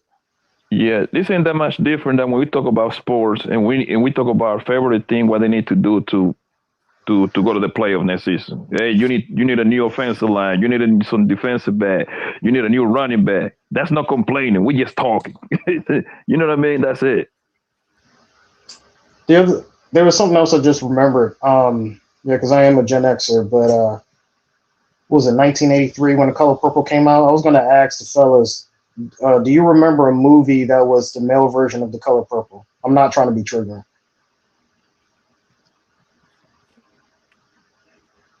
Anybody? No. What year was that? Same ramifications, or like you're talking about like the treatment? The treatment, like a movie that had that showed like treatment like in the opposite, like male mistreatment. Yes. I would say Mrs. Doubtfire. Oh, that's perfect. That's a good one. Ooh, that's a good one. A man has to dress up like a woman to get access to his children. Oh yeah, Dan, that's rough. That was like the underlying. I mean, everybody thinks that's a comedy, but that's a horror story. Yeah. So I haven't seen that movie since I was like 5 years old. The I do thing remember is, that like being like the ultimate point, like he had to like cross dress just to see his kids. I mean, that was in '93, right? Yeah. So it was literally 10 years later from Color Purple. I think Color Purple came out either in 83 or 84. Yep. So so when we saw that television, which is the evolution of of messaging, right? Television comes out, now you can have people glued to a screen and then you can start to initiate some form of programming. Because that's why they said, hey, turn on your television and then basically look at the program, right? So what you started to see is that because they were already catering to women, right? You started seeing certain TV shows that were basically trying to get women to, increase the GDP. Wherever way possible, right? To keep them glued. And you see all these commercials to come out, right? All the stuff they were selling, QVC, etc. The thing is that you had these talk show hosts that came out, and since back then, right now people are trying to do a resurgence of it. They were selling controversy, right? These men ain't doing that. It's like, oh, well, who are you talking about? Who remembers Ricky Lake? Yeah, Ricky Lake, sorry, Jesse Raphael, all that. Jerry Springer. Are you talking about like fat Ricky Lake, or when like Ricky Lake got thin? There's two different Ricky Lakes, though. Like you gotta admit, like the shows were different. Queen Latifah had a show twice. The point like he's that trying to too. make is that there was more propaganda, women-based talk shows. Jerry Springer was like innovative for his time. And it wasn't about. It wasn't as. Oh, I mean, you got to go back to like the sitcoms in the '70s, like because like you remember like Leave It to Beaver, you had Mrs. Beaver at the house, right? But then when you get Mary Tyler Moore in the '70s, she's like the boss woman, right? So exactly. Man, you even got cartoon shows where the dad, like, I'm bringing it up, so I don't know if any of y'all ever heard of Johnny Test. My kids watch it. I actually like the show, but I don't like the fact that the mom is the go-getter. She works 16 hours a day while the dad is the stay-at-home dad, and you can see the like he's very overly emotional. The mom is stoic and he's overly emotional, literally. Like they're trying to normalize that bad behavior. Like they're trying to normalize that sensitive behavior in men, right? Like men are supposed to be vulnerable. It's okay for men to cry.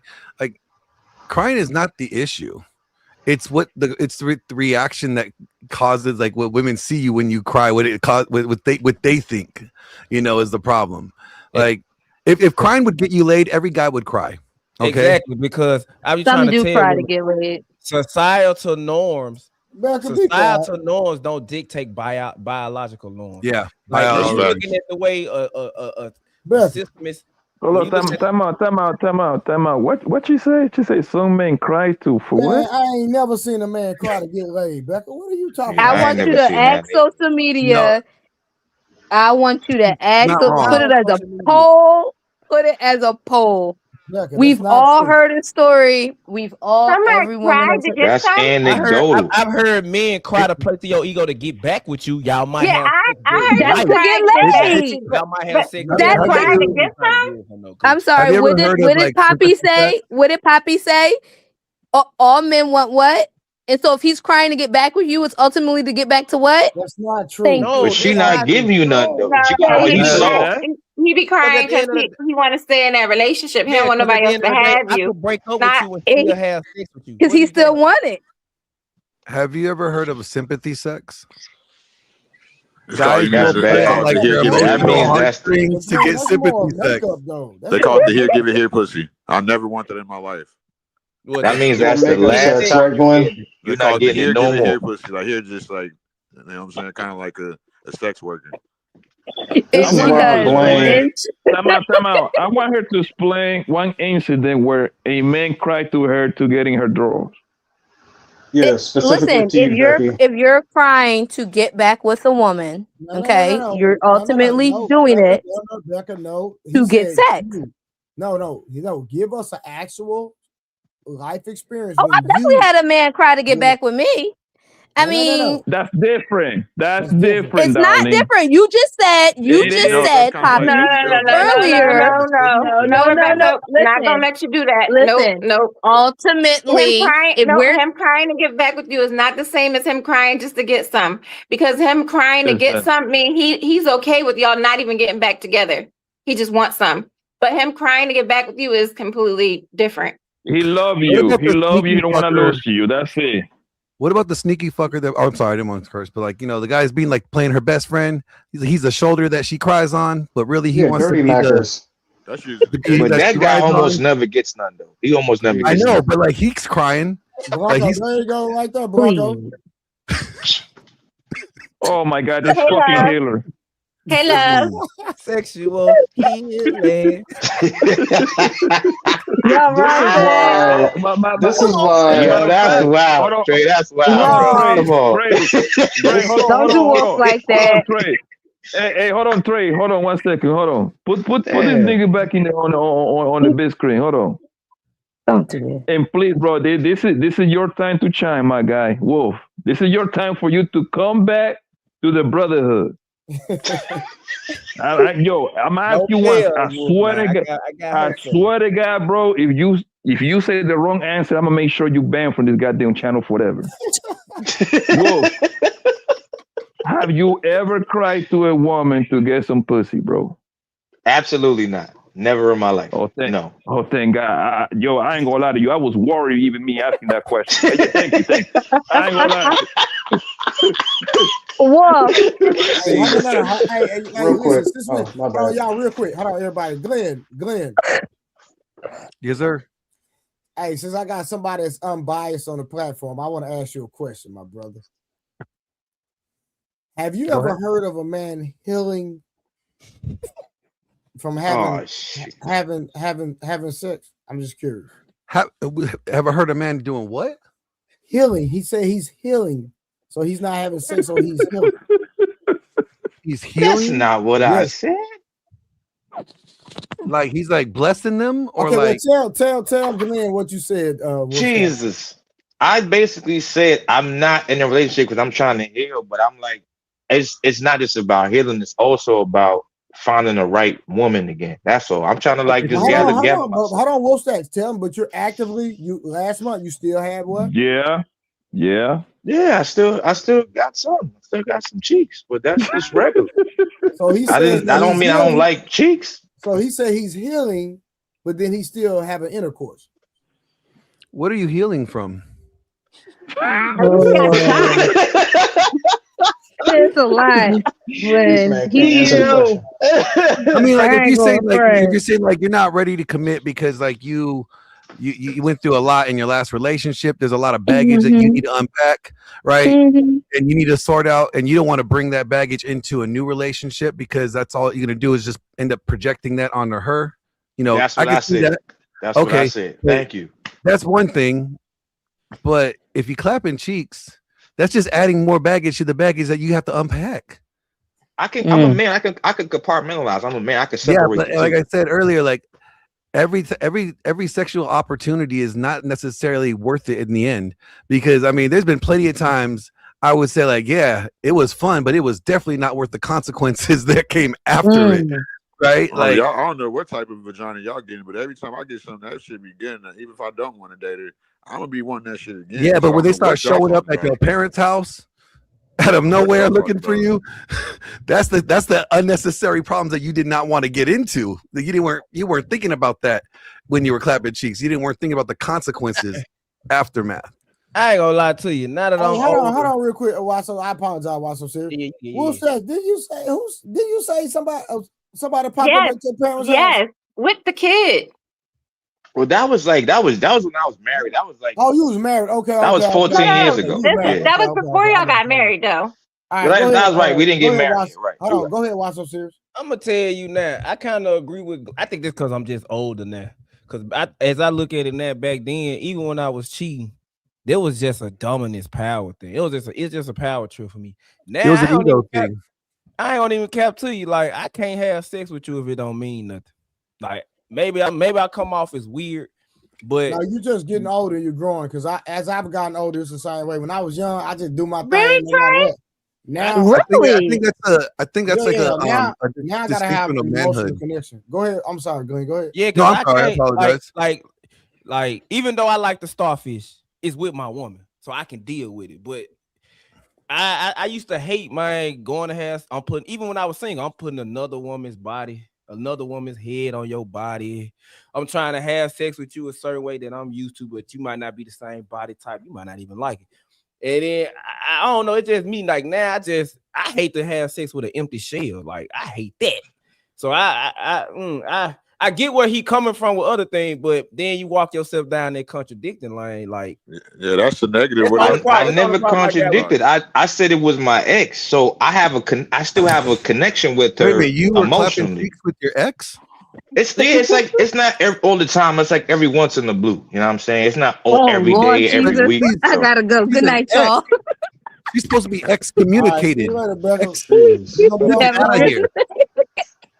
She's not a bad person. We all been there, man. When y'all just don't work out, or something happens and she's not feeling you no more, or she's not feeling something and she leaves. But she's not a bad person. I never would say that. She's a good person. We just don't rock like that. And this is the I'm gonna healer. tell you, you messed up when you said the healer. You should have just kept that to yourself. I'm gonna be honest. You just said you're working on yourself. Yeah, you should have just said, "Nah, I'm just working on myself right now." But why can't we say that as men? Why can't you say that? If you hurt yourself, or you cut yourself, or you fall off a tree or something, I'm trying to heal, bro. I'm messed up. I use women to heal right So now. are you trying to heal from the relationship that you got out of, but while you're clapping the cheeks from the woman that you were in the relationship that you got out of? No, listen. Let me explain something to you, man. So in my 38 years of living, right, I've been through a lot of crazy crash out relationships, and every time I try to gather myself again, I get in a new one, something happens again. So it's like I'm just trying to heal from that. I'm probably the only guy in life that I tell you that. You have soul ties with women you see, but that's what I do. I'm like, you see how why I so said when I see the woman, I have soul ties with her. So I can tell you the woman I had when I was 17 till now. I could tell you every last one's name, how she looked, how she was built, because I care about the woman I sleep with. That's how I was raised. That's how I was taught. So I mean, I get the whole healing thing, right? Because I think when guys, you said you were married at one point. I think a lot of guys don't want to acknowledge that like a divorce is almost worse than a death. Like, because when you commit to somebody, you're building a life with somebody. Like I was married for 14 years at one point, and like when that ended, I wish one of us died, because you're seeing the other person living a life without you after everything you put into it, right? And regardless, at the end of the day, knock it off. Whatever, neither one of you intended to get there. Somehow you both failed and it got there. And so it's almost worse than the death in a sense, right? Like, so you have to have that grieving of this is no more. You're grieving that. So I could get that. Like, you have to also look back and reflect on it and be like, where did I drop the ball? How did I contribute to this demise? Too many times we just want to say it's her fault or it's his fault. Nobody wants to talk about like the little things in between that led to this being the outcome. Then that takes both parties. You know, sometimes it's that black and white. That, yeah, sometimes it's just that black and white. Well, yeah, I mean, yeah, if somebody cheated, but well, it's their actions that cause the problem. But I always say that even in somebody's cheating, somebody created the environment for that cheating to be a better option at that moment. No, are we all women is on the panel? Like, no, we got to be men, dude. Y'all got to knock it off. Like, I'm taking everybody needs to take accountability on both sides, dude. Like, is she gonna buy me some dinner and that's my bag or not? Or she gonna make sure I'm getting it, bro? Y'all are over complicating dating, bro, and it's sickening. And I'm not even trying to snap off, but it's just like men don't heal, bro. Women don't heal. When a woman says she's healing, that's her biggest hoe phase. When a man says he's healing, he's not getting laid. It's as simple as that.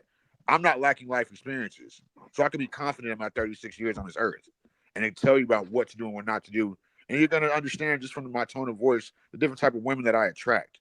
It's not this complicated. What it really is how much a woman is attracted to you, and that's what's going to determine all the variables in the relationship. Nothing more, nothing less. So you're saying it's all attraction?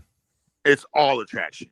Except for this Western white man, I'm gonna bring it back to race, that had to come in and break up these homes with these stipulations and policies. Then, like, because his dating is not my dating. I attract every woman on this earth. White man don't. He can attract people with money, like hypnosis, but he can't.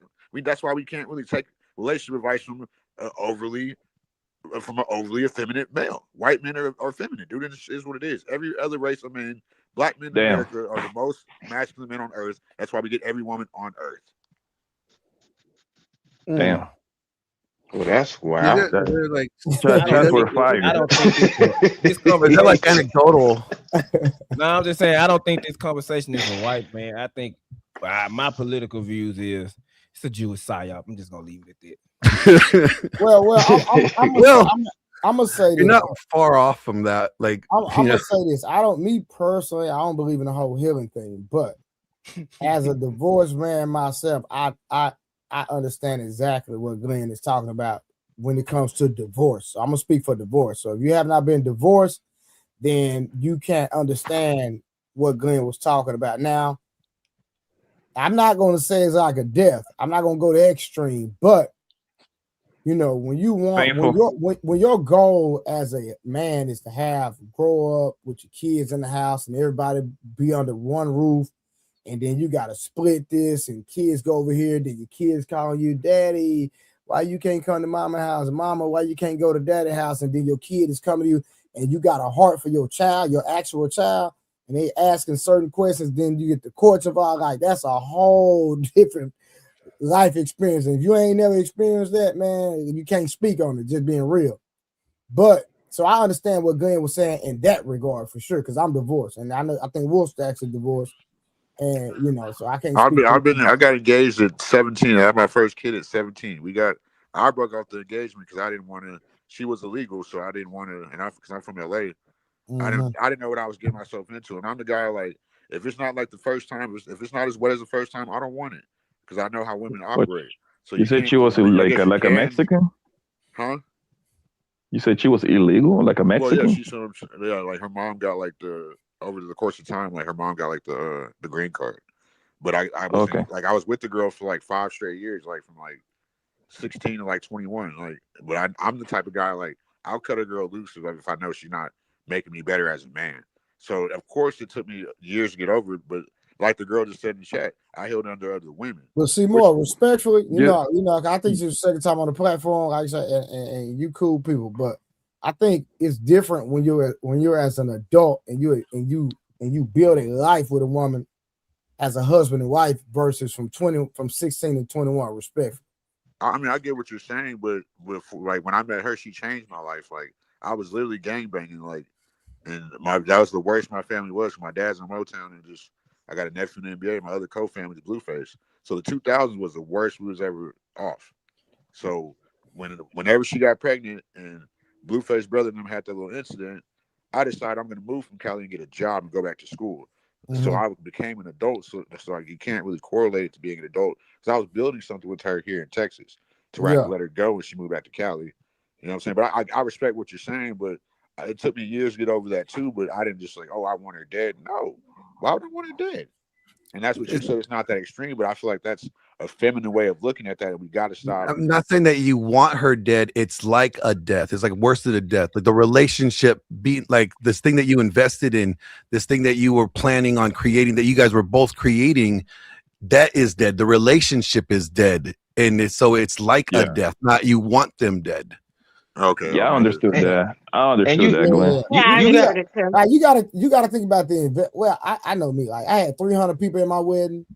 You know what I'm saying? Like we don't want to talk about how much money was spent. Like 300? 300? Yeah, I had 300 people there. Yeah. So it's like I can tell it was about 30,000. My friend's thing. So it's like Glenn was saying, like, and when you get kids involved, bro, that's all. That and you are purposeful. I was intentional with my marriage. I never thought I'd get a divorce, and that's why I feel like, that's why I believe like men that have been divorced, we have a little bit more insight than even married men, because I'm on the side of the spectrum that you don't want to be on. you understand what I'm saying? And I can help you and I can advise you not to end on this side of the spectrum, because I'm telling you, it's a whole entire process. So I've been single, I've been married, and now I'm a divorcee. So it's like people like me and Glenn, and I'm gonna think about Wolf Stacks. I'm gonna pray for him. But we, as men, we see things we see the entire lens. You understand what I'm saying? When it comes to relationships, because we've seen it all. But hey, real quick, anybody got anything else? I'm gonna give y'all closing remarks. If not, I was gonna ask a quick question. We're gonna shut it down, and then we'll continue tomorrow at 10 p.m. Again, go ahead, Glenn.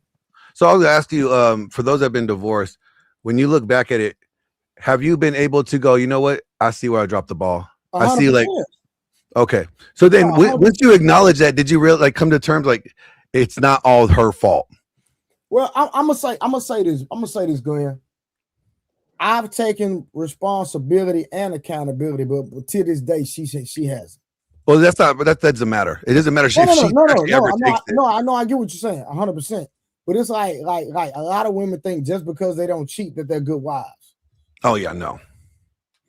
There's a lot of well, I mean, you got to figure, right? The Proverbs 31 woman, she's as rare as rubies, right? Mm-hmm. How rare as rubies? That's pretty rare, right? Like, so most men are not going to get a Proverbs 31 woman. And I tell guys, like, wives don't come pre-made; they're built. Mm-hmm. They're a reflection of leadership. And they could have good bones. They could come with good foundation, like, the way that she was raised and, her family upbringing. But at the end of the day, it's our responsibility to build them to be the wife that we want them to be for us. Right. Yeah, for sure. 100% mold them. You got to mold them. That's 100%. Yeah. Well, so hey, Glenn, real quick. What was that scripture you were talking about? What Solomon said? Do you know? I think it's Ecclesiastes 7. I think it's 28, where it says, "As I search, but I still cannot find one out of 1,000 men to be righteous, but I still cannot find one woman amongst them." Okay, you said 7 and what? 7:28. All right, I'm gonna check that out. Okay, go ahead. Why so serious? My closing remark on this is what I've been saying for a minute, man. It's you got 3 stages of the way society is set up. You got the biological, then you got the sociological, then you got what the system set up. We're going against the grain with the way everything's set up, and we're forgetting the biological standpoint. Like it's a lot of things that play part in it. The government, even in the Black community, when it comes to because a lot of people love to bring the Bible up. Even no matter what, even I ain't gonna even take it to the race thing. The culture doesn't back what the religion is saying. Like, I'm Sudanese, so back home we're Muslim Islam, but the culture backs up what Islam is talking about. It ain't no real structural. It ain't, because B said it the other day. We live in the West is individualism. We focus on ourselves.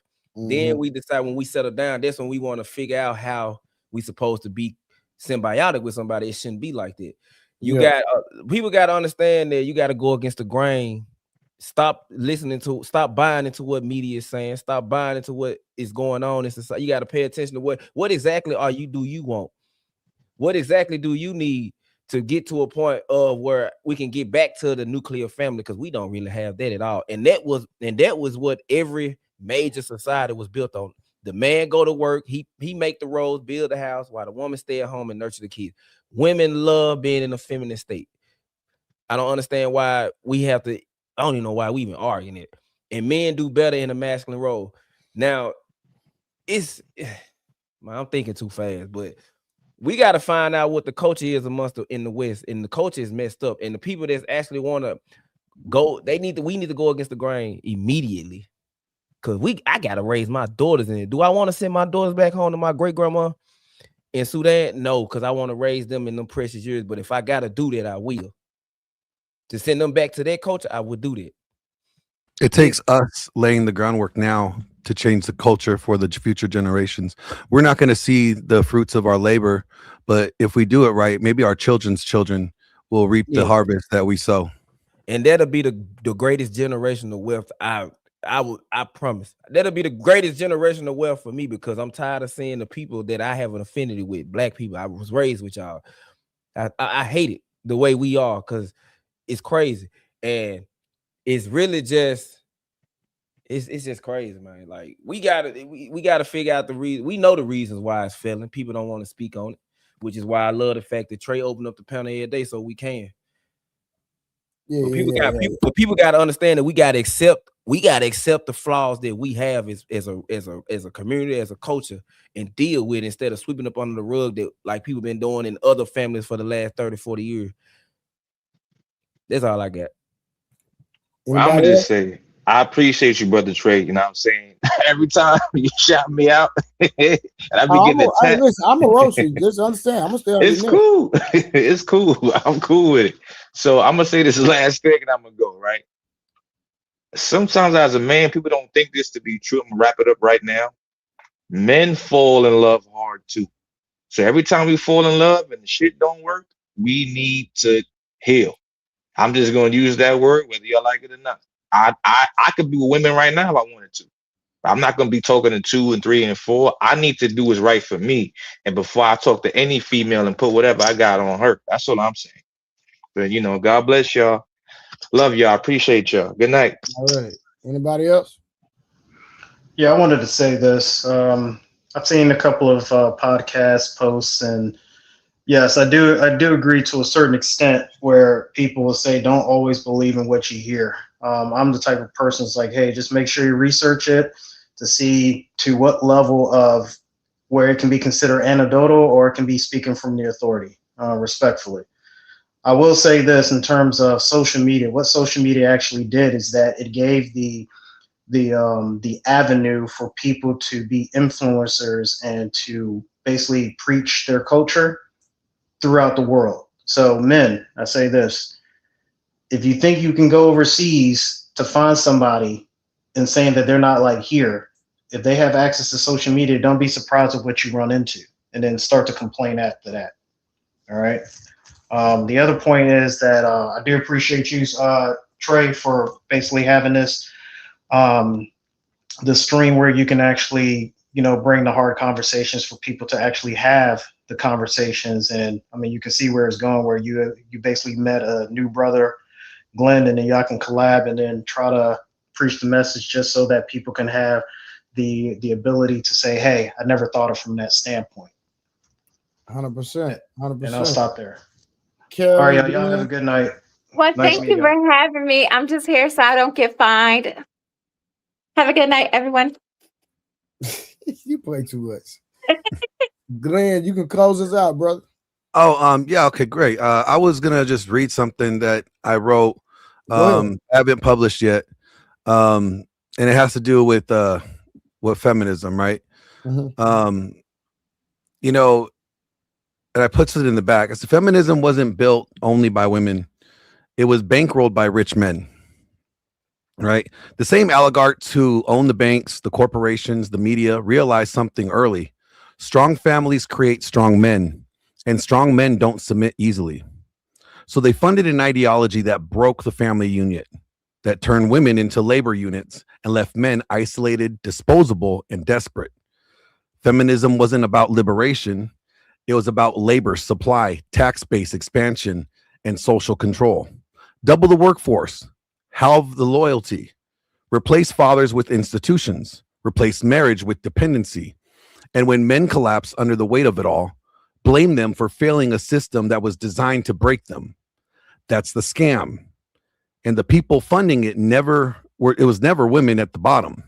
It were the men at the very top. Women were just a conduit, a vessel to attack men. Now I'll leave it there. All right, awesome. Hey man, listen. So like I said, Glenn has a book. I don't know, how can people get your book, Glenn? So you can find it on Amazon, but currently we're building out our network site. It's called Relentless Network. It's we're gonna have multiple creators under our brand. We're gonna have our own platform, like our own YouTube, basically. And you'll be able to get it there. Like, it's through our nonprofit. So if you get it through our website when it's built, you guys will be able to download like the audio version or like the digital version. But if you want the hard copy, just go on to Amazon. You could look up my name, Glenn Lawrence, or you could look up A Dominant Masculine Presence. That's it's the shirt that you see in my avatar here. Presence over performance. Okay. We have a lot of series. I have a series on like dating with James Sexton. I like James Sexton, bro. I like him. Yeah, he's good. He's funny. He's a good friend of mine. Oh, really? Yeah. Like I just had him on my show last month. Does he charge? Is there any way I can get him on here? I could probably make a couple calls. You know, James and I are cool. Bro, that'll be crazy if he came on here, bro. That'll be crazy. I know he was just in Austin the other day. And he was in Dallas as well. Oh, okay. So he prefers to do more in-person shows, but he was in New York when we did our show, and I was here in California. Gotcha. Okay, got it. But so like, I mean, like we're putting out our content, and most of the content that we put out on our website when it's done, it's literally for men. It's to help men. We want to create Nehemiahs, not Absaloms. If you guys know biblical story of Nehemiah, he rebuilt the wall, right? He had a sword in one hand and a trestle in the other. Yeah. He was a warrior and a builder. And Absalom was King David's son that sold snake oil, right? He betrayed people. He tried to overthrow his father. We have too many snake oil salesmen now telling guys bad information that are making them more angry, keeping them angry. And if we want to heal, you know, the relationships between men and women, then as men, we got to lead that healing. So that's what we're trying to do. Okay. So yeah, just Relentless Network, Amazon for the books. Okay. Like I said, you got my number, bro. Like I said, I've only been streaming for 3 weeks. This is my third week, literally. So, but like I said, I got my foot down and we grinding. You're doing good if you're in the algorithm already and you're monetized. Like, bro, 3 weeks, you put in some work. To get those 3,000 hours, 5,000 hours, or whatever it is. We put in some work. See this young lady right here? She put in work with me. There you go. Well, you know, they say, like, you know, for every strong man, there's a strong woman there. Yeah, 30K been holding it down. Samson and Rose. So that been the crew. But yeah, so anytime, bro, 10 o'clock, 10 p.m. Central Standard Time, Sunday through Saturday. Bro, I'm going live. So and if you want to bring anybody with you, bro, bring them through. If you want to promote anything, man, it's all love, no free of charge, bro. It's all love. Like I say, and send me that info. Yeah, we will connect. So what I'll do, Glenn. Once like I said, I'll cash app you tomorrow, get your book, and then I'll come back. Like I said, I got your number, so I'll hit you up once I get the physical book.